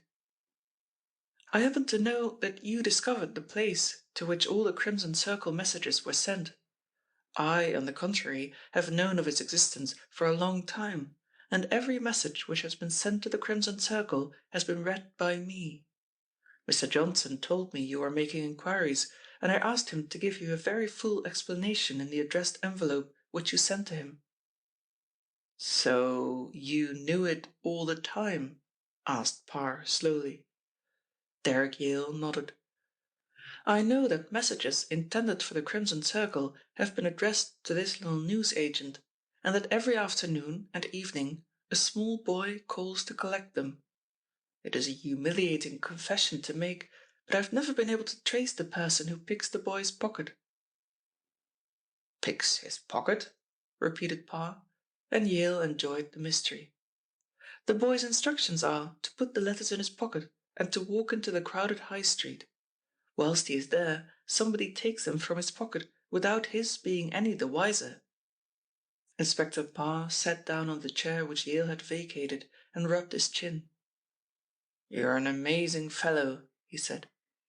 "And what else have you discovered?" "What I have all along suspected," said Yale, "that Thalia Drummond is in communication with the Crimson Circle, and has given him every scrap of information which he has been able to gather." Parr shook his head. "What are you going to do about that?" "I told you all along that she would lead us to the Crimson Circle," said Yale quietly. "And sooner or later I am sure my predictions will be justified. It is nearly 2 months since I induced our friend who keeps a small newsagent's shop to which letters may be addressed, to give me the first look over all letters addressed to Johnson. He wanted a little inducing, because our newsagent is a very honest, straightforward man. But it is my experience, and probably yours, that the mere suggestion that a man is assisting the cause of justice will induce him to commit the most outrageous acts of disloyalty. I took the liberty of suggesting, without stating, that I was a regular police officer. I hope you don't mind." "There are times when I think you should be a regular police officer," said Parr. "So Thalia Drummond is in communication with the Crimson Circle?" "I shall continue to employ her, of course," said Yale. "The closer she is to me, the less dangerous she will be." "Why did Froyant go abroad?" asked Parr. The other shrugged his shoulders. He has many business connections abroad, and probably is engaged in a deal. He owns about a third of the vineyards in the Champagne. I suppose you know that?" The inspector nodded. Then, for some reason or other, a silence fell upon them. Each man was busy with his own thoughts, and Mr. Parr particularly was thinking of Froyant and wondering why he had gone to Toulouse. "How did you know he'd gone to Toulouse?" asked Derrick Yale. The question was so unexpected, such a startling continuation of his own thoughts, that Parr jumped. "Good heavens!" he said. "Can you read a man's mind?" "Sometimes," said Yale unsmilingly. "I thought he'd gone to Paris." "He went to Toulouse," said the inspector shortly, and did not explain how he came to know. Possibly nothing Derrick Yale had ever done, no demonstration he had given of his gifts, had so disconcerted this placid inspector of police as that experiment in thought transference. It alarmed, indeed frightened him, and he was still shaken in his mind when Harvey Froyant's telephone call came through. "Is that you, Pa? I want you to come to my house. Bring Yale with you. I have a very important communication to make." Inspector Parr hung up the receiver deliberately. "Now, what the devil does he know?" he said, speaking to himself, and Derrick Yale's keen eyes, which had not left the inspector's face all the time he was speaking, shone for a moment with a strange light. Thalia Drummond had finished her simple dinner and was engaged in the domestic task of darning a stocking. Her undomestic task, which was of greater urgency, was to prevent herself thinking of Jack Beardmore. There were times when the thought of him was an acute agony, and since such moments of quietness and solitude as these were favourable for such meditation, she had just put down her work and turned to something new for distraction when the doorbell rang. It was a district messenger, and he carried in his hand a square parcel that looked like a boot box. It was addressed to her in pen-printed characters, and she had a little flutter at her heart as she realized from whom it had come.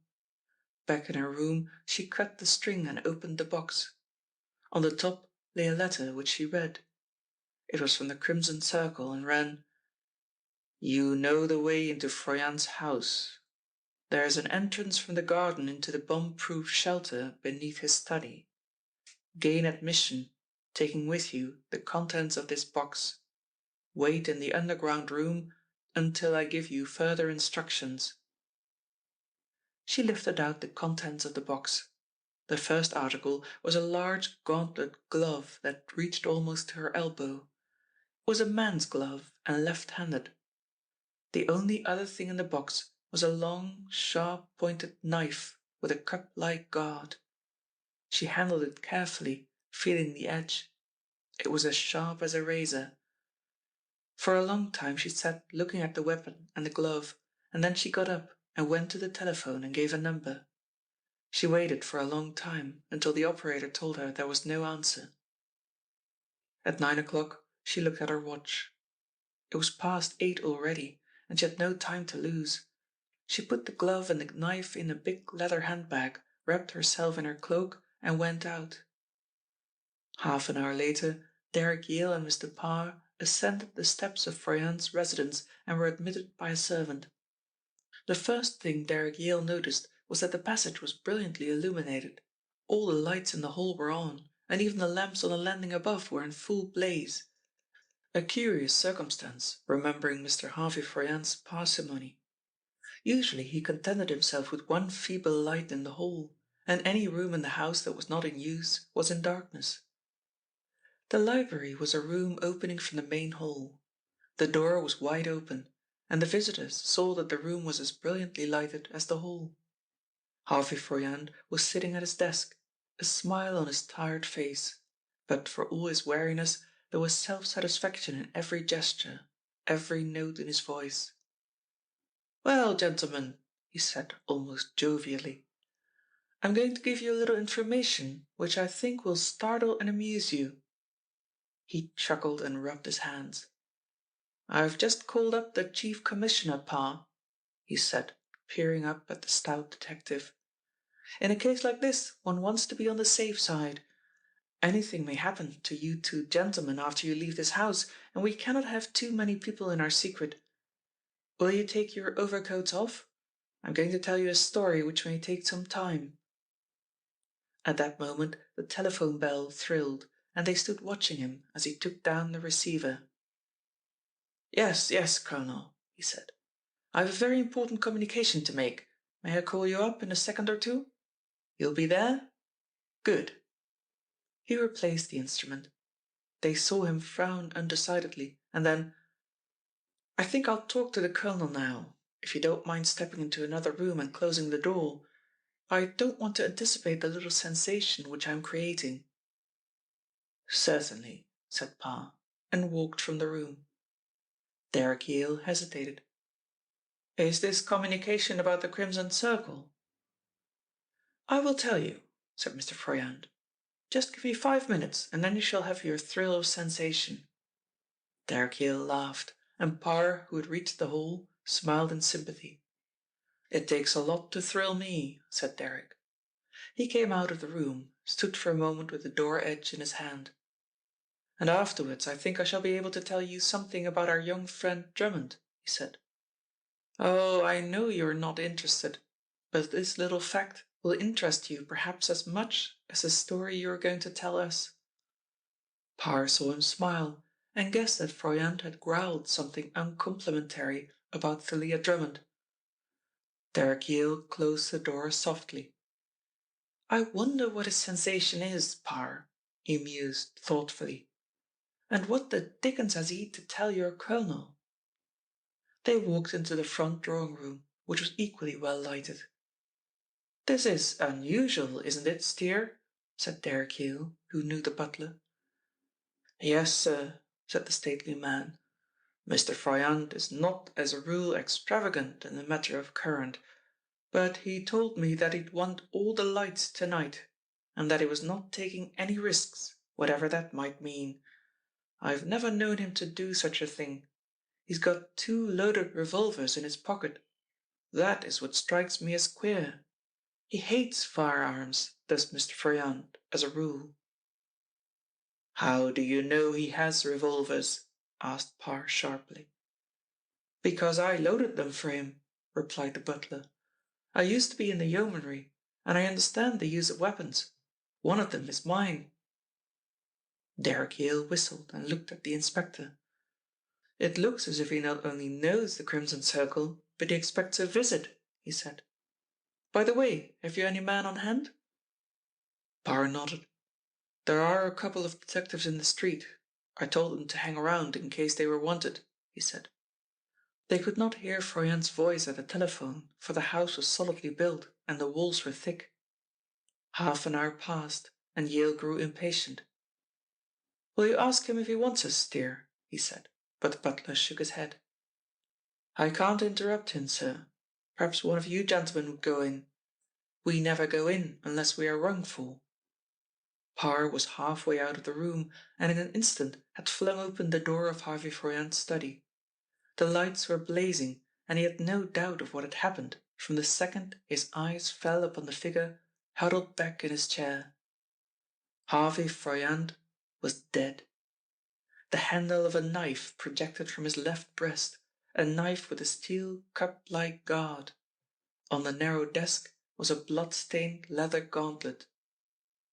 It was the startled cry of Parr that brought Derrick Yale rushing into the room. Parr's face was as white as death as he stared at the tragic figure in the chair, and neither man spoke a word. Then Parr spoke. "Call my men in," he said. "Nobody is to leave this house. Tell the butler to assemble the servants in the kitchen and keep them there." He took in every detail of the room. Across the big windows which looked on to a square of green at the back of the house, heavy velvet curtains were drawn. He pulled them aside. Behind these were shutters, and they were securely fastened. How had Harvey Froyant been killed? His desk was opposite the fireplace, and the desk was a narrow Jacobean affair, which would have distracted any ordinary man by its lack of width, but it was a favourite of the dead financier. From which way had the murderer approached him? From behind? The knife was thrust in a downward direction, and the theory that his assailant came upon him unawares was at least plausible. But why the glove? Inspector Parr handled it gingerly. It was a leather gauntlet, such as the chauffeur uses, and had been well worn. His next move was to call the police commissioner, and, as he had suspected, the colonel was waiting for a communication from Harvey Froyant. "Then he did not telephone to you?" "No. What has happened?" Parr told him briefly, and listened unmoved to the almost incoherent fury of his chief at the other end of the wire. Presently he hung up the receiver and went back to the hall, to find his men already posted. "I am searching every room in the house," he said. He was gone half an hour and returned to Derrick Yale. "Well?" asked Yale eagerly. Parr shook his head. "Nothing," he said. "There's nobody here who has no right to be here." "How did they get into the room? The hallway was never empty except when Steere came into the drawing room." "There may be a trap in the floor," suggested Yale. "There are no traps in drawing room floors in the West End of London," snapped Parr. But the further search had a surprising result. Turning up one corner of the carpet, a small trap-door was discovered, and the butler explained that in the days of the war, when air raids were a nightly occurrence, Mr. Froyant had had a bomb-proof shelter constructed of concrete in a lower wine cellar, ingress to which was gained by means of a flight of stairs leading from his study. Parr went down the stairs with a lighted candle and discovered himself in a small, square, cell-like room. There was a door which was locked, but searching the body of Harvey Froyant they found a master key. Beyond the first door was a second of steel, and this brought them into the open. The houses in the street shared a common strip of lawn and shrubbery. "It is quite possible to get into here through the gate at the end of the garden," said Yale, "and I should say that the murderer came this way." He was flashing his electric lamp along the ground. Suddenly he went down onto the ground and peered. "Here is a recent footprint," he said, "and a woman's." Parr looked over his shoulder. "I don't think there is any doubt about that," he said. "It is recent." And then suddenly he stepped back. "My God!" he gasped in awe-stricken tones. "What a devilish plot!" For it came upon him with a rush that this was the footprint of Thalia Drummond. Chapter 31. Thalia answers a few questions. Derrick Yale sat with his head on his hands, reading a newspaper. He'd read a dozen that morning, and one by one he had cast them aside to open another. "Under the eyes of the police," he quoted. "Incompetence at police headquarters." He shook his head.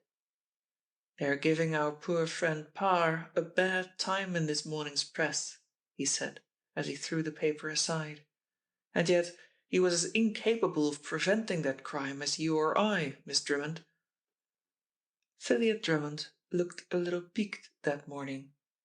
There were dark circles about her eyes and an air of general listlessness which was in contrast to her usual cheerful buoyancy. "If you're in that game, you expect to get kicks, don't you?" she asked coolly. "The police can't have it all their own way." He looked at her curiously. "You aren't a particular admirer of police methods, are you, Miss Drummond?" he asked. "Not tremendously," she replied, as she laid a stack of correspondence before him. "You aren't expecting me to get up testimonials to the efficiency of headquarters, are you?" He laughed quietly. "You're a strange girl," he said. "Sometimes I think that you were born without compassion. You worked for Froyant too, didn't you?" "Yes," she said shortly. "You lived some time in the house?" She did not reply, but her grey eyes met his steadily. "I did live some time in the house," she admitted. Why do you ask that? I wondered if you knew of the existence of this underground room, said Derek Yale carelessly. Of course I knew of the room. Poor Mr. Froyant made no secret of his cleverness. He has told me 12 times how much it cost, she added with a faint smile. He cogitated a moment. Where were the keys usually kept that opened the door of the bomb-proof room? In Mr. Froyant's desk. Are you suggesting that I have had access to them, or that I was concerned in last night's murder? He laughed. I'm not suggesting anything, he said. I am merely inquiring, and as you seem to know a great deal more about the house than most of the people who live in it, my curiosity is natural. Would it be possible, do you think, to push up that trap without making a noise? Quite, she said. The trapdoor works on counterbalances. Are you going to answer any of those letters? He pushed the pile of letters aside. What were you doing last night, Miss Drummond? This time his method was more direct. I spent my evening at home, she said. Her hands went behind her, and that curious rigidity which he had noticed before stiffened her frame. Did you spend the whole of the evening at home? She did not answer. Isn't it a fact that about 8:30 you went out, carrying a small parcel? Again she made no reply. One of my men accidentally saw you, said Derek Yale carelessly, and then lost sight of you. Where did you spend the evening? You did not return to your flat until nearly 11 o'clock at night. I went for a walk, said Thalia Drummond coolly. If you'll give me a map of London, I will endeavour to retrace my footsteps. Suppose some of them have already been traced? Her eyes narrowed.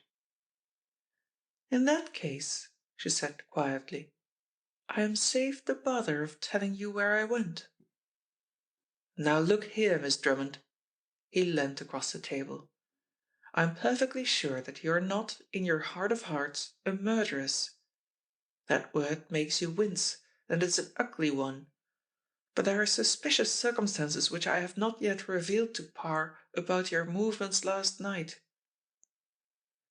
Being under suspicion is a normal condition with me, she said. And since you know so much, it is quite unnecessary for me to tell you more. He looked at her, but she returned his gaze without faltering, and then with a shrug of his shoulders he said, Really, I don't think it matters where you were. I'm almost inclined to agree with you, she mocked him, and went back to her office and her typewriter. An amazing personality, thought Derek Yale. Women did not ordinarily interest him, but Thalia Drummond was beyond and outside of the general run. Her beauty had no appeal for him. He knew she was pretty, just as he knew his office door was painted brown and that the colour of a penny stamp was red. He took up the paper again and reread some of the comments upon the inefficiency of police headquarters, and soon after, as he had expected, Parr came into the room with a certain briskness and dropped into a chair. The Commissioner has asked for my resignation, he said, and to the other's surprise his voice was almost cheerful. I'm not worrying. I intended to retire 3 years ago when my brother left me his money. This was the first intimation Derek Yale had received that Inspector Parr was a comparatively rich man. What are you going to do? He asked, and Parr smiled. In government offices, when you are asked to resign, you resign, he said dryly. But my resignation will not take effect until the end of next month. I must wait and see what happens to you, my friend. To me? Said Derek Yale in surprise. Oh, you mean the warning that I am to be polished off on the 4th? Let me see, there are only 2 or 3 days of life left for me. He laughed ironically as he glanced at the calendar. I don't think you need wait for that. But joking apart, Why resign at all? Do you think if I saw the Commissioner, he'd take much less notice of you than he would of a row of beans if they started articulating, said Mr. Parr. As a matter of fact, he isn't taking me off the case until my resignation comes into effect, and I have you to thank for that. Me? The stout inspector was laughing silently. I told him that your life was so precious to the country that it was necessary I should remain on duty until I'd got you over the fatal date, he said. Thalia Drummond came in at that moment with another batch of correspondence. Good morning, Miss Drummond. The inspector raised his eyes to the girl. I've been reading about you this morning, said Thalia coolly. You're becoming quite a public character, Mr. Parr. Anything for the sake of a little advertisement, murmured the inspector without resentment. It is a long time since I saw your name in the paper, Miss Drummond. His reference to her appearance in a police court seemed to afford Thalia a great deal of amusement. I shall have my share in time, she said. What is the latest news about the Crimson Circle? The latest news, said Mr. Parr slowly, is that all correspondence addressed to the Crimson Circle of Mildred Street must in future be sent elsewhere. He saw her face change. It was only a momentary flash, but the effect was very gratifying to Inspector Parr. Are they opening offices in the city? She asked, recovering herself rapidly. I don't see why they shouldn't. They seem to do almost as much as they like, and I don't see why they should not live in a very handsome block with elevators and electric signs. No, I don't think they'd better have electric signs, because even the police would see them. Sarcasm in a young woman, said Mr. Parr severely, is not only unbecoming, it is indecent. Yale was listening to this exchange with a delighted smile. If the girl surprised him, there were moments when Inspector Parr surprised him as much. This heavy man had a very light, malicious touch when he wished. And where were you last night, Miss Drummond? Asked Parr, his eyes on the ground. In bed and dreaming, said Thalia Drummond. Then you must have been walking in your sleep when you were loafing about at the back of Froyant's house about 9:30, suggested the inspector. So that is it, eh? Said Thalia. You found my dainty footsteps in the garden? Mr. Yale has hinted as much already. No, Inspector, I went for a walk in the park at night. The solitude is very inspiring. Still, Parr regarded the carpet attentively. Well, when you walk in the park, young lady, keep at some distance from Jack Beardmore, because the last time you trailed him, you scared him. It hit truly this time. Her face flushed crimson, and her delicate eyebrows met in a frown. Mr. Beardmore isn't easily scared, she said. And besides... Suddenly she turned and went from the room, and when Parr, after a little further conversation, also went into the outer office, she looked up at him and scowled. There are times, Inspector, when I positively hate you, she said vehemently. You surprise me, said Inspector Parr. Chapter 32. A Trip to the Country. Police headquarters was on its trial.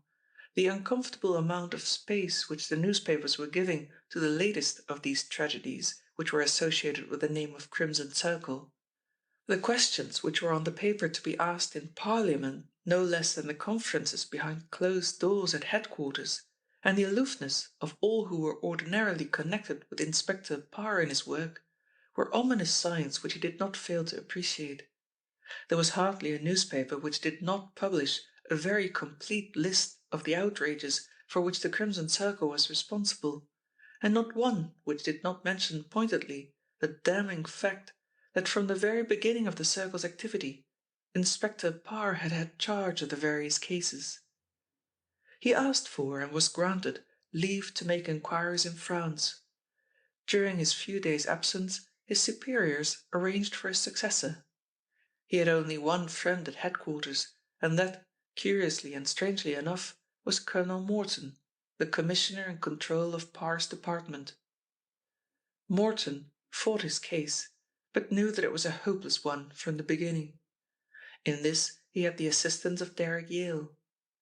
Yale made an early call at headquarters and gave the fullest particulars with the object of exonerating his official colleague. The mere fact that I was on the spot and that I had been specially engaged to protect Fryand must take a lot of responsibility from Parr's shoulders, he urged. The commissioner leant back in his chair and folded his arms. I don't want to hurt your feelings, Mr. Yale, he said bluntly, but officially you have no existence, and I am afraid that nothing you will say is going to help Mr. Parr. He has had his chance. In fact, he has had several chances, and he has missed them. Just as Yale was going, the commissioner beckoned him to remain. You can throw light upon one subject, Mr. Yale, he said. It has reference to the killing of the man who shot James Beardmore. You remember Sibley, the sailor? Yale nodded and resumed the seat he had vacated. Who was in the cell when you were taking this man's evidence? Myself, Mr. Parr, and an official shorthand writer. Man or woman? Asked the commissioner. A man. I think he was a member of your staff. That was all. The jailer came in once or twice. In fact, he came in while we were there and brought the water, which was found afterwards to contain the poison. The commissioner opened the folder and selected from many documents a sheet of foolscap. Here's the jailer's statement, he said. I'll save you the preliminaries, but this is what he says, said the commissioner. He fixed his glasses and read slowly. The prisoner sat on his bed. Mr. Parr was sitting facing him, and Mr. Yale was standing with his back to the cell door, which was open when I went in. I took a tin mug half full of water which I drew from a faucet which had been fixed for the purpose of supplying drinking water. I remember putting the tin down whilst I attended a bell call from another cell. So far as I know, it was impossible that this tin could be tampered with, though it is true that the door into the yard was open. When I went into the cell, Mr. Parr took the tin from my hand and set it on a ledge near the door, and told me not to interrupt them. You notice that no reference is made to the shorthand writer. Was he obtained locally, do you think? I'm almost sure he was from your office. I must ask Parr about that, said the commissioner. Mr. Parr, who had returned from France, when questioned on the telephone, admitted that the shorthand writer was a local man whom he had secured by making inquiries in the little town. In the confusion which had followed the discovery that Sibley was dead, he had not thought to inquire about the man's identity. A typewritten transcript of Sibley's statement had been given to him, and he remembered indistinctly paying the writer for his trouble. That was as far as he could help the commissioner, whose information on the subject was not greatly increased. Derek Yale waited whilst this telephonic communication was in progress, and when the colonel had finished, he gathered from his dissatisfied expression that Parr's information was of no particular value. You don't remember the man yourself? Yale shook his head. His back was to me most of the time, he said, and he sat by the side of Parr. The commissioner muttered something about gross carelessness, and then, I shouldn't be surprised if your shorthand writer was an emissary of the Crimson Circle, he said. It was a piece of criminal neglect to have taken a man whose identity cannot be established for such an important piece of work. Yes, Parr has failed. He sighed. I'm sorry in many ways. I like Parr. Of course, he's one of the old-fashioned police officers whom you bright outside men affect to despise, and he hasn't any extraordinary gifts, although he has been, in his time, a remarkably good officer. But he'll have to go. That is decided. I may tell you this because I've already made the same intimation to Parr himself. It is 1,000 pities." It was no news to Yale, nor was it news to the youngest officer at police headquarters. But the person who seemed least concerned was Inspector Parr himself. He went about his routine work as though unconscious that any extraordinary change in his position was contemplated, and even when he met his successor, who came to look at the office he was shortly to occupy, was geniality itself. One afternoon he met Jack Beardmore by accident in the park, and Jack was struck by the stout little man's good spirits. "Well, Inspector," said Jack, "are we any nearer the end?" Parr nodded. "I think we are," he said. "The end of me." This was the first definite news Jack had received of the inspector's retirement. "But surely you're not going? You've all the threads in your hands, Mr. Parr. They can't be so foolish as to dispense with you at this very critical moment, unless they've given up all hope of capturing the scoundrel." Mr. Parr thought they had given up all hope long ago, but the attitude of headquarters was a subject which he did not care to pursue. Jack was going down to his country house. He had not visited the place since his father's death, and he would not have gone now, but the necessity had arisen for revising a number of farm leases, and since the business could not be done in town, and there were other matters which needed local attention, he decided to spend a night in a place which had, in addition to the memory of this tragedy, memories almost as distasteful. "Going down into the country, are you?" said Mr. Parr thoughtfully. "Alone?" "Yes," said Jack, and then, as he guessed the other's thoughts, he asked eagerly, "You would not care to come down as my guest, would you, Mr. Parr? I should be delighted if you could. But I suppose this Crimson Circle investigation will keep you in town." "I think they'll get on very well without me," said Mr. Parr grimly. "Yes, I think I should like to come down with you. I haven't been to the house since your poor father's death, and I should like to go over the grounds again." He asked for an additional 2 days' leave, and headquarters, which would have willingly dispensed with him for the remainder of his lifetime, agreed. As Jack was leaving that night, the inspector went home, packed a small Gladstone bag, and met him at the station. Neither the weather nor the roads were conducive to a long motor-car journey, and on the whole the inspector agreed that travelling by train was more comfortable. He had left a little note addressed to Derrick Yale, telling him where he was going, and added at the foot, "It is possible circumstances may arise which would need my presence in town. Do not hesitate to send for me if this should be the case." Remembering this postscript, Mr. Parr's subsequent conduct was not a little odd. Chapter 33. The Posters. Jack did not find him a pleasant travelling companion. The inspector had brought with him a whole bundle of newspapers, in each of which he read religiously the comments upon the Crimson Circle. His host saw what he was reading, and was astonished that the man, phlegmatic as he was, could find any pleasure in the uncomplimentary references to himself which filled the journals. He said as much. The inspector put down a paper on his knees and took off his steel-rimmed pince-nez. "I don't know," he said. "Criticism never did anybody any harm. It is only when a man knows he's wrong that this kind of stuff irritates him. As I happen to know I am right, it doesn't matter to me what they say." "You really think you're right? In what respect?" asked Jack curiously. But here Parr was not offering any information. They arrived at the little station and drove the 3 miles which separated the line from the big gaunt house which had been James Beardmore's delight. Jack's butler, who had come down to superintend arrangements for his master's comfort, handed a telegram to Inspector Parr almost as soon as he put his foot across the threshold. Parr looked at the face of the envelope and then at the back. How long has this been here? It arrived about 5 minutes ago. A cyclist messenger brought it up from the village, he said. The inspector tore open the envelope and extracted the form. It was signed Derek Yale and read, "Come back to London at once. Most important development."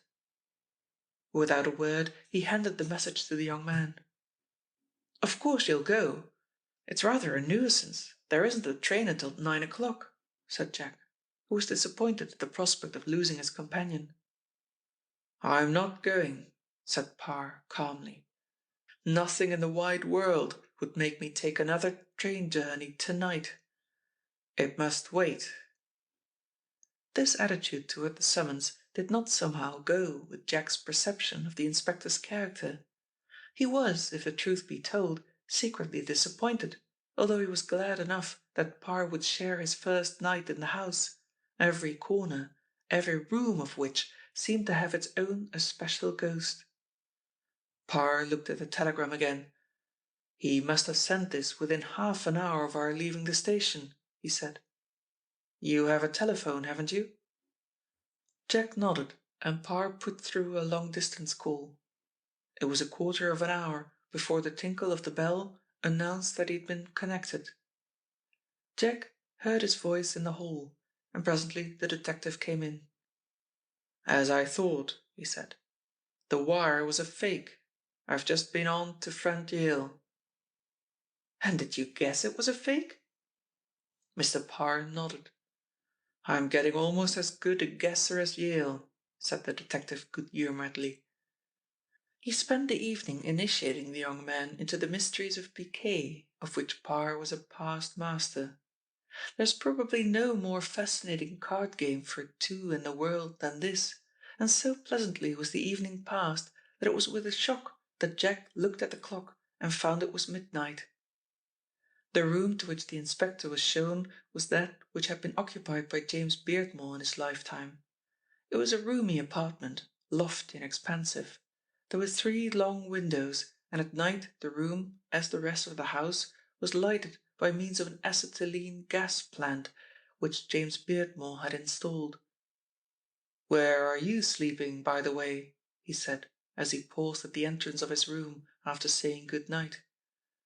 "I'm in the next room," said Jack, and Parr nodded and closed the door, locking it behind him. He heard Jack's door shut, and proceeded to divest himself of part of his clothing. He made no attempt to undress, but taking from his battered suit-case an old silk dressing-gown, he wrapped it about him, turned out the light and, walking to the windows, pulled up the 3 blinds. The night was fairly light. There was sufficient to enable him to find his way back to the bed on which he lay, pulling the eiderdown over him. There is a method by which the worst cases of insomnia-haunted patients may obtain sleep, though it is one which I believe is very little known. It is to attempt deliberately to keep one's eyes open in the dark. Mr. Parr succeeded only by turning on his side and staring out of the nearest window, which had opened a little. Towards morning he rose suddenly and stepped noiselessly towards the nearest window. He had heard a faint whir of sound, a noise which a smoothly running motor car makes, but now there was a profound silence. He went to the washstand and rubbed his face with cold water, drying it leisurely. Then he walked back to the window, pulled up a chair, and sat so that he commanded whatever view there was of the avenue leading to the front of the house. He had to wait nearly half an hour before he saw a dark figure steal from the shadow of the trees, only to disappear again in a deeper shadow. He momentarily glimpsed it again as it passed out of his range of vision into the shadow of the house itself. The inspector moved softly from the room and, crossing the landing, went down the stairs. The main door of the house was bolted and locked, and it was some time before he could open it. When he stepped out into the night, there was nobody in sight. He crept stealthily along the path which ran parallel with the house, but found no intruder, and he had reached the main entrance again when he heard the sound of the motor fading gradually. The midnight visitor had gone. He closed and bolted the door and went back to his room. This visit puzzled him. It was clear that the man, whoever he was, had not seen Parr, nor could he have been certain that he was under observation. He must have come and gone almost immediately. It was not until he came down to breakfast in the morning that the mystery of the visitation was revealed. Jack was standing before the fire reading a crumpled paper, which looked as if it had been posted up and torn. It was the size of a small poster and hand-printed. Before he saw its contents, Parr knew that it was a message from the Crimson Circle. "What do you think of this?" asked Jack, looking round as the detective came in. "We found half a dozen of these posters, pasted or tacked onto the trees of the drive, and this one was stuck up under my window." The detective read: "Your father's debt is still unpaid. It will remain unpaid if you persuade your friends Derek Yale and Parr to cease their activity." Underneath was written in smaller characters, and evidently added as an afterthought: "We shall make no further demands upon private individuals." "So he was bill-posting," said Parr thoughtfully. "I wondered why he came and left so early." "Did you see him?" asked Jack in surprise. "I just glimpsed him. In fact, I knew he would call, though I expected a more startling consequence," said the detective. He sat through breakfast without saying a word, except to answer the questions that Jack put to him, and then only in the briefest fashion, and it was not until they were walking across the meadows that Parr asked: "I wonder if he knows you're fond of Thalia Drummond?" Jack went red. "Why do you ask that?" he said a little anxiously. "You don't think they will take their vengeance on Thalia, do you?" "If it would serve his purpose, he would wipe out Thalia Drummond like that." The detective snapped his fingers. He put an end to further conversation by stopping and turning about in his tracks. "This will do," he said. "I thought you wanted to go to the station gate, the way Morrow came to the house that morning." Parr shook his head. "No, I wished to be sure how he approached the house. Can you point out the spot where he suddenly became so agitated?" "Why, of course," said Jack readily, but wondering what it was all about. "It was much nearer the house. In fact, I can give you the exact spot, because I particularly remember his stepping aside from the path and ruining a young rose tree on which he put his foot. There's the tree, or one the gardener has put in its place." He pointed, and Parr nodded his large head several times. "This is very important," he said. He walked to where the ruined tree had been. "I knew he was lying," he said half to himself. "You cannot see the terrace from here at all.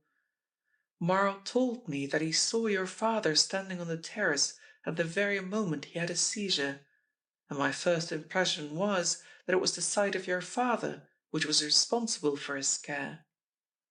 He gave Jack details of the conversation he had had with Felix Morrow before his death. "I could have corrected that," said Jack. "My father was in the library all the morning, and he did not come out of the house until we were ascending the steps of the terrace." Parr, notebook in hand, was making a rough sketch. On his left front was a solid block of Sedgewood House.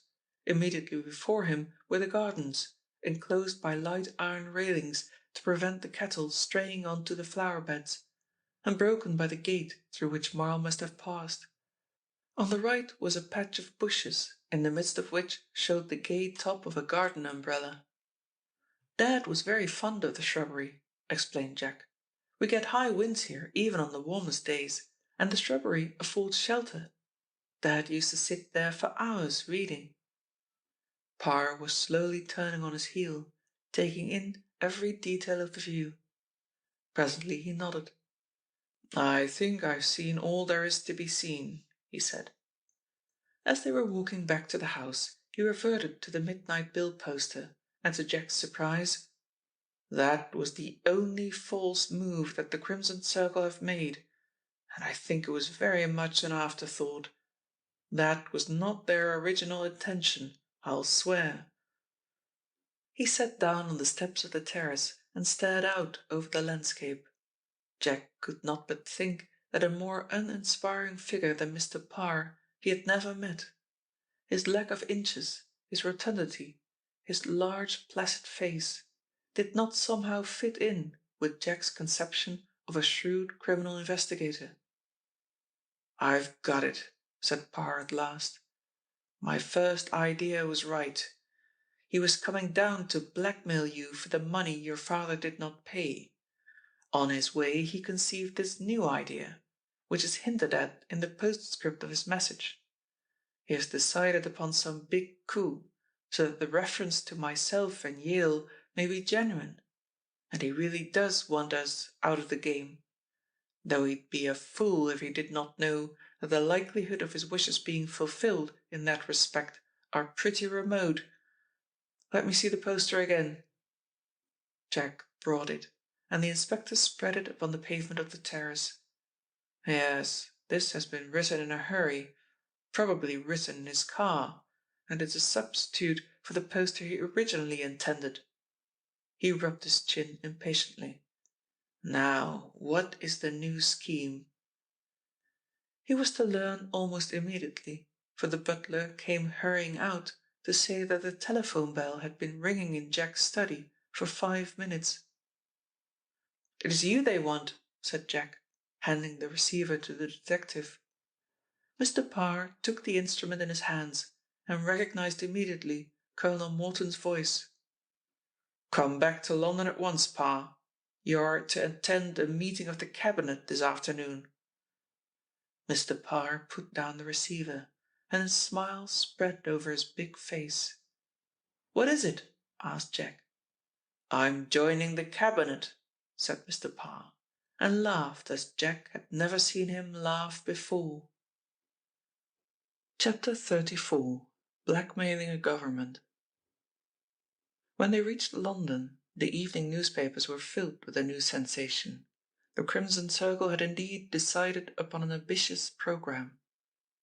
Briefly, the story as related in an official communiqué to the press was as follows. That morning, every member of the government had received a typewritten document bearing no address and no other indication of its origin save a crimson circle stamped on every page.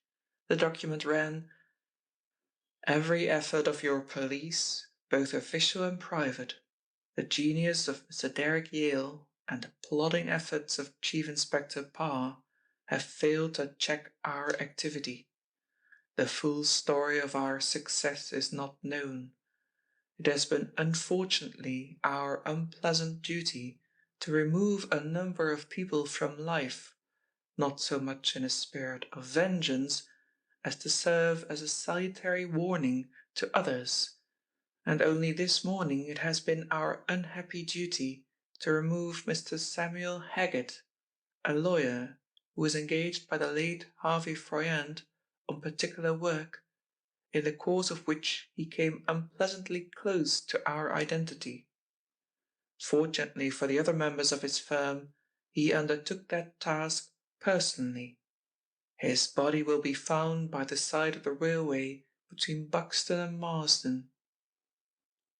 Since the police are unable to hold us, and since we are in complete agreement with those in authority who say that we are the most dangerous menace to society that exists, we have agreed to forego our activities on condition that the sum of £1,000,000 is placed at our disposal.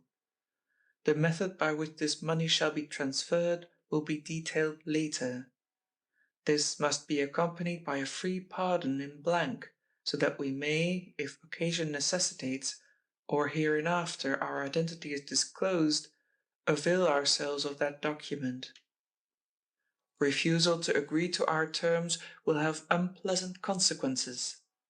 We name hereunder 12 eminent parliamentarians who must stand as hostages for the fulfilment of our desire. If at the end of the week the government have not agreed to our terms, one of these gentlemen will be removed. The first person that Parr met on his arrival at Whitehall was Derek Yale, and for once the famous detective looked worried. "I was afraid of this development," he said, "and the queer thing is that it has come at a moment when I thought I was in a position to lay my hand on the chief offender." He took Parr's hand in his and walked him along the gloomy corridor. "This spoils my day's fishing," he said, and Inspector Parr remembered. "Of course, today is the day you die, but I suppose you are reprieved under the general amnesty which the Crimson Circle have issued," he said dryly, and his companion laughed.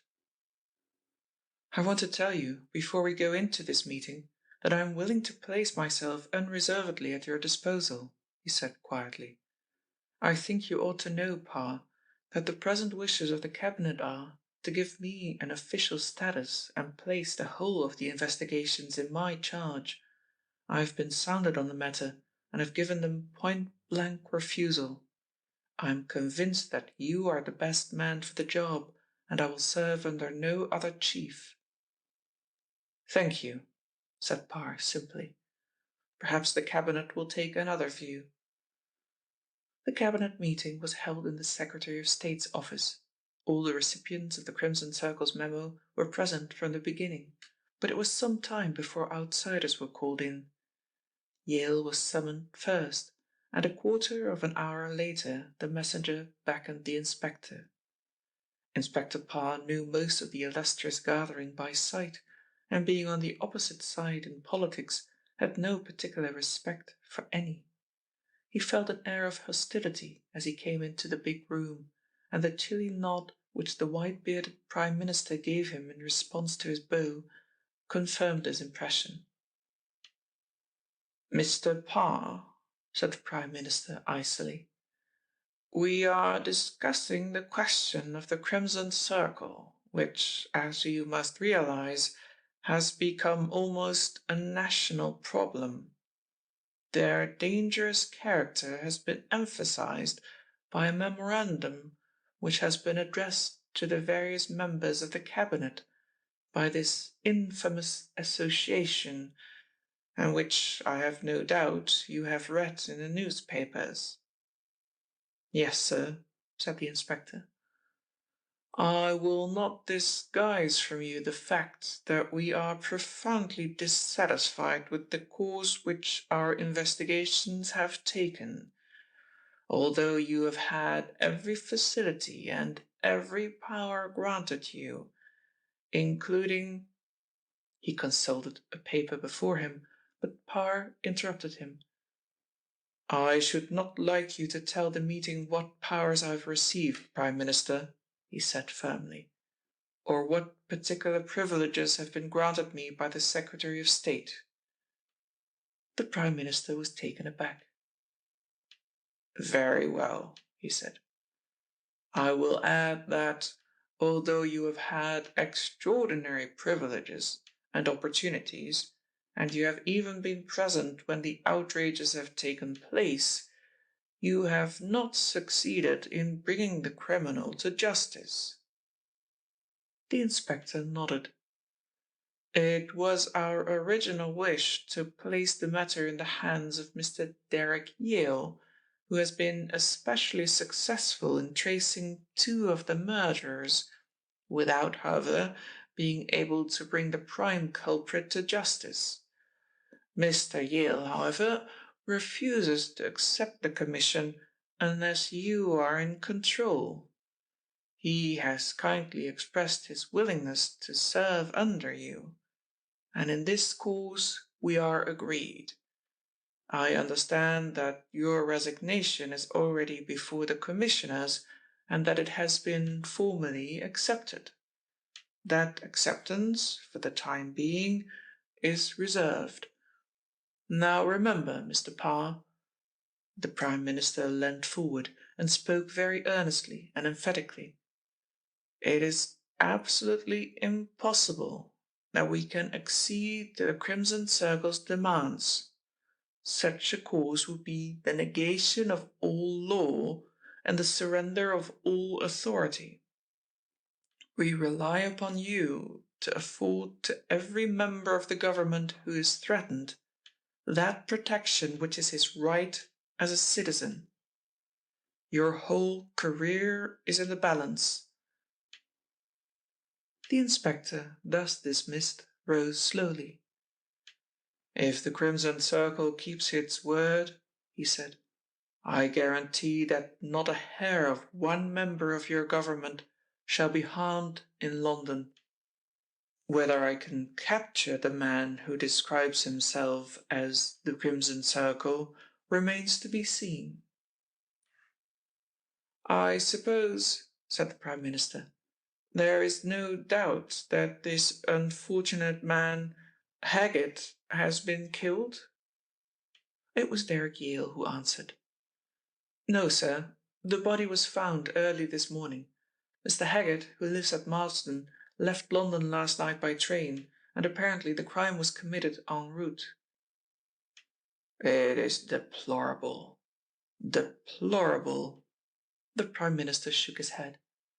"A terrible orgy of murder and crime, and it seems that we are not at the end of it yet."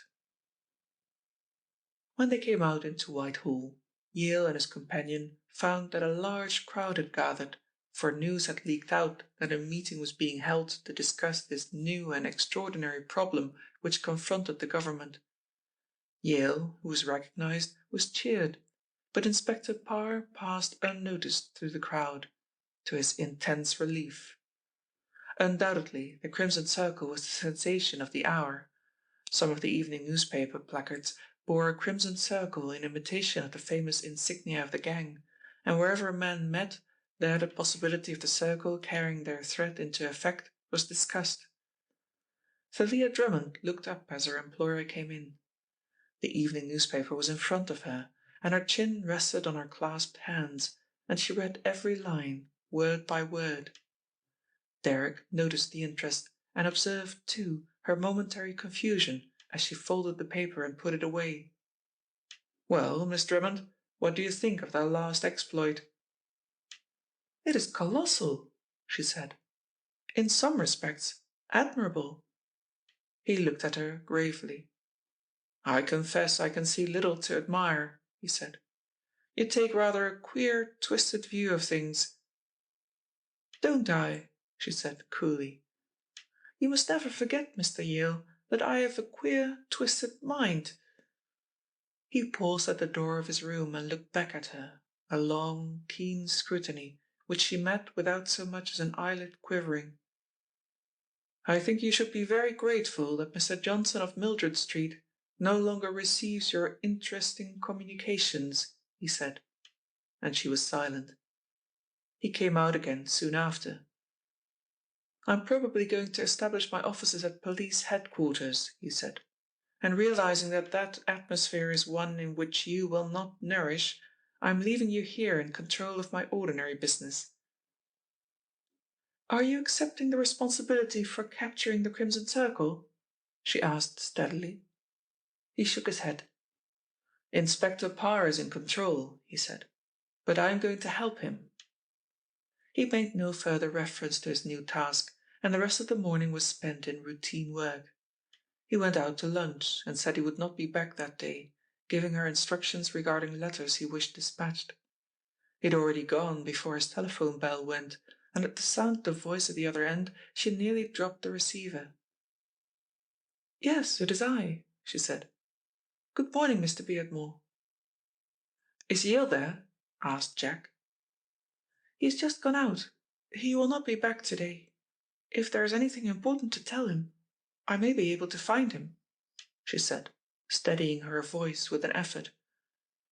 "I don't know whether it's important or not," said Jack, "but I was going through my father's papers this morning, a very disagreeable job, by the way, and I found a whole bunch of papers relating to Marl." "To Marl?" she said slowly.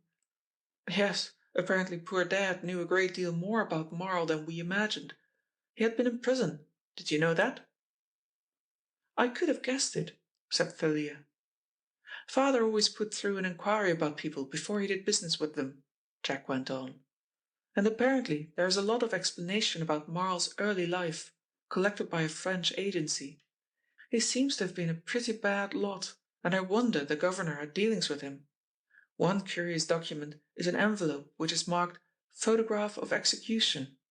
It was sealed up by the French people, and apparently the governor didn't open it. He hated gruesome things of that kind. "Have you opened it?" she asked quickly. "No," he answered in a tone of surprise. "Why do you jump at me like that?" "Will you do me a favour, Jack?" It was the first time she had ever called him by name, and she could almost see him redden. "Why, of course, Thalia, I'd do anything for you," he said eagerly. "Don't open the envelope," she said intensely. "Keep all the papers relating to Marl in a safe place. Will you promise that?" "I promise," he said. What a queer request to make. "Have you told anybody about it?" she asked. "I sent a note to Inspector Parr." He heard her exclamation of annoyance. "Will you promise me not to tell anybody, especially about the photograph?" "Of course, Thalia," he answered. "I'll send it along to you if you like." "No, no, don't do that," she said. Then abruptly she finished the conversation. She sat for a few minutes breathing quickly, and then she rose, and putting on her hat, she locked up the office and went to lunch. Chapter 35. Thalia lunches with a cabinet minister. The 4th of the month had passed, and Derrick Yale was still alive. He commented on the fact as he came into the office which he and Inspector Parr jointly occupied. "Incidentally," he said, "I've lost my fishing." Parr grunted. "It is better that you lost your fishing than that we lost sight of you," he said. "I'm perfectly convinced that if you had taken that trip, you would never have returned." Yale laughed.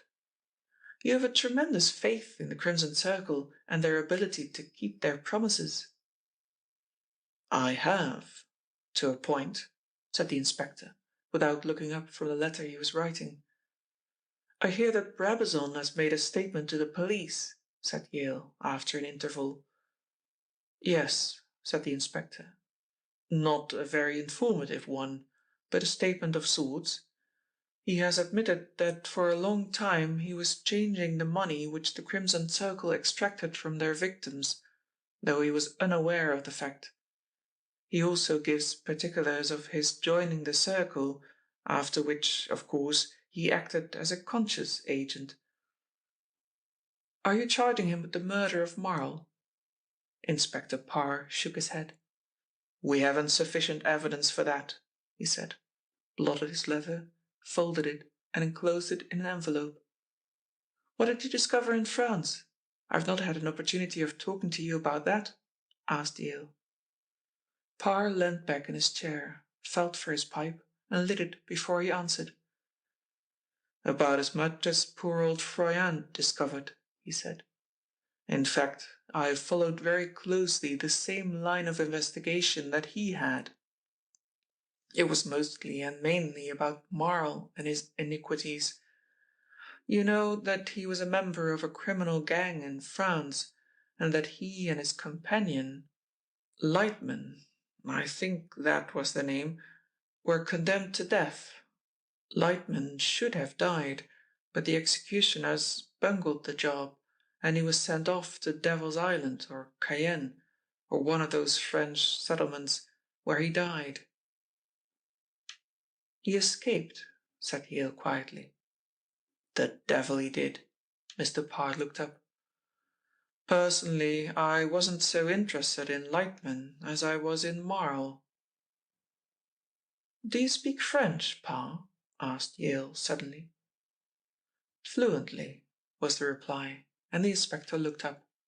"Why do you ask?" "I have no reason, except that I wondered how you pursued your inquiries." "I speak French very well," said Parr, and would have changed the subject. "And Lightman escaped," said Yale softly. I wonder where he is now. That is a question I've never troubled to ask myself. There was a note of impatience in the inspector's voice. You are not the only person interested in Marl, apparently. I saw a note on your desk from young Beardmore, saying that he discovered some papers relating to the late Felix. His father had also made inquiries about the man. Of course, James Beardmore would. He was a cautious man. He was lunching with the Commissioner, Mr. Parr learned, and was not at all hurt that he was excluded from the invitation. He was very busy in these days, selecting the men who were to form the bodyguard of the cabinet, and he could well afford to miss engagements which invariably bored him. As it happens, his company would have been a great embarrassment, for Yale had something to communicate to the Commissioner, something which it was not well that Inspector Parr should hear. It was near to the end of the meal that he dropped his bombshell, and it was so effective that the Commissioner fell back in his chair and gasped. "Somebody at police headquarters," he said incredulously. "Why, that is impossible, Mr. Yale." Derek Yale shook his head. "I wouldn't say anything was impossible, sir," he said. "But doesn't it seem to you that all the evidence tends to support that idea? Every effort that we make to bring about the undoing of the Crimson Circle is anticipated. Somebody having access to the cell of Sibley killed him. Who but a person having authority from headquarters? Take the case of Froyant. There were a number of detectives on duty round and about the house. Nobody apparently came in, and nobody went out." The Commissioner was calmer now. "Let us have this thing clear, Mr. Yale," he said. "Are you accusing Parr?" Derek Yale laughed and shook his head. "Why, of course not," he said. "I cannot imagine Parr having a single criminal instinct. Only, if you will think the matter out," he leant over the table and lowered his voice, "and will go into every detail and every crime that the Crimson Circle has committed, you cannot fail to be struck by this fact, that, hovering in the background all the time, was somebody in authority." "Parr?" said the Commissioner. Derek Yale bit his lower lip thoughtfully. "I don't want to think of Parr," he said. "I would rather think of him as being victimized by a subordinate he trusts. You quite understand," he went on quickly, "that I should not hesitate to accuse Parr if my discoveries took me in that direction. I would not even free you, sir, from suspicion, if you gave me cause." The Commissioner looked uncomfortable. "I can assure you that I know nothing whatever about the Crimson Circle," he said gruffly, and realizing the absurdity of his protest, laughed. "Who is that girl over there?" He pointed to a couple who were dining in a corner of the big restaurant. "She keeps looking across toward you."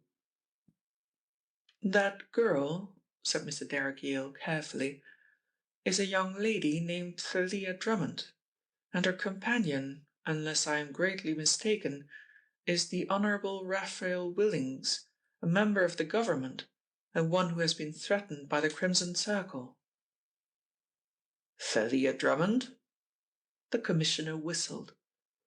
"Isn't she the young person who was in very serious trouble some time ago? She was Froyant's secretary, was she not?" The other nodded. "She is an enigma to me," he said, shaking his head. "And the greatest mystery of all is her nerve. At this precise moment she is supposed to be sitting in my office, answering telephone calls and dealing with any correspondence which may arrive." "You employ her, do you?" asked the astonished Commissioner, and then with a little smile, "I agree with you about her nerve, but how does a girl of that class come to be acquainted with Mr. Willings?" Here Derrick Yale was not prepared to supply an answer.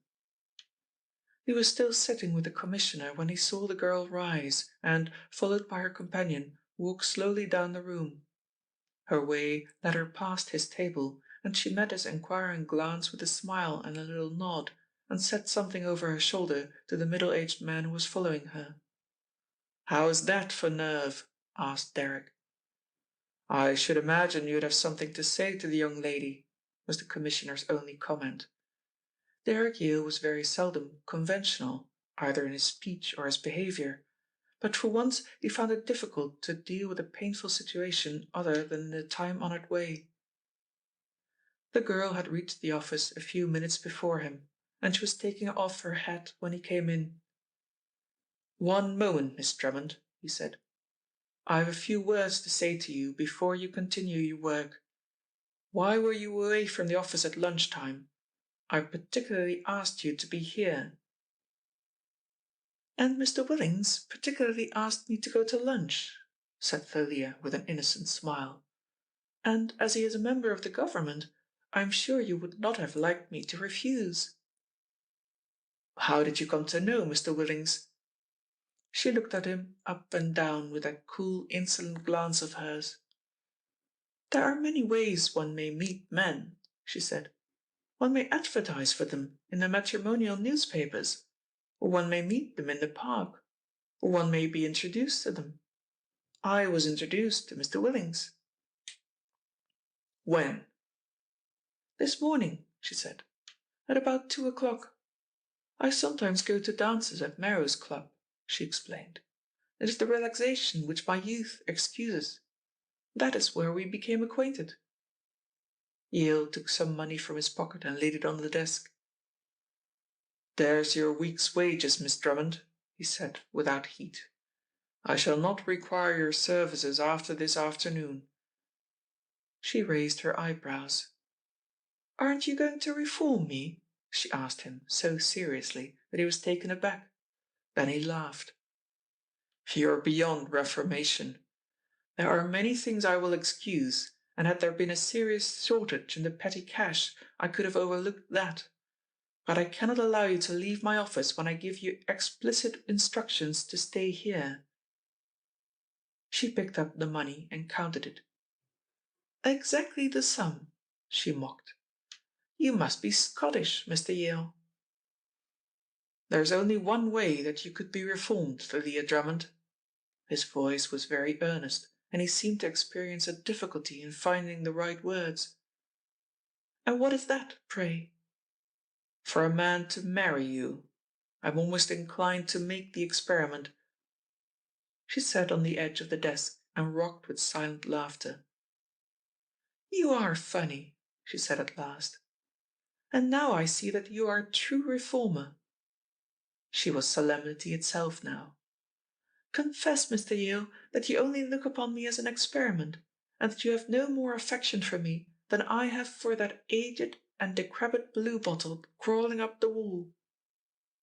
"I'm not in love with you, if that is what you mean." "I did mean something of the sort," she said.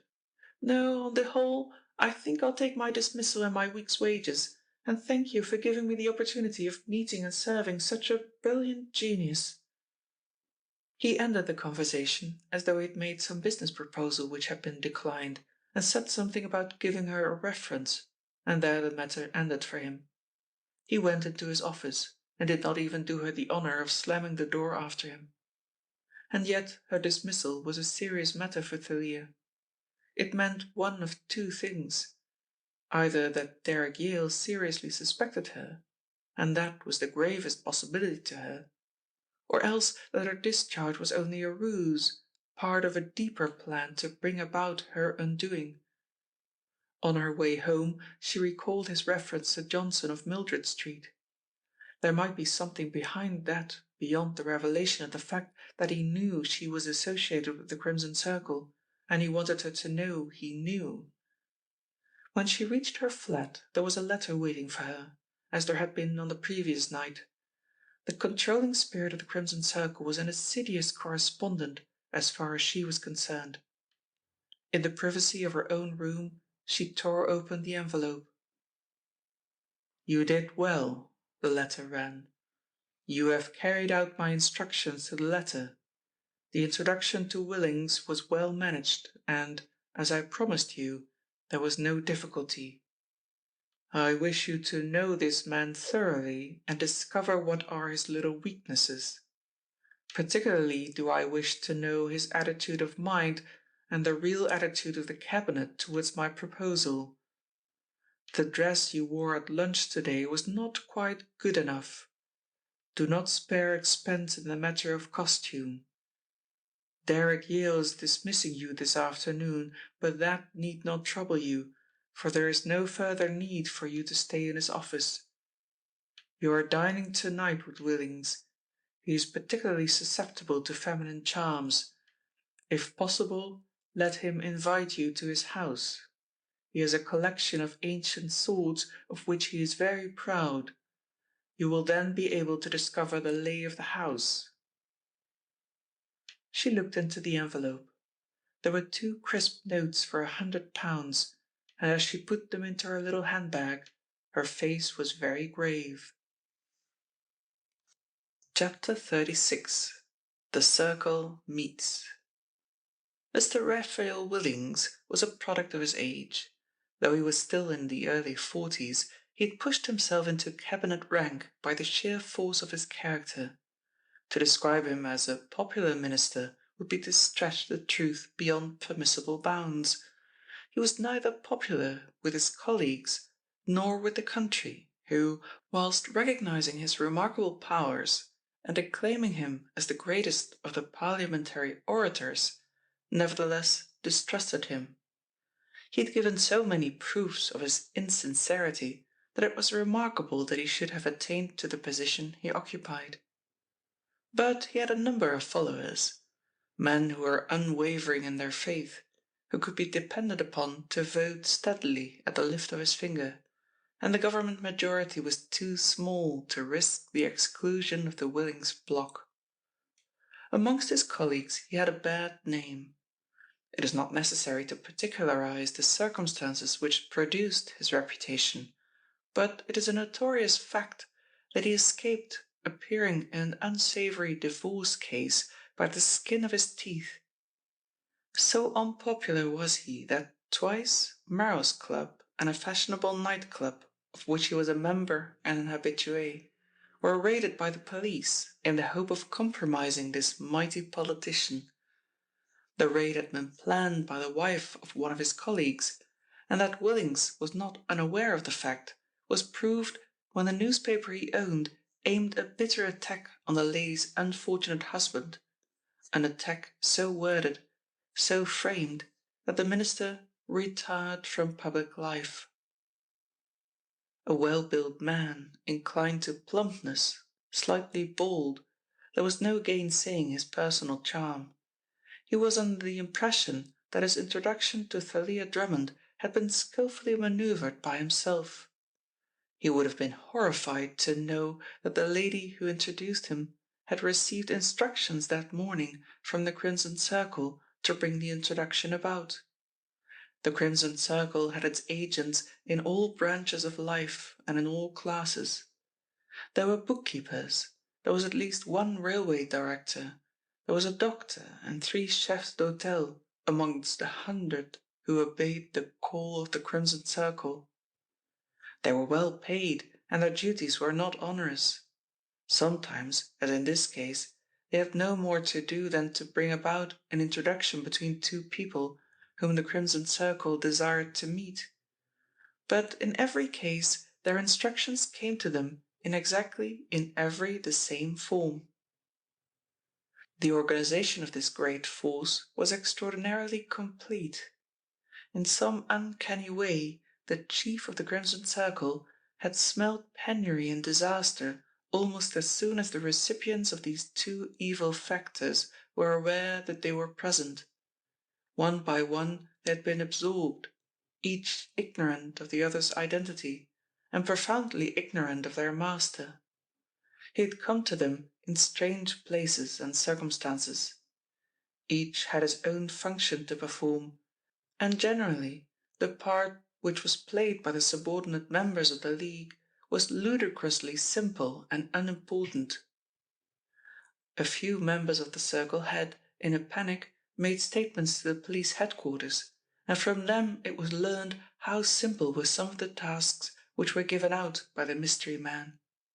From fear of the tragic consequences of disloyalty, the majority of the Crimson Circle remained loyal to their unknown chief, and it was a remarkable tribute to his system of espionage that when he sent forth his summons, as he did on the day Derek Yale lunched with the Commissioner, calling every member of the Crimson Circle to the first meeting they had ever held, giving them the most explicit instructions as to the garb they should wear and the means they should adopt to avoid disclosing themselves to their fellows, he omitted the waverers and the malcontents, as though their very thoughts were written plainly before him. To Thalia Drummond, that meeting will always remain the most vivid and poignant memory of her association with the Crimson Circle. The city contains many old churches, but none anterior in date to the Church of St. Agnes on Powder Hill. It had escaped the ravages of the Great Fire, only to be smothered under by the busy city which had grown up about it. Enclosed by tall warehouses, so that its squat steeple was absent from the skyline, it had a congregation which might be numbered on the fingers of two hands, although it supported a vicar who preached punctiliously every week to a congregation which was practically paid to attend. Once a churchyard had surrounded it, and the bones of the faithful had been laid to peace within its shadow. But the avaricious city, grudging so much waste building land, had passed acts which had removed the bones to a more salubrious situation, and had covered the place of family vaults with office buildings. Entrance to the church was up an alley which led from a side passage, and the figures which slunk along the unlighted way seemed to melt through the almost invisible doors into a gloom even thicker than the night. For in the Church of St. Agnes, the Crimson Circle held the first and last meeting of his servitors. Here, again, his organization was marvelous. Every member of his company had received explicit orders telling him to the very minute when he must arrive, so that no two came together. How he obtained the keys of the church, what careful manoeuvring he must have planned to bring the hour of meeting and the dispersal between the two periods when the lane would be patrolled by the city police, Thalia Drummond could only guess. She came into the alleyway punctually, went up the 2 steps to a door which opened as she approached, and was closed immediately she entered the lobby. There was no light of any kind, save for the faint light of night which filtered through a stained glass window. "Go straight ahead," whispered a voice. "You will take the end of the second pew on the right." There were other people in the church. She could just distinguish them, 2 in each pew, a silent, ghostly congregation, none speaking to the other. Presently the man who had admitted her came into the church and walked to the altar rails, and at the first words she knew that the servants of the Crimson Circle sat in the presence of their master. His voice was low and muffled and hollow. She guessed he wore the veil she had seen over his head the first night she'd met him. "My friends," he said, and she heard every word, "the time has come when our society will be dispersed. You have read my offer in the public press, and you are interested to this extent that I intend distributing at least 20% of the money which the government must eventually give me amongst those who have served me. If there are any here who are nervous that we shall be interrupted, let me assure them that the police patrol does not pass for another quarter of an hour, and that it is quite impossible for the sound of my voice to reach outside the church." He raised his voice a little, and there was a hard note in it when he added, "And to those who may have treachery in their hearts and imagine that so widely announced a meeting might bring about my undoing, let me say that it is impossible that I shall be captured tonight. Ladies and gentlemen, I will not disguise from you that we are in considerable danger.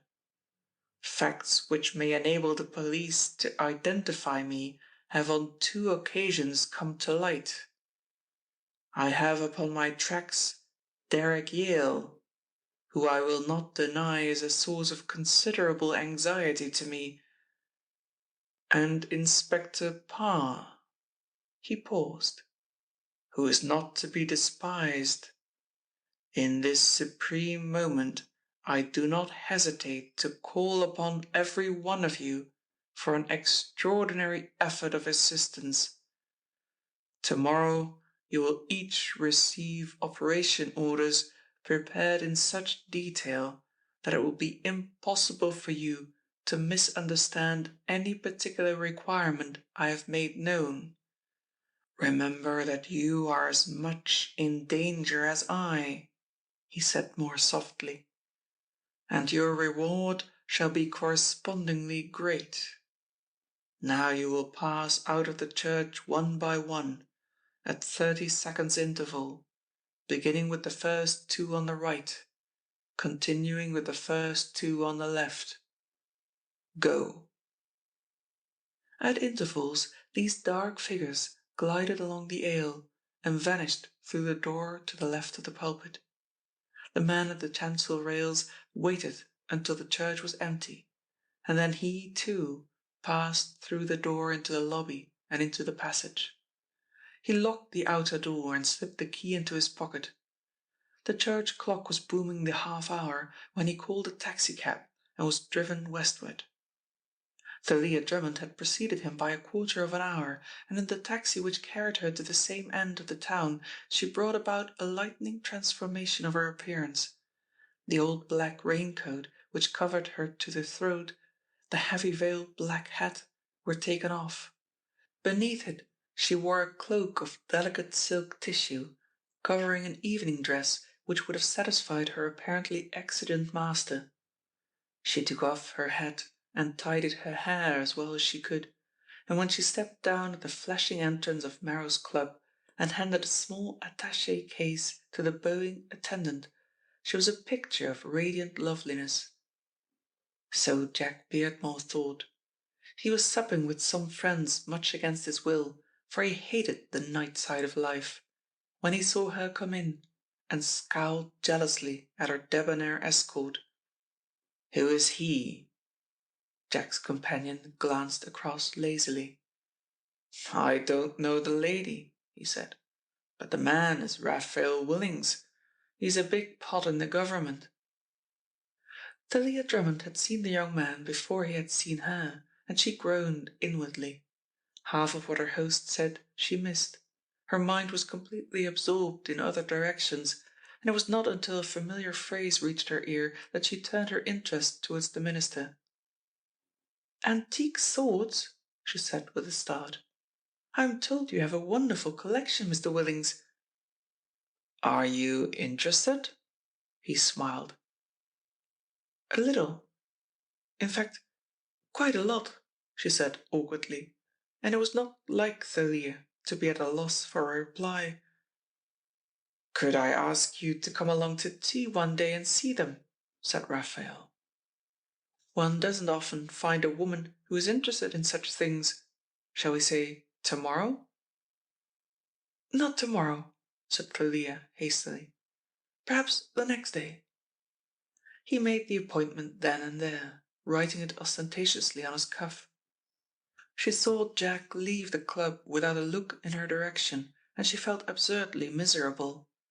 She did so want to talk to him, and was praying that he would come over to their table.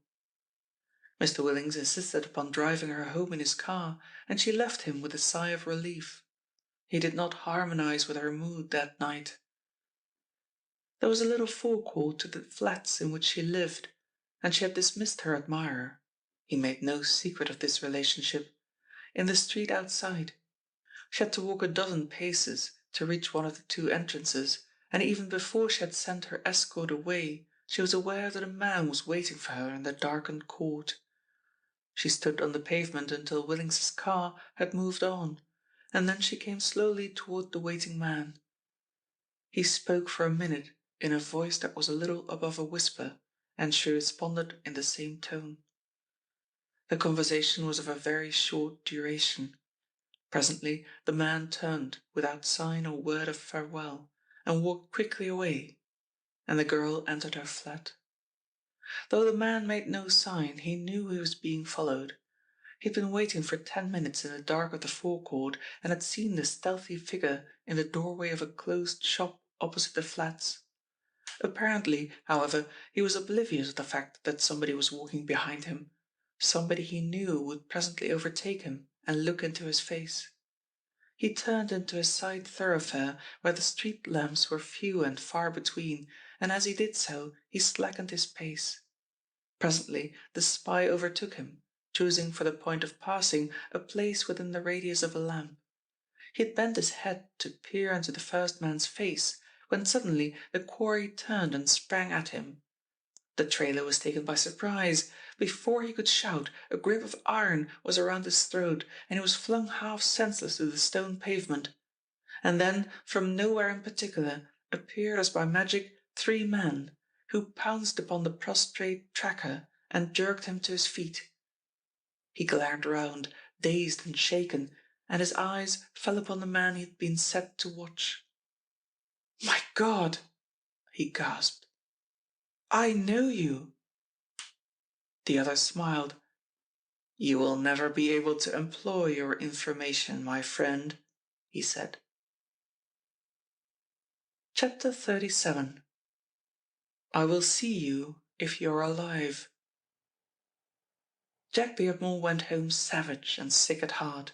Thalia Drummond was an obsession to him, and yet he had every reason to believe the worst of her.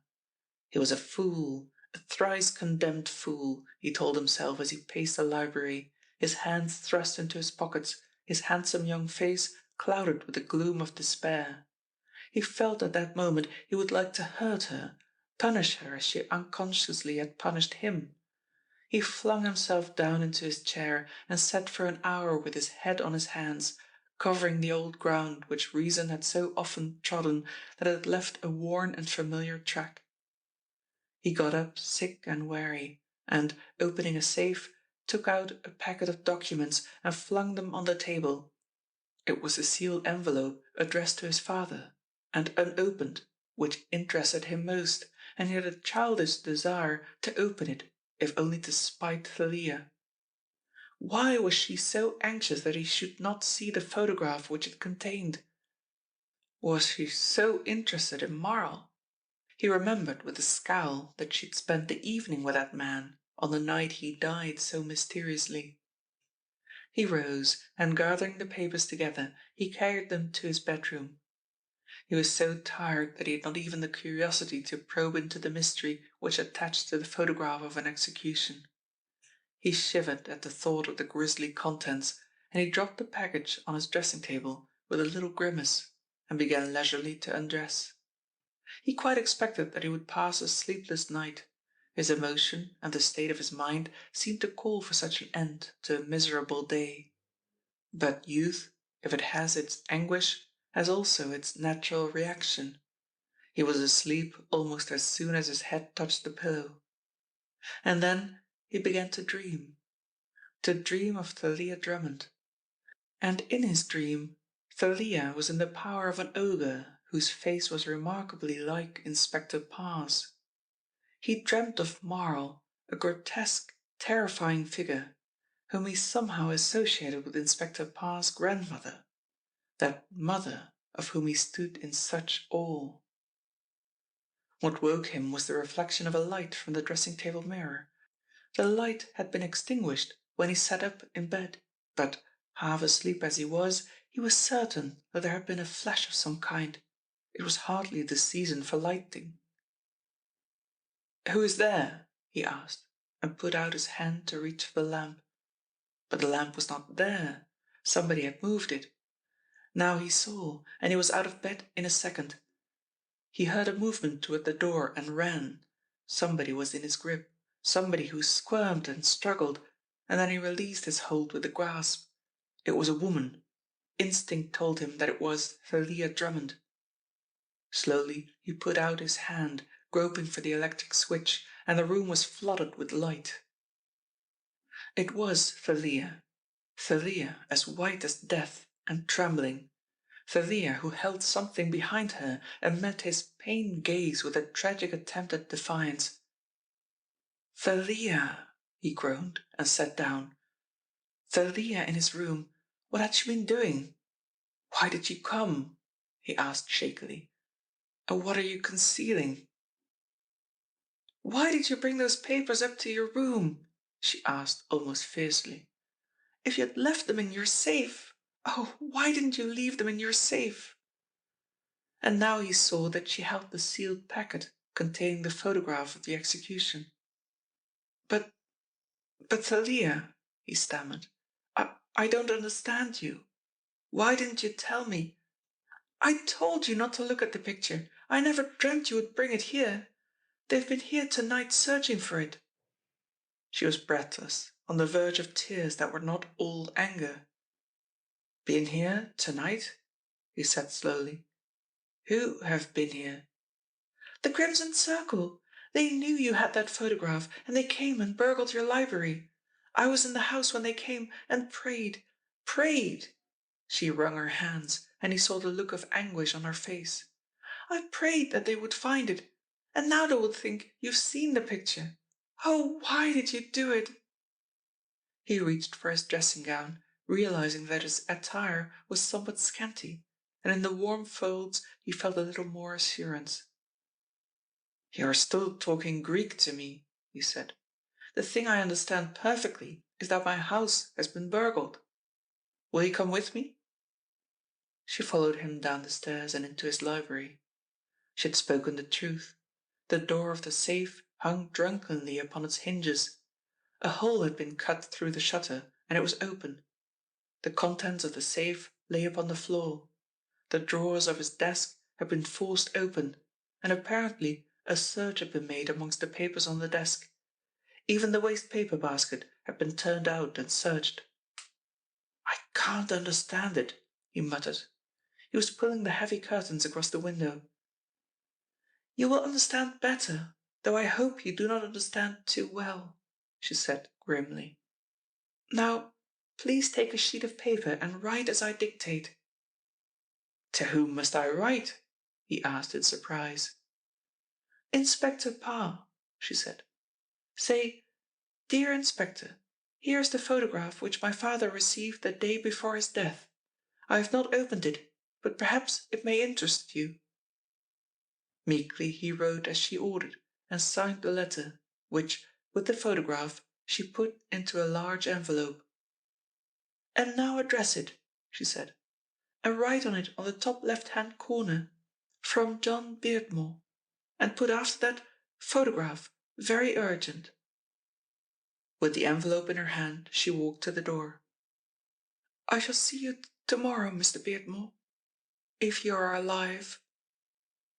He would have laughed, but there was something in her drawn face, some message in her quivering lips, that checked the laughter on his. Chapter 38. The Arrest of Thalia. It was the 7th day following the meeting of the cabinet, and, so far from agreeing with the terms of the Crimson Circle, the government had made it known, in the most unmistakable terms, that it refused to deal with the Circle or its emissaries. That afternoon Mr. Raphael Willings prepared for a visitor. His house in Onslow Gardens was one of the show places of the country. His collection of antique armour and swords, his priceless intaglios and his rare prints were without equal in the world. But he had no thought of his visitor's antiquarian interests when he made his preparations, and he was less deterred than stimulated by a confidential document which had come to him, intimating in plain language the character which Thalia Drummond bore. Thief she might be. Well, she could take any sword in the armoury, any print on the wall, the rarest intaglio among his showcases, so long as she was pleasant and complacent.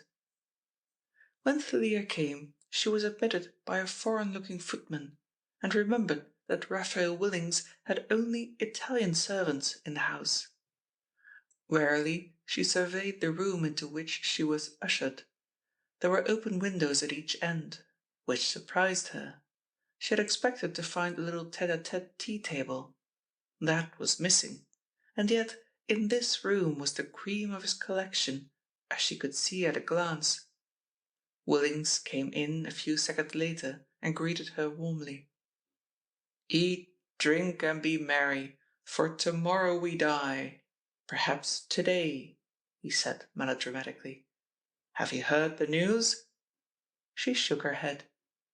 "I am the newest victim of the Crimson Circle," he said gaily enough.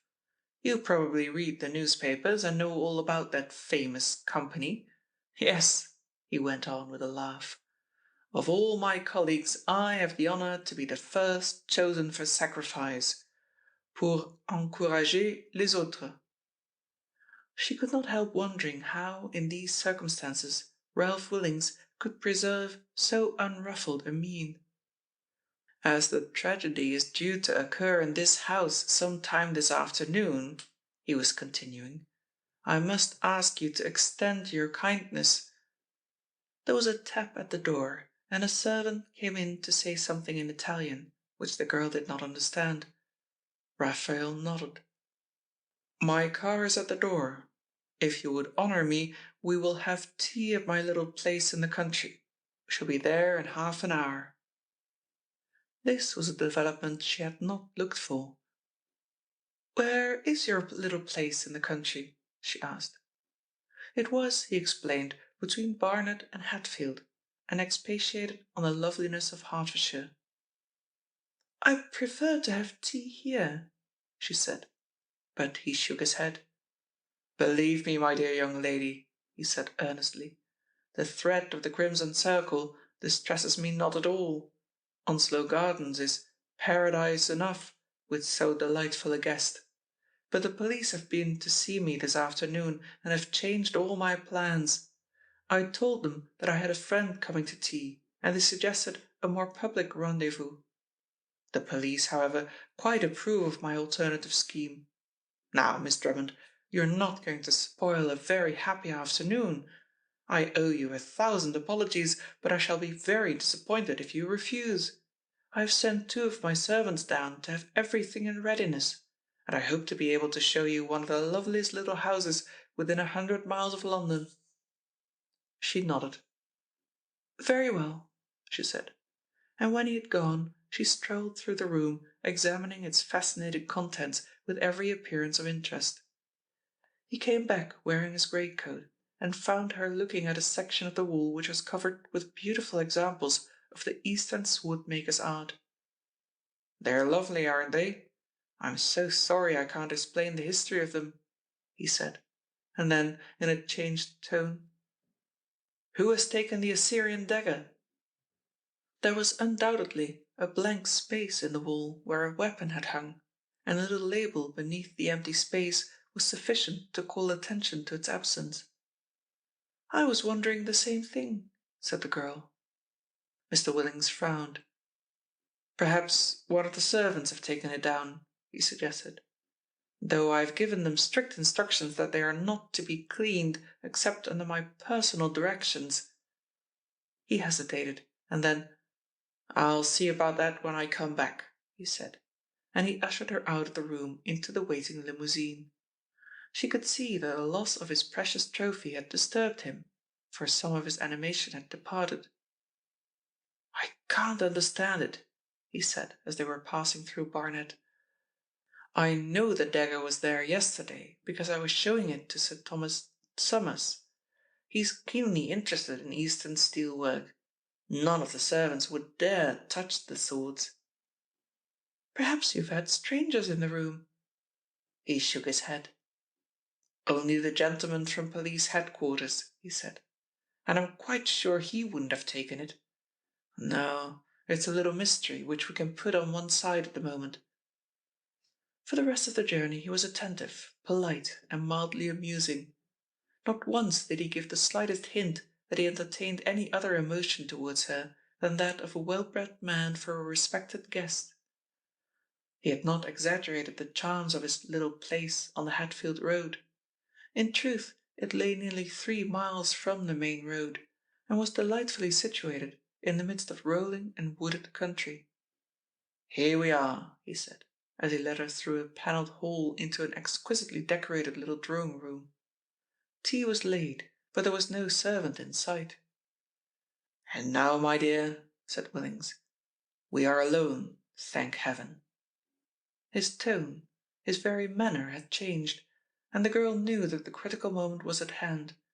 Yet her hand did not tremble as she filled the teapot from the steaming kettle, seemingly oblivious to all that he was saying. She had poured out the tea and was setting his cup in its place when, without preliminary, he stooped over her and kissed her. Another second and she was in his arms. She did not struggle, but her grave eyes were fixed steadfastly on his, and she said quietly, "I've something I'd like to say to you." "Well, you can say anything you wish, my dear," said the amorous Willings, holding her tightly and looking into her unflinching eyes.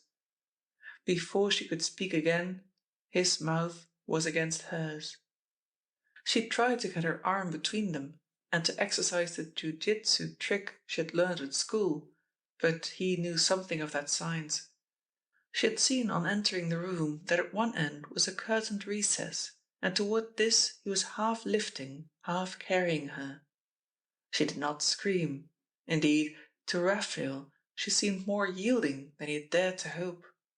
Twice she tried to speak, and twice he stopped her.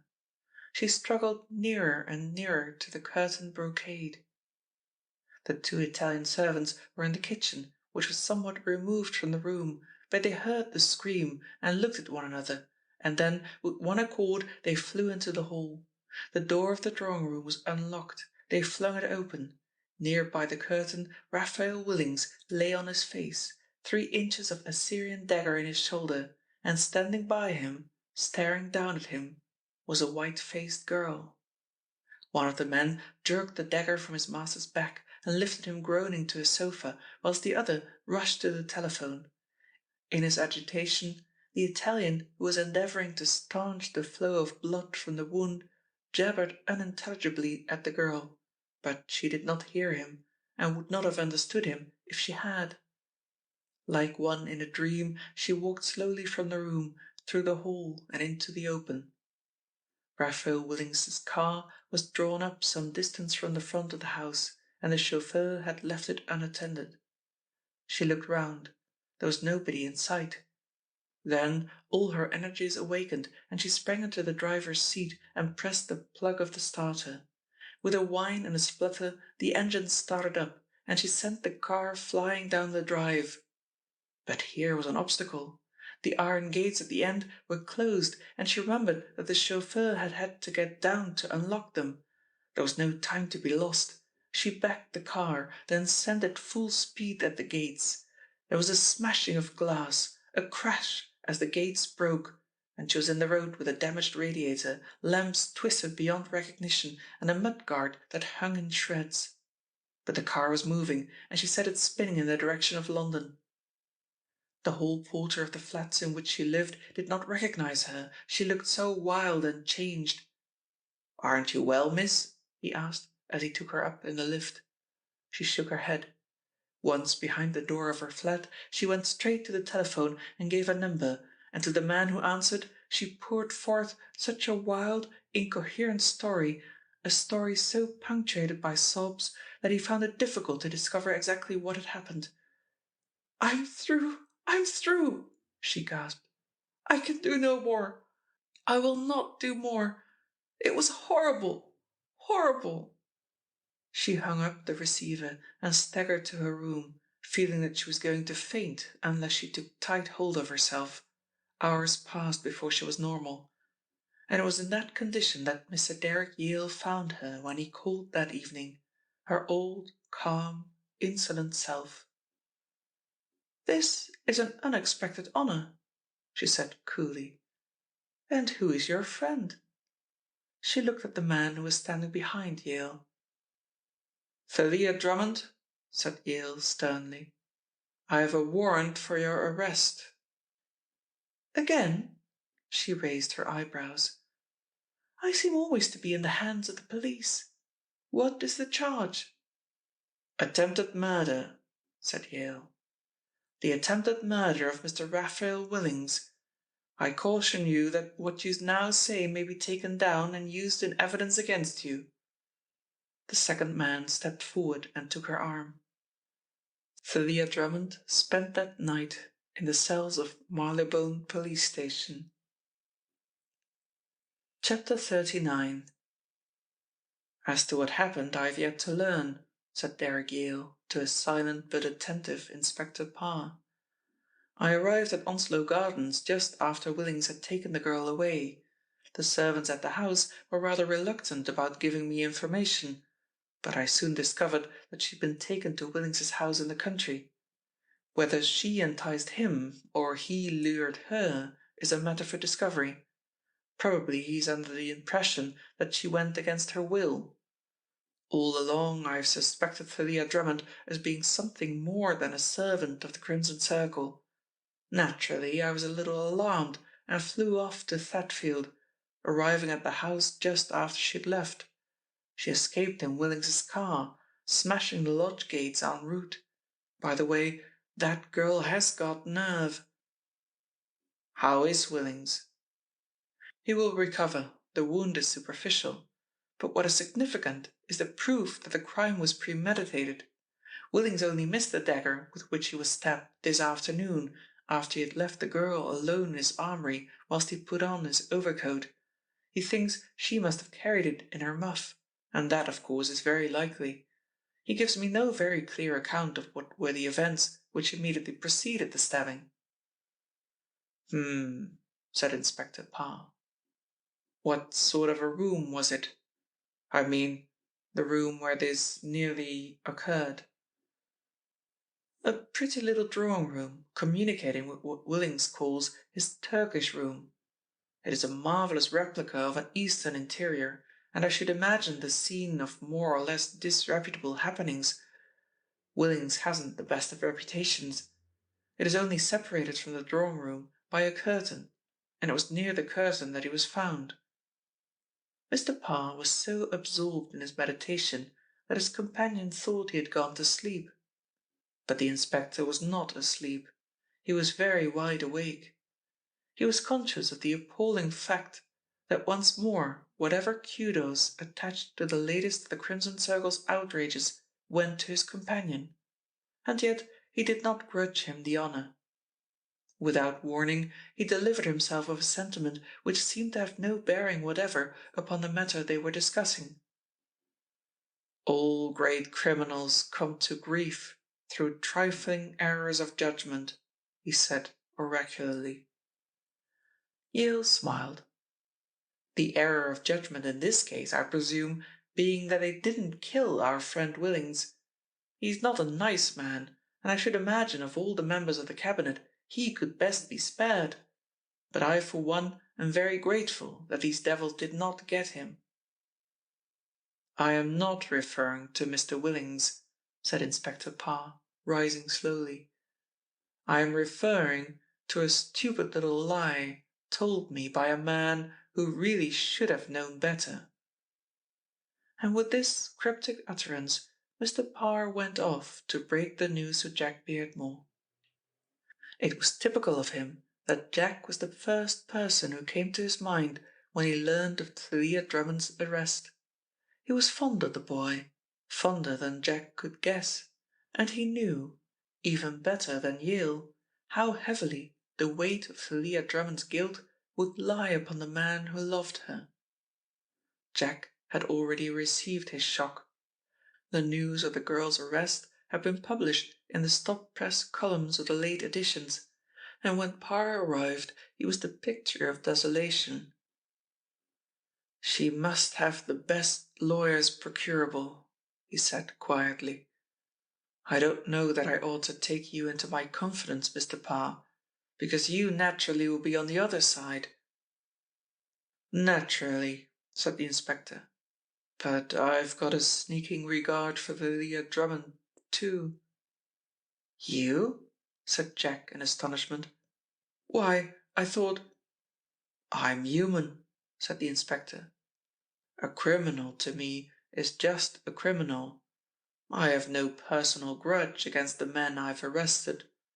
Truland, the poisoner whom I sent to the gallows, was one of the nicest fellows I've ever met, and I got quite fond of him after a bit."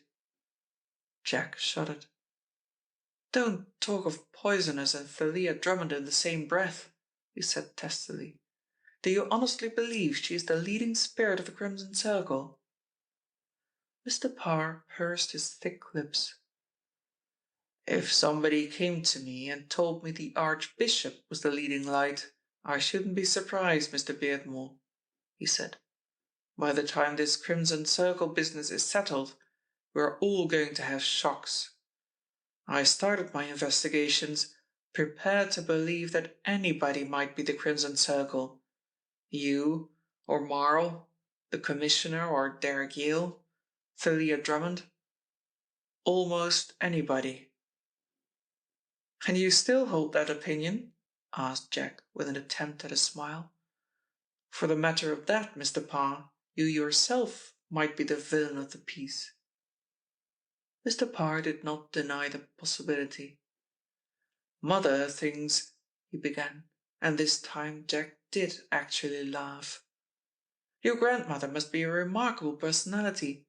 Has she views on the Crimson Circle?" The inspector nodded vigorously.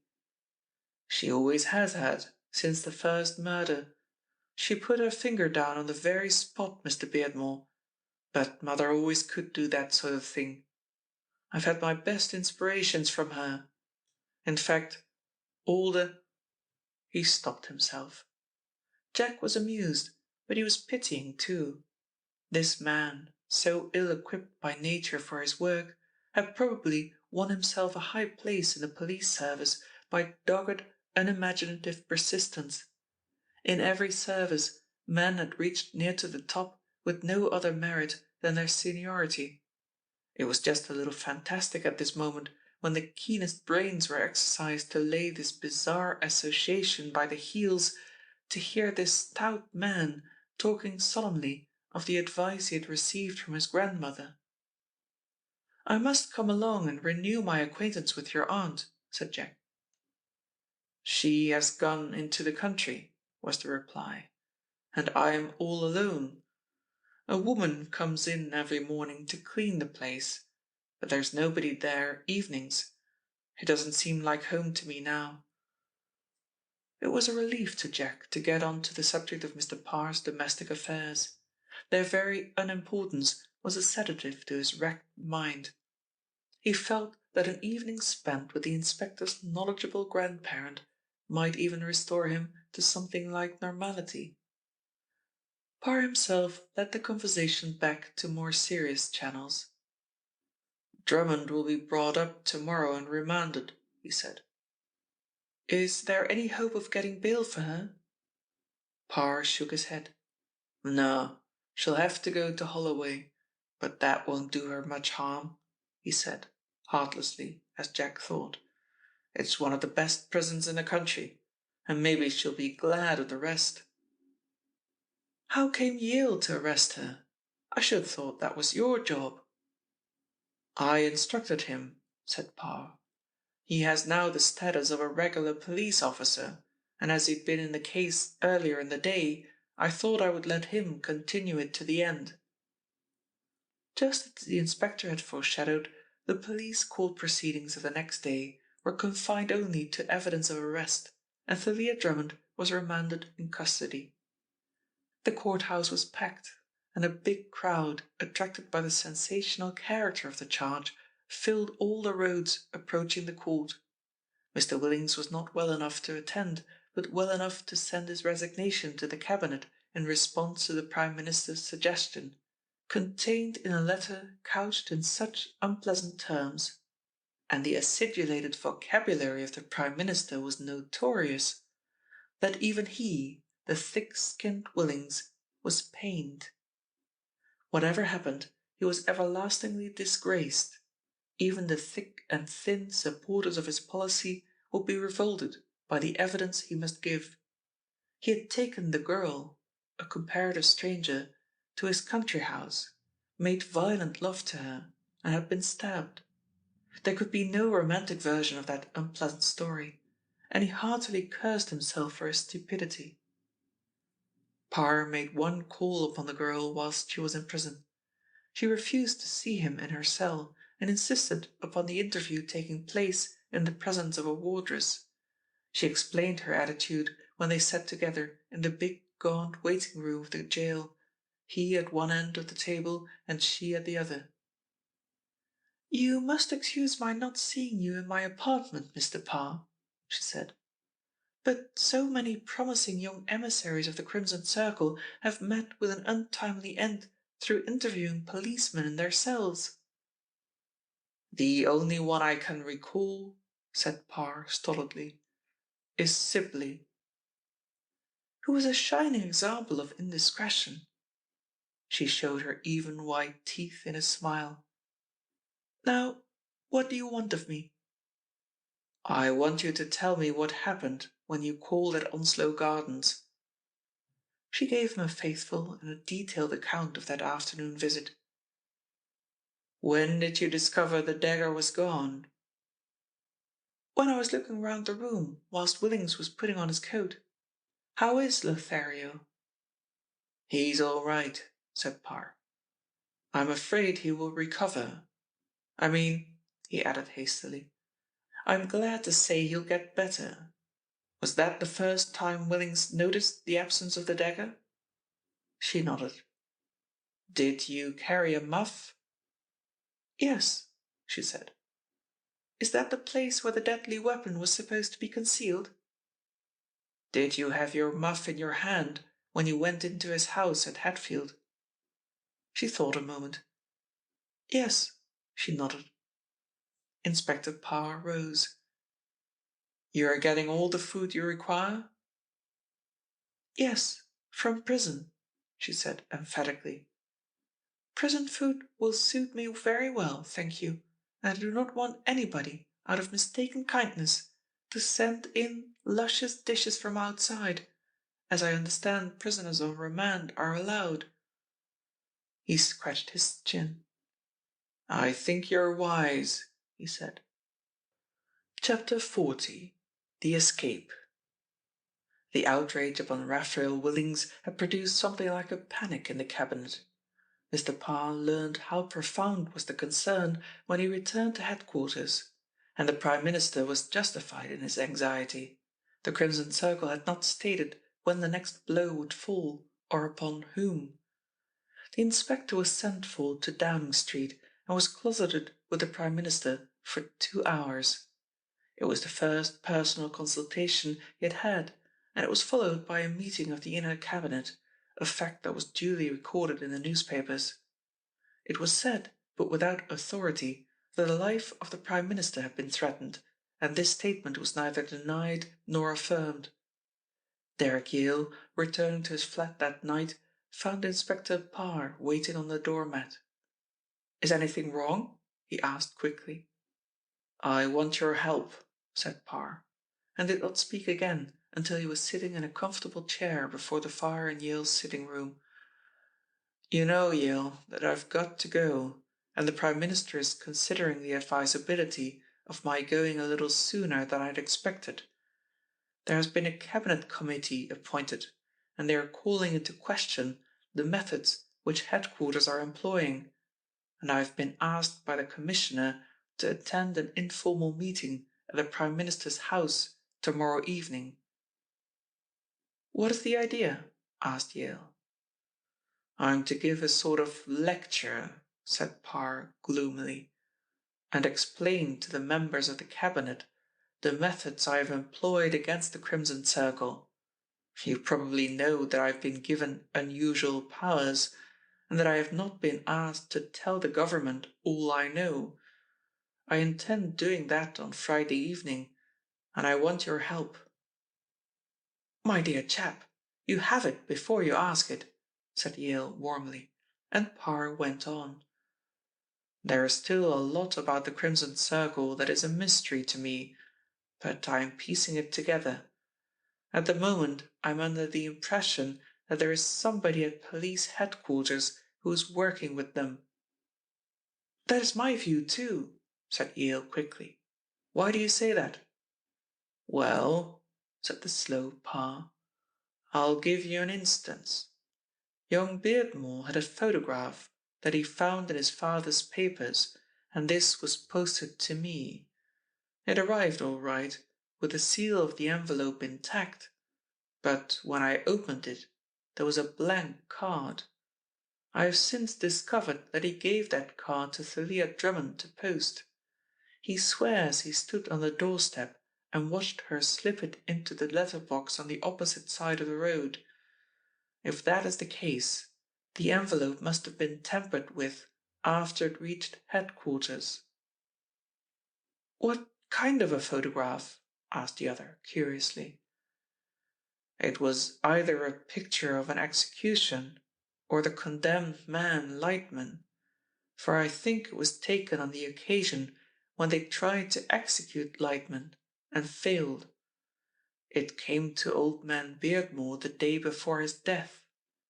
A great number of things seem to have happened to the victims of the Crimson Circle the day before their death, and was found by Jack, and, as I say, sent on." "By Thalia Drummond," said Yale significantly. "My view is that you can exonerate the people at headquarters. This girl is deeper in the Crimson Circle than you imagine. I searched her house tonight. That is where I've been, and this is what I've found." He went out into the hall and returned with a brown paper parcel, opened it, and the inspector stared.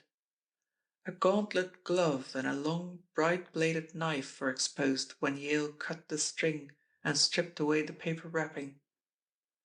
"This glove is a fellow to that which was found in Froyant's study. The knife is an exact pair to the other." Parr took up the gauntlet and examined it. "Yes, this is the left hand, and the one on Froyant's desk was the right," he agreed. "It is a worn motor glove. Who is the owner?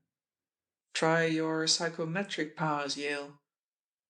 "I've already tried," said the other, shaking his head. "But the glove has passed through so many hands that the impressions I receive are very confused. At any rate, this discovery confirms the theory that Thalia Drummond is in the business up to her neck.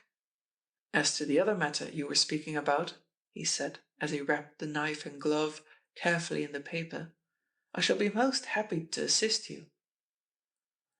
"What I want from you," said Parr, "is that you shall fill in the spaces which I cannot fill." He shook his head.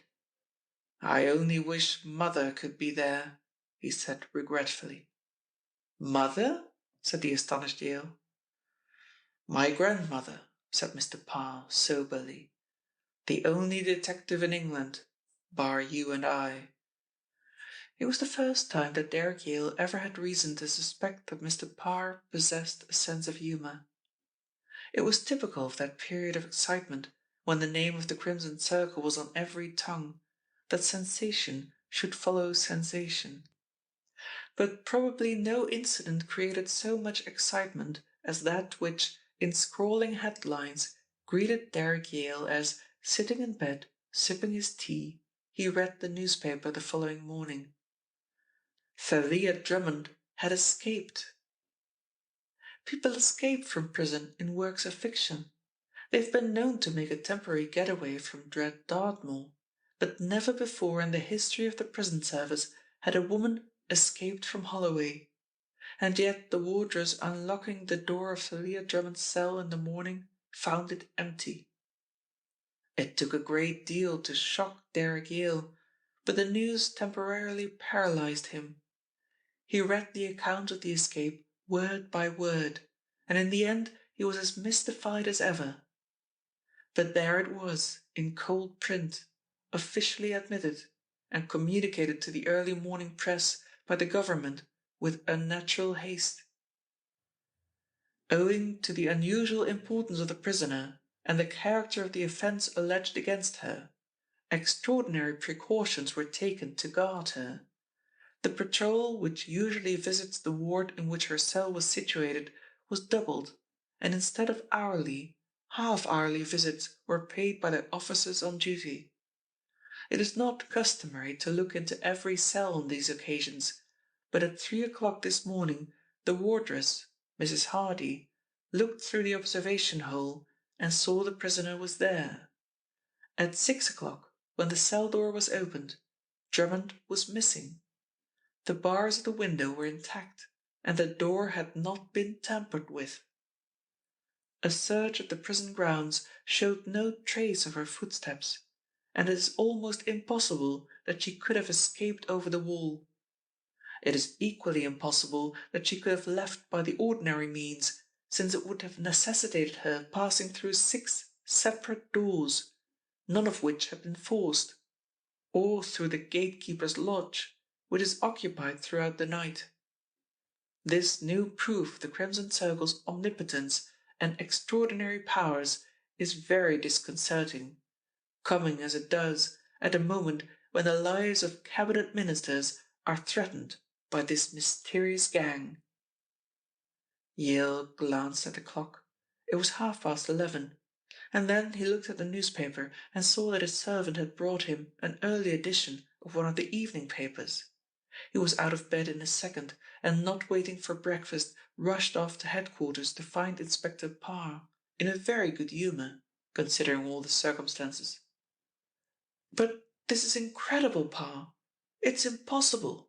She must have friends in the prison." "That is my idea entirely," said Parr. "I told the Commissioner in the identical words that she must have friends in the prison. Otherwise," he said after a pause, "how did she get out?" Yale looked at him suspiciously. It did not seem the moment or the occasion for flippant talk, and Inspector Parr's tone was undoubtedly flippant. Chapter 41. Who is the Crimson Circle?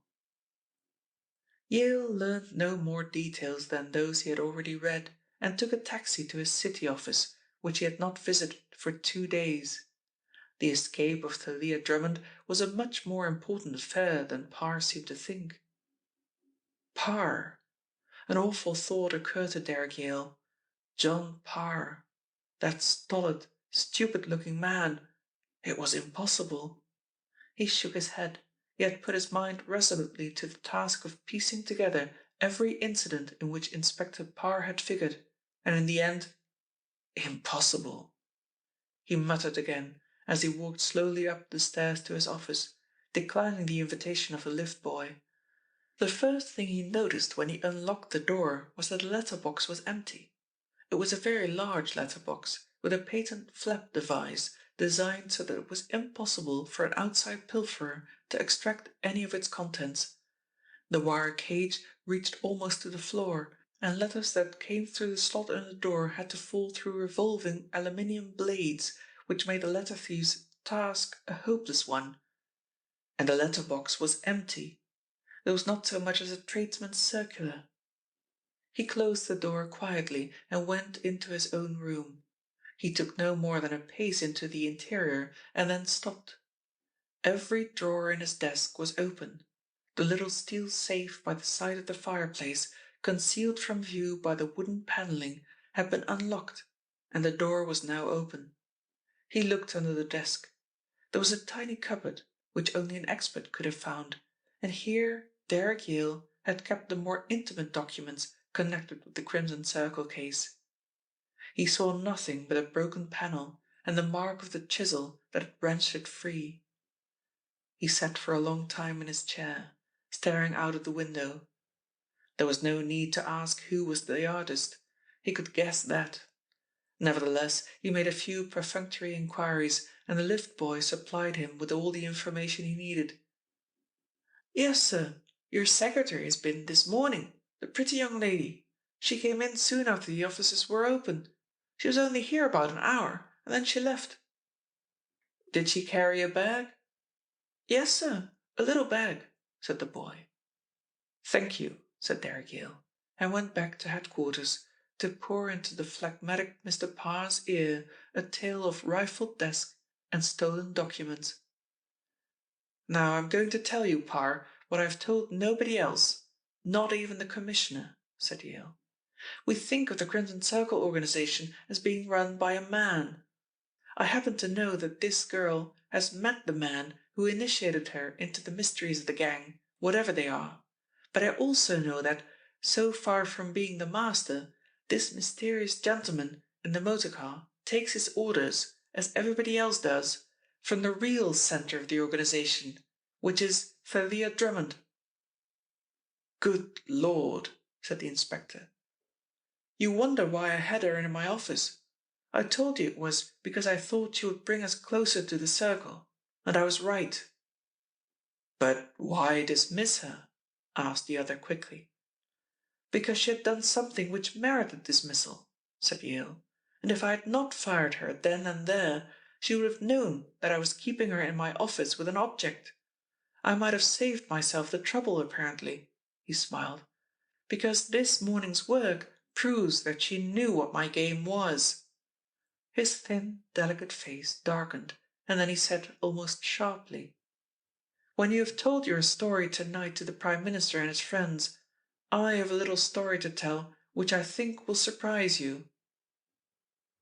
"Nothing you can say will ever surprise me," said Mr. Parr. The third shock which Derrick Yale received that day came on his return home. The first half of his surprise was to find that his servant was out. The one woman he employed did not sleep on the premises, but she was supposed to remain in the flat until 9 o'clock in the evening. It was exactly 6 when Derrick Yale came in to find the place in darkness. He turned on the light and made a tour of the rooms.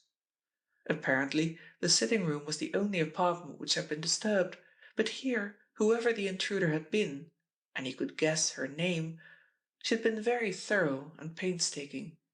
It was not necessary for him to seek out the servant and discover what had happened. She had been called away from the house by a message purporting to come from him. He guessed that much. And whilst she was away, Thalia Drummond had examined the contents of the flat at her leisure. "A clever young woman," said Derrick without malice, for he could admire even the genius which was employed against himself. She had lost no time. Within 12 hours she had broken gaol, ransacked both his office and his flat, and had removed documents which had a vital bearing upon the Crimson Circle. He dressed himself leisurely, wondering what would be her next move. Of his own he was certain. Within 24 hours Inspector Parr would be a broken man.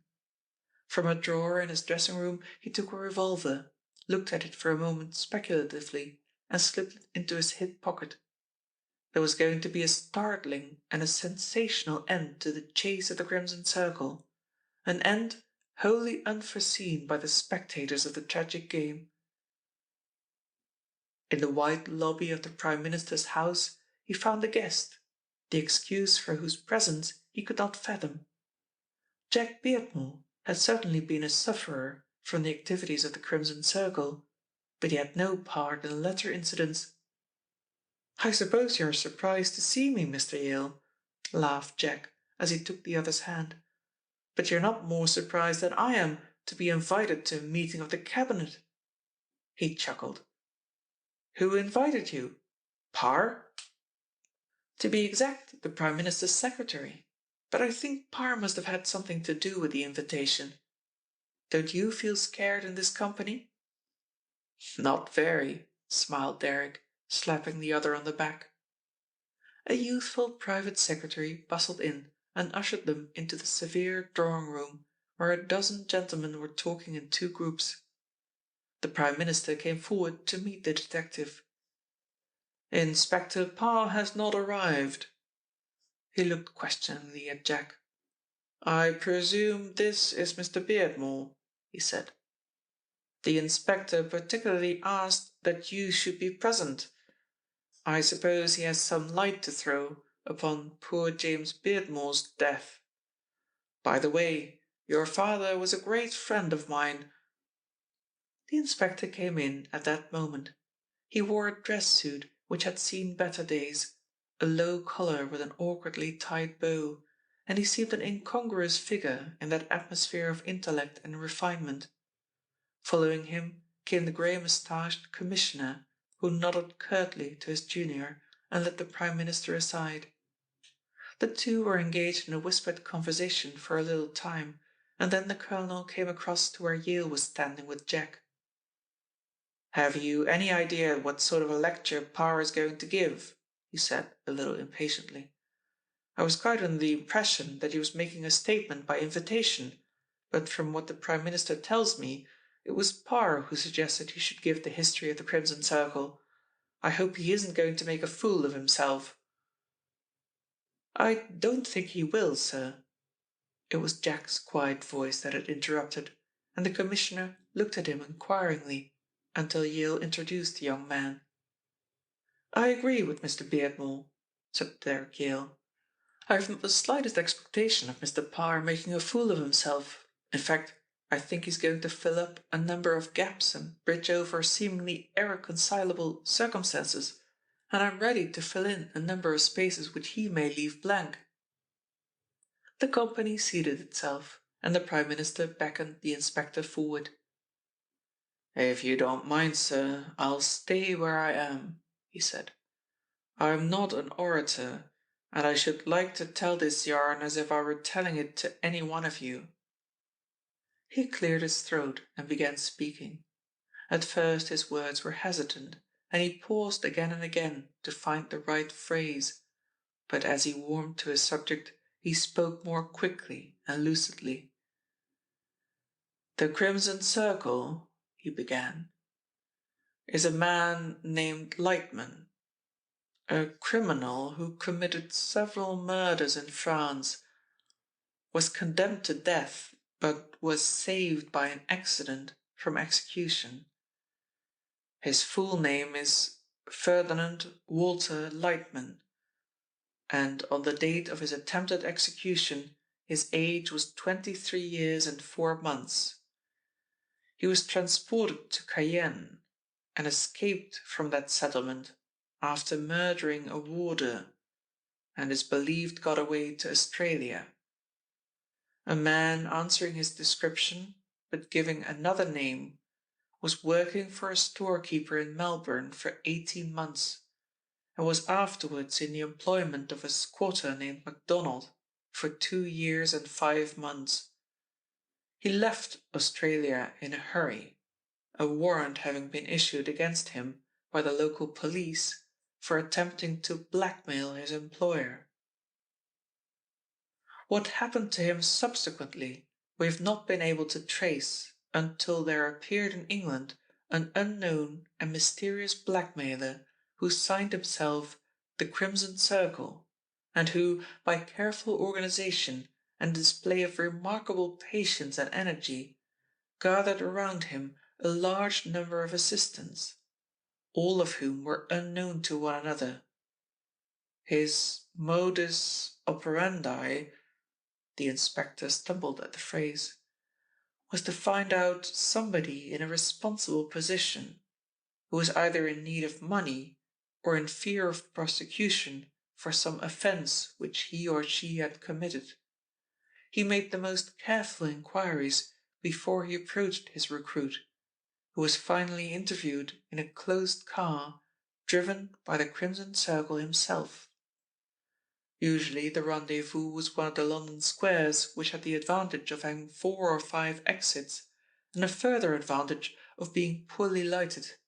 You gentlemen are probably aware that the residential squares of London are the worst illuminated streets in the metropolis. Another class of recruit the Crimson Circle was very eager to secure was the convicted criminal. In this way he dragged in Sibley, an ex-sailor of a particularly low intelligence who was already suspected of having committed murder, and who was the very man for the Crimson Circle's purpose. In this way he secured Thalia Drummond. He paused. A thief and an associate of thieves. In this way, too, he found the black man who murdered the railway director. For his own purpose, he put in Brabazon the banker, and would have taken Felix Marl, only, unfortunately for Marl, they had been associated together in the very crime for which Lightman nearly lost his life. More unfortunate still, Marl recognized Lightman when he met him in England, and this is the reason why Marl was eventually destroyed, the murderer employing perhaps the most ingenious method that has ever been used by a homicidal criminal. You can well understand, gentlemen, he went on. They were following the little man with strained interest. The Crimson Circle. Why did he call himself Crimson Circle? It was Derek Yale who asked the question, and for a little while the inspector was silent. He called himself Crimson Circle, he said slowly, because it was a name he had amongst his fellow convicts. About his neck was a red birthmark. And I'll blow the top of your head off if you move. The heavy caliber Webley he held in his hand covered Derek Yale. Put your hands right up, said the inspector. And then suddenly he reached out his hand and tore away the high white collar which covered Yale's neck. There was a gasp. Red, blood red, as though it were painted by human agency, a circle of crimson ran about the throat of Derek Yale. Chapter 42. Mother. In the room, 3 men had mysteriously appeared, the 3 who had captured Parr's spy 2 nights before, and in a second Yale was manacled hand and foot. A deft hand jerked the pistol that he carried from his pocket, and a 3rd man dropped a cloth bag over his head and face, and he was hurried from the room. Inspector Parr wiped the perspiration from his streaming forehead and faced his amazed audience. Gentlemen, he said a little shakily, if you will excuse me for tonight, I will tell you the whole of this story tomorrow. They surrounded him, plying him with questions, but he could only shake his head. He's had a very bad time. It was the colonel's voice, and nobody knows it better than I. I should be very glad, Prime Minister, if you could accede to the inspector's request and allow the further explanation to stand over until tomorrow. Perhaps the inspector will lunch with us, said the Premier, and his commissioner accepted on Parr's behalf. Gripping Jack's arm, Parr marched from the room and into the street. A taxicab was awaiting him, and he bundled the young man in. I feel that I've been dreaming, said Jack when he'd found his voice. Derek Yale? Impossible, and yet... Oh, it's possible, all right, said the inspector with a little laugh. Then he and Thalia Drummond were working together? Exactly, was the reply. But, Inspector, how did you get on to this story? Mother put me on to it, was the unexpected answer. You don't realize what a clever old lady Mother is. She told me tonight. Then she's come back? Yes, she's come back, said the inspector. I want you to meet her. She's a bit dogmatic, and she's inclined to argue, but I always let her have her way in that respect. And you may be sure I shall too, laughed Jack, though he did not feel like laughing. You really believe that the Crimson Circle is in your hands? I am sure of it, said the inspector. As sure as I'm sitting in this taxicab with you, and as sure as I am that grandmother is the wisest old lady in the world. Jack maintained a silence until they were turning into the avenue. Then this means that Thalia is dragged a little lower, he said quietly. If this man Yale is, as you believe, the Crimson Circle, he will not spare her. I am certain of that, said the inspector. But, Lord bless you, Mr. Beardmore, Why trouble your head about Thalia Drummond?" "Because I love her, you damned fool," said Jack savagely, and instantly apologized. "I know I'm a bit of a fool," the inspector spoke, between gusts of laughter, "but I'm not the only one in London, Mr. Beardmore, believe me. And if you'll take my advice, you'll forget that Thalia Drummond ever existed. And if you've got any love to spare, why, give it to Mother." Jack was about to say something uncomplimentary about this paragon of a grandmother, but suppressed his desire. The inspector's maisonette was on the first floor, and he went up the stairs ahead, opened the door, and stood for a moment in the doorway. "Hello, Mother," he said. "I've brought Mr. Jack Beardmore to see you." Jack heard an exclamation. "Come in, Mr. Beardmore. Come in and meet Mother."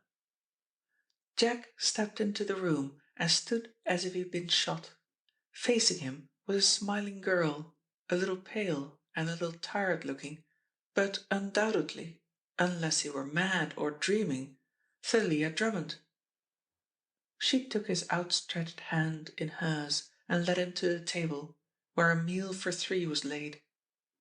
"Daddy, you told me you were going to bring the commissioner," she said reproachfully. "Daddy?" stammered Jack. "But you told me she was your grandmother." She patted his hand. "Daddy has developed a sense of humour, which is very distressing," she said. "I'm always called Mother at home, because I've mothered him ever since my own dear mother died, and that story about his grandmother is nonsense, but you must forgive him." "Your father?" said Jack. Thalia nodded. "Thalia Drummond Parr, that is my name. Thank goodness you aren't a crime investigator, or you would have made inquiries and discovered my ghastly secret. Now, eat your supper, Mr. Beardmore. I cooked it myself." But Jack could neither eat nor drink until he had learned more, and she proceeded to enlighten him.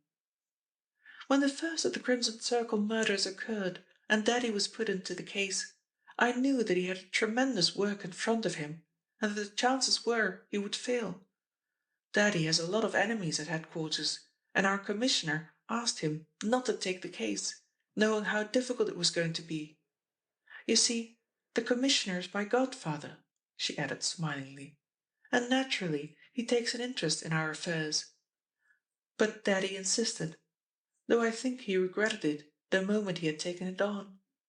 I've always been interested in police work, and just as soon as Father got behind the Crimson Circle organization and knew the methods that the Circle employed to gather its recruits, I decided to start upon a career of crime. Your father received the first threat 3 months before it was put into execution. It was 2 or 3 days afterwards that I secured a post as secretary to Harvey Froyant, for no other reason than that his estate adjoined yours. He was a friend of your father, and it gave me an opportunity of watching. I tried to get employment with your father. Perhaps you don't know that," she said quietly, "but I failed. Even more dreadful, I was in the wood when he was killed." She squeezed his hand sympathetically. "I didn't see who it was who fired the shot, but I flew forward to where your father was lying, only to discover that he was beyond help, and then, seeing you through the trees running across the meadows towards the wood, I thought I had better get away.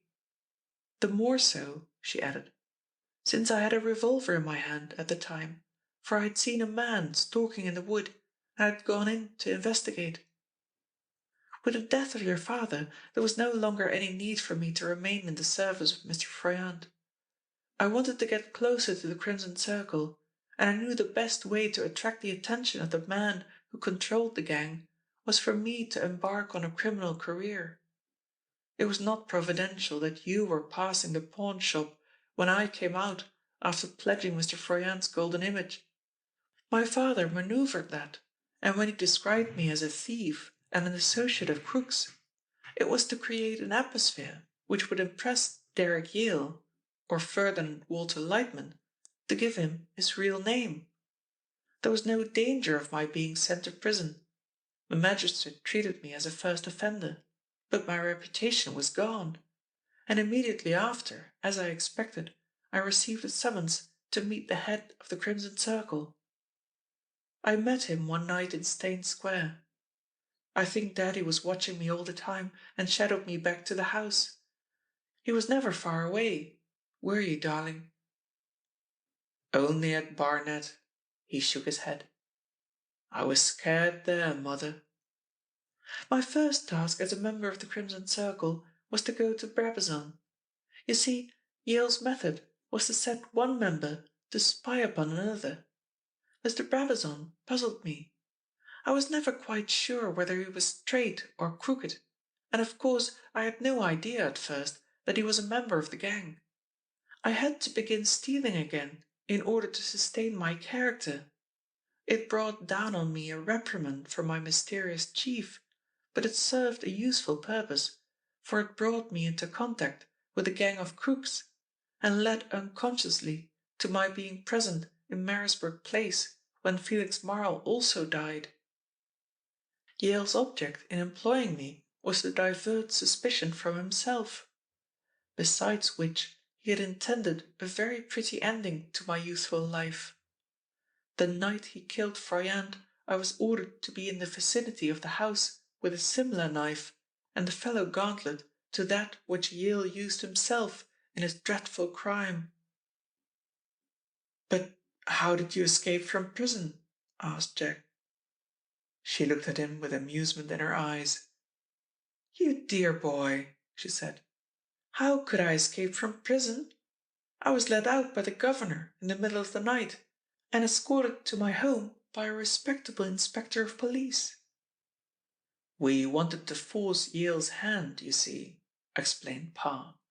"As soon as he knew that Mother was out, he got rattled and began to hurry his preparations for flight. When he found that his office had been burgled, he was pretty sure that Thalia was something more than he had dreamt she was." Chapter 43. The Story Continued. Jack went to the luncheon party the next day, and so too did Thalia, who had played such a part, and was the public heroine of the hour. After lunch, the inspector completed his story. "If you take your minds back, gentlemen, you will remember that the name of Derek Yale had never been heard until the first of the Crimson Circle murders. It is true that he had established himself in a city office, that he had issued circulars, had put advertisements in the paper describing himself as a psychometric detective, but the cases which came to him were very few. Of course, he did not want any cases. He was working up to his big coup.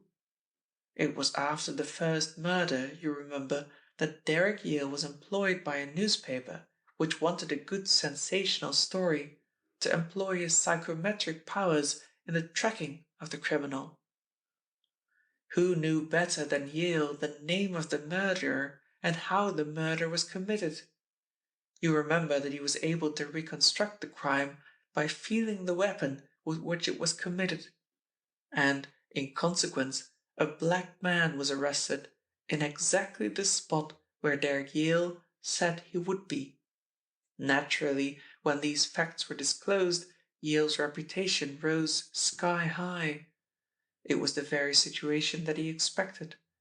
He knew now that a man threatened by the Crimson Circle would be inclined to call in his assistance, and that is just what happened. By being near his victims and gaining their confidence, for Yale was a most convincing type of man, he was able to urge them to pay the demands of the Crimson Circle, and if they refused, he was on hand to encompass their death. Froyant might not have died, and certainly would not have died at Yale's hands, but for the fact that, annoyed by losing so much money, he made enquiries himself. Starting on a hypothesis which was based upon the faintest suspicion, he worked up the case against Derek Yale, and was able to identify Lightman and Derek Yale as one and the same person. On the night of his death, he sent for us, intending to make this disclosure, and as a proof that he was in some fear, he had 2 loaded revolvers by his hand, and it is well known that Froyant disliked intensely the employment of firearms. And you will remember, if you've read the official minutes of the case, the commissioner rang up Froyant in response to a call which Harvey Froyant had put through. That call gave Yale his opportunity. It was an excuse for Froyant sending us out of the room. I went first, never dreaming that he would dare do what he did. When we went into the room, we wore our overcoats, and I particularly noticed that Derek Yale kept his hand in his pocket. On the hand, gentlemen, he said impressively, was a motor driver's gauntlet, and in that hand was the knife that slew Froyant. But why did he wear the glove? Asked the Prime Minister. In order that his hand, which I should see immediately afterwards, should not be blood-stained. The moment my back was turned, he lunged straight at Froyant's heart, and Froyant must have died instantly. He slipped off the glove and left it on the table, walked to the door, and seemed to be carrying on a conversation with a man who was already dead. I knew this had happened, but I had no proof. He had brought my daughter there, intending to get her into the house, which we immediately searched, with the intention of accusing her of the crime. But she very wisely went no farther than to the back of the house, and then, suspecting his plot, went home. But I am anticipating. Amongst the people whom we had to guard was James Beardmore, and James Beardmore was a land speculator, a man who knew all kinds of people, good and bad. That day he was expecting a visit from Marl, whom he had never seen, and he mentioned Marl's name earlier in the day to his son, but not to Derek Yale. As Marl came toward the house, the last person in the world he expected to see was his fellow criminal of Toulouse jail, a man whom he had betrayed to his death. Derek Yale must have been standing at the end of the shrubbery, and Marl caught a momentary glimpse of him and went back to the village, ostensibly to London, in a panic of fright, determined in his fear that he would kill Lightman before Lightman killed him. His courage must have oozed. He was not a particularly brave man, and instead he wrote a letter to Yale, pushing it under his window, a letter which Yale read and partially burned. What the letter was I cannot tell you, except it was probably a statement that if he, Marl, was left alone, he would leave Yale alone. He could not have known in what capacity Mr. Derek Yale was posing. The words Block B undoubtedly referred to the block at Toulouse prison.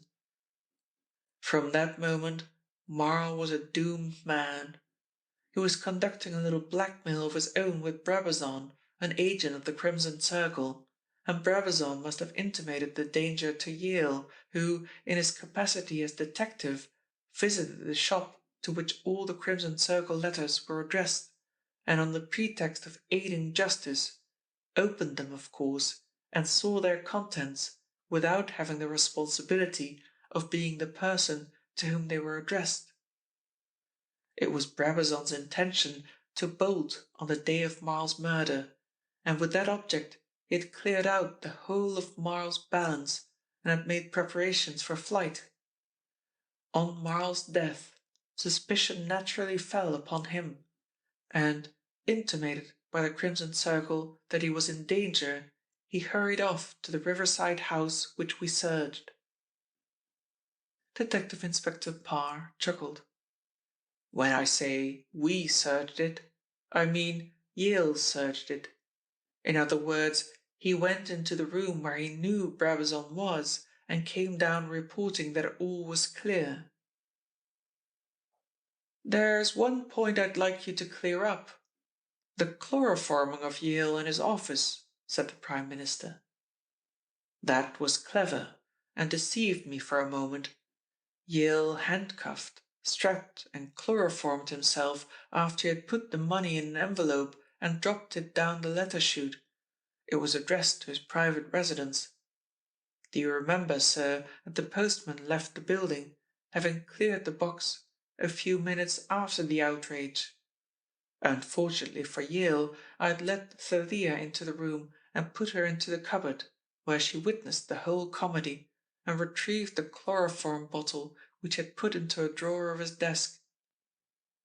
The last victim, Mr. Raphael Willings, here Parr spoke very clearly and deliberately, owes his life to the fact that he conceived an unhealthy attachment for my daughter.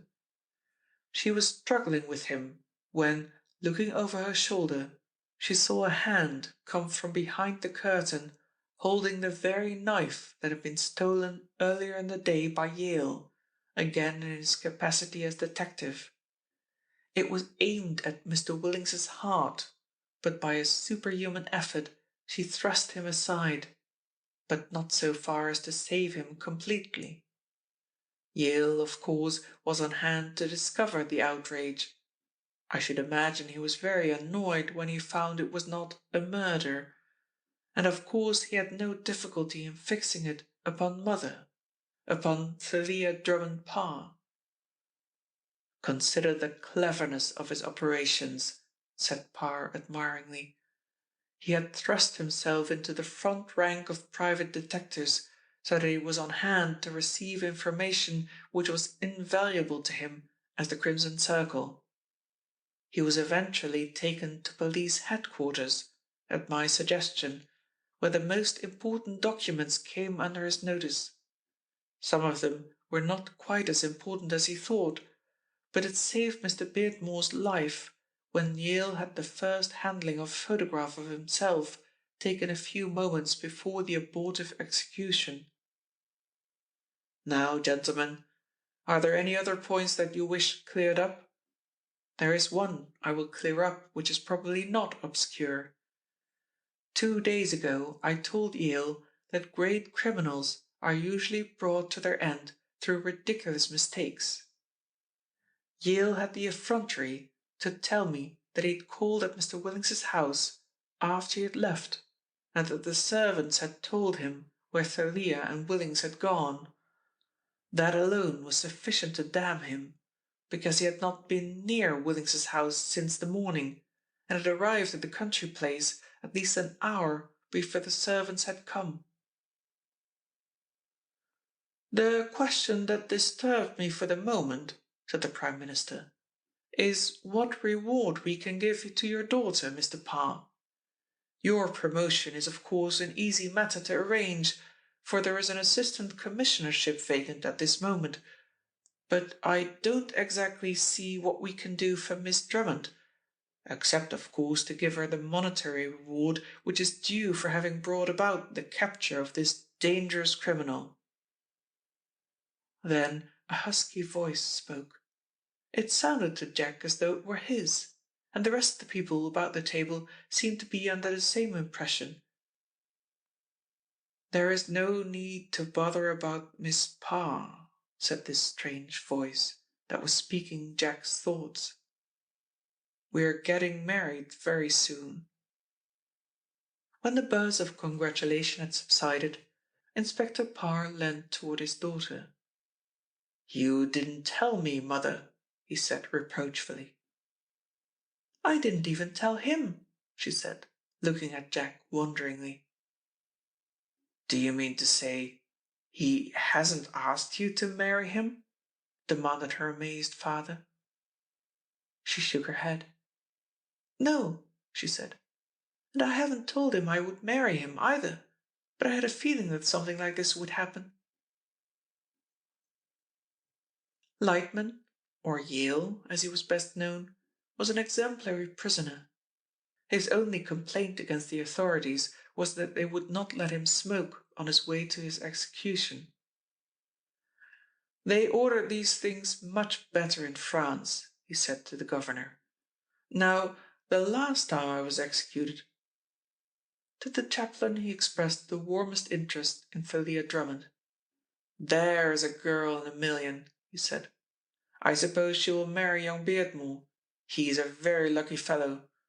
Personally, women arouse very little enthusiasm in me, and I ascribe my success in life to this fact. But if I were a marrying man, I think Thalia Drummond would be the very type I should search for." He liked the chaplain, because the padre was a big human man who could talk interestingly on places and things and people, and Derek Yale had seen most of the fascinating places in the world. On a grey March morning, a man came into his cell and strapped his hands. Yale looked at him over his shoulder. "Have you ever heard of Monsieur Pallion? He was a member of your profession." The executioner did not reply, being by etiquette forbidden to discuss other matters than the prisoner's forgiveness for the deed which was about to be committed. "You should find out something about Pallion," said Yale, as the procession formed, "and profit by his example. Never drink. Drink was my ruin. If it were not for drink, I should not be here." This little conceit kept him amused all the way to the scaffold. They slipped the noose about his neck and covered his face with a white cloth, and then the executioner stepped back to the steel lever. "I hope this rope won't break," said Derek Yale. It was the last message from the Crimson Circle. The end. End of The Crimson Circle by Edgar Wallace. Hi, I hope you enjoyed tonight's audiobook. This channel's mission is to become the best resource for bedtime audiobooks, and while we're just getting started, we're continually growing our library of audiobooks so that you can get a great night's sleep and live your life fully during the day. If you'd like to see more content, please feel free to check out the channel. And if you'd like to see our entire collection of audiobooks, you can find them at sleepaudiobooks.com. All likes, comments, and subscriptions are greatly appreciated and help this channel more than you know. We appreciate you watching. Thank you so much. This is Sleep Audiobooks.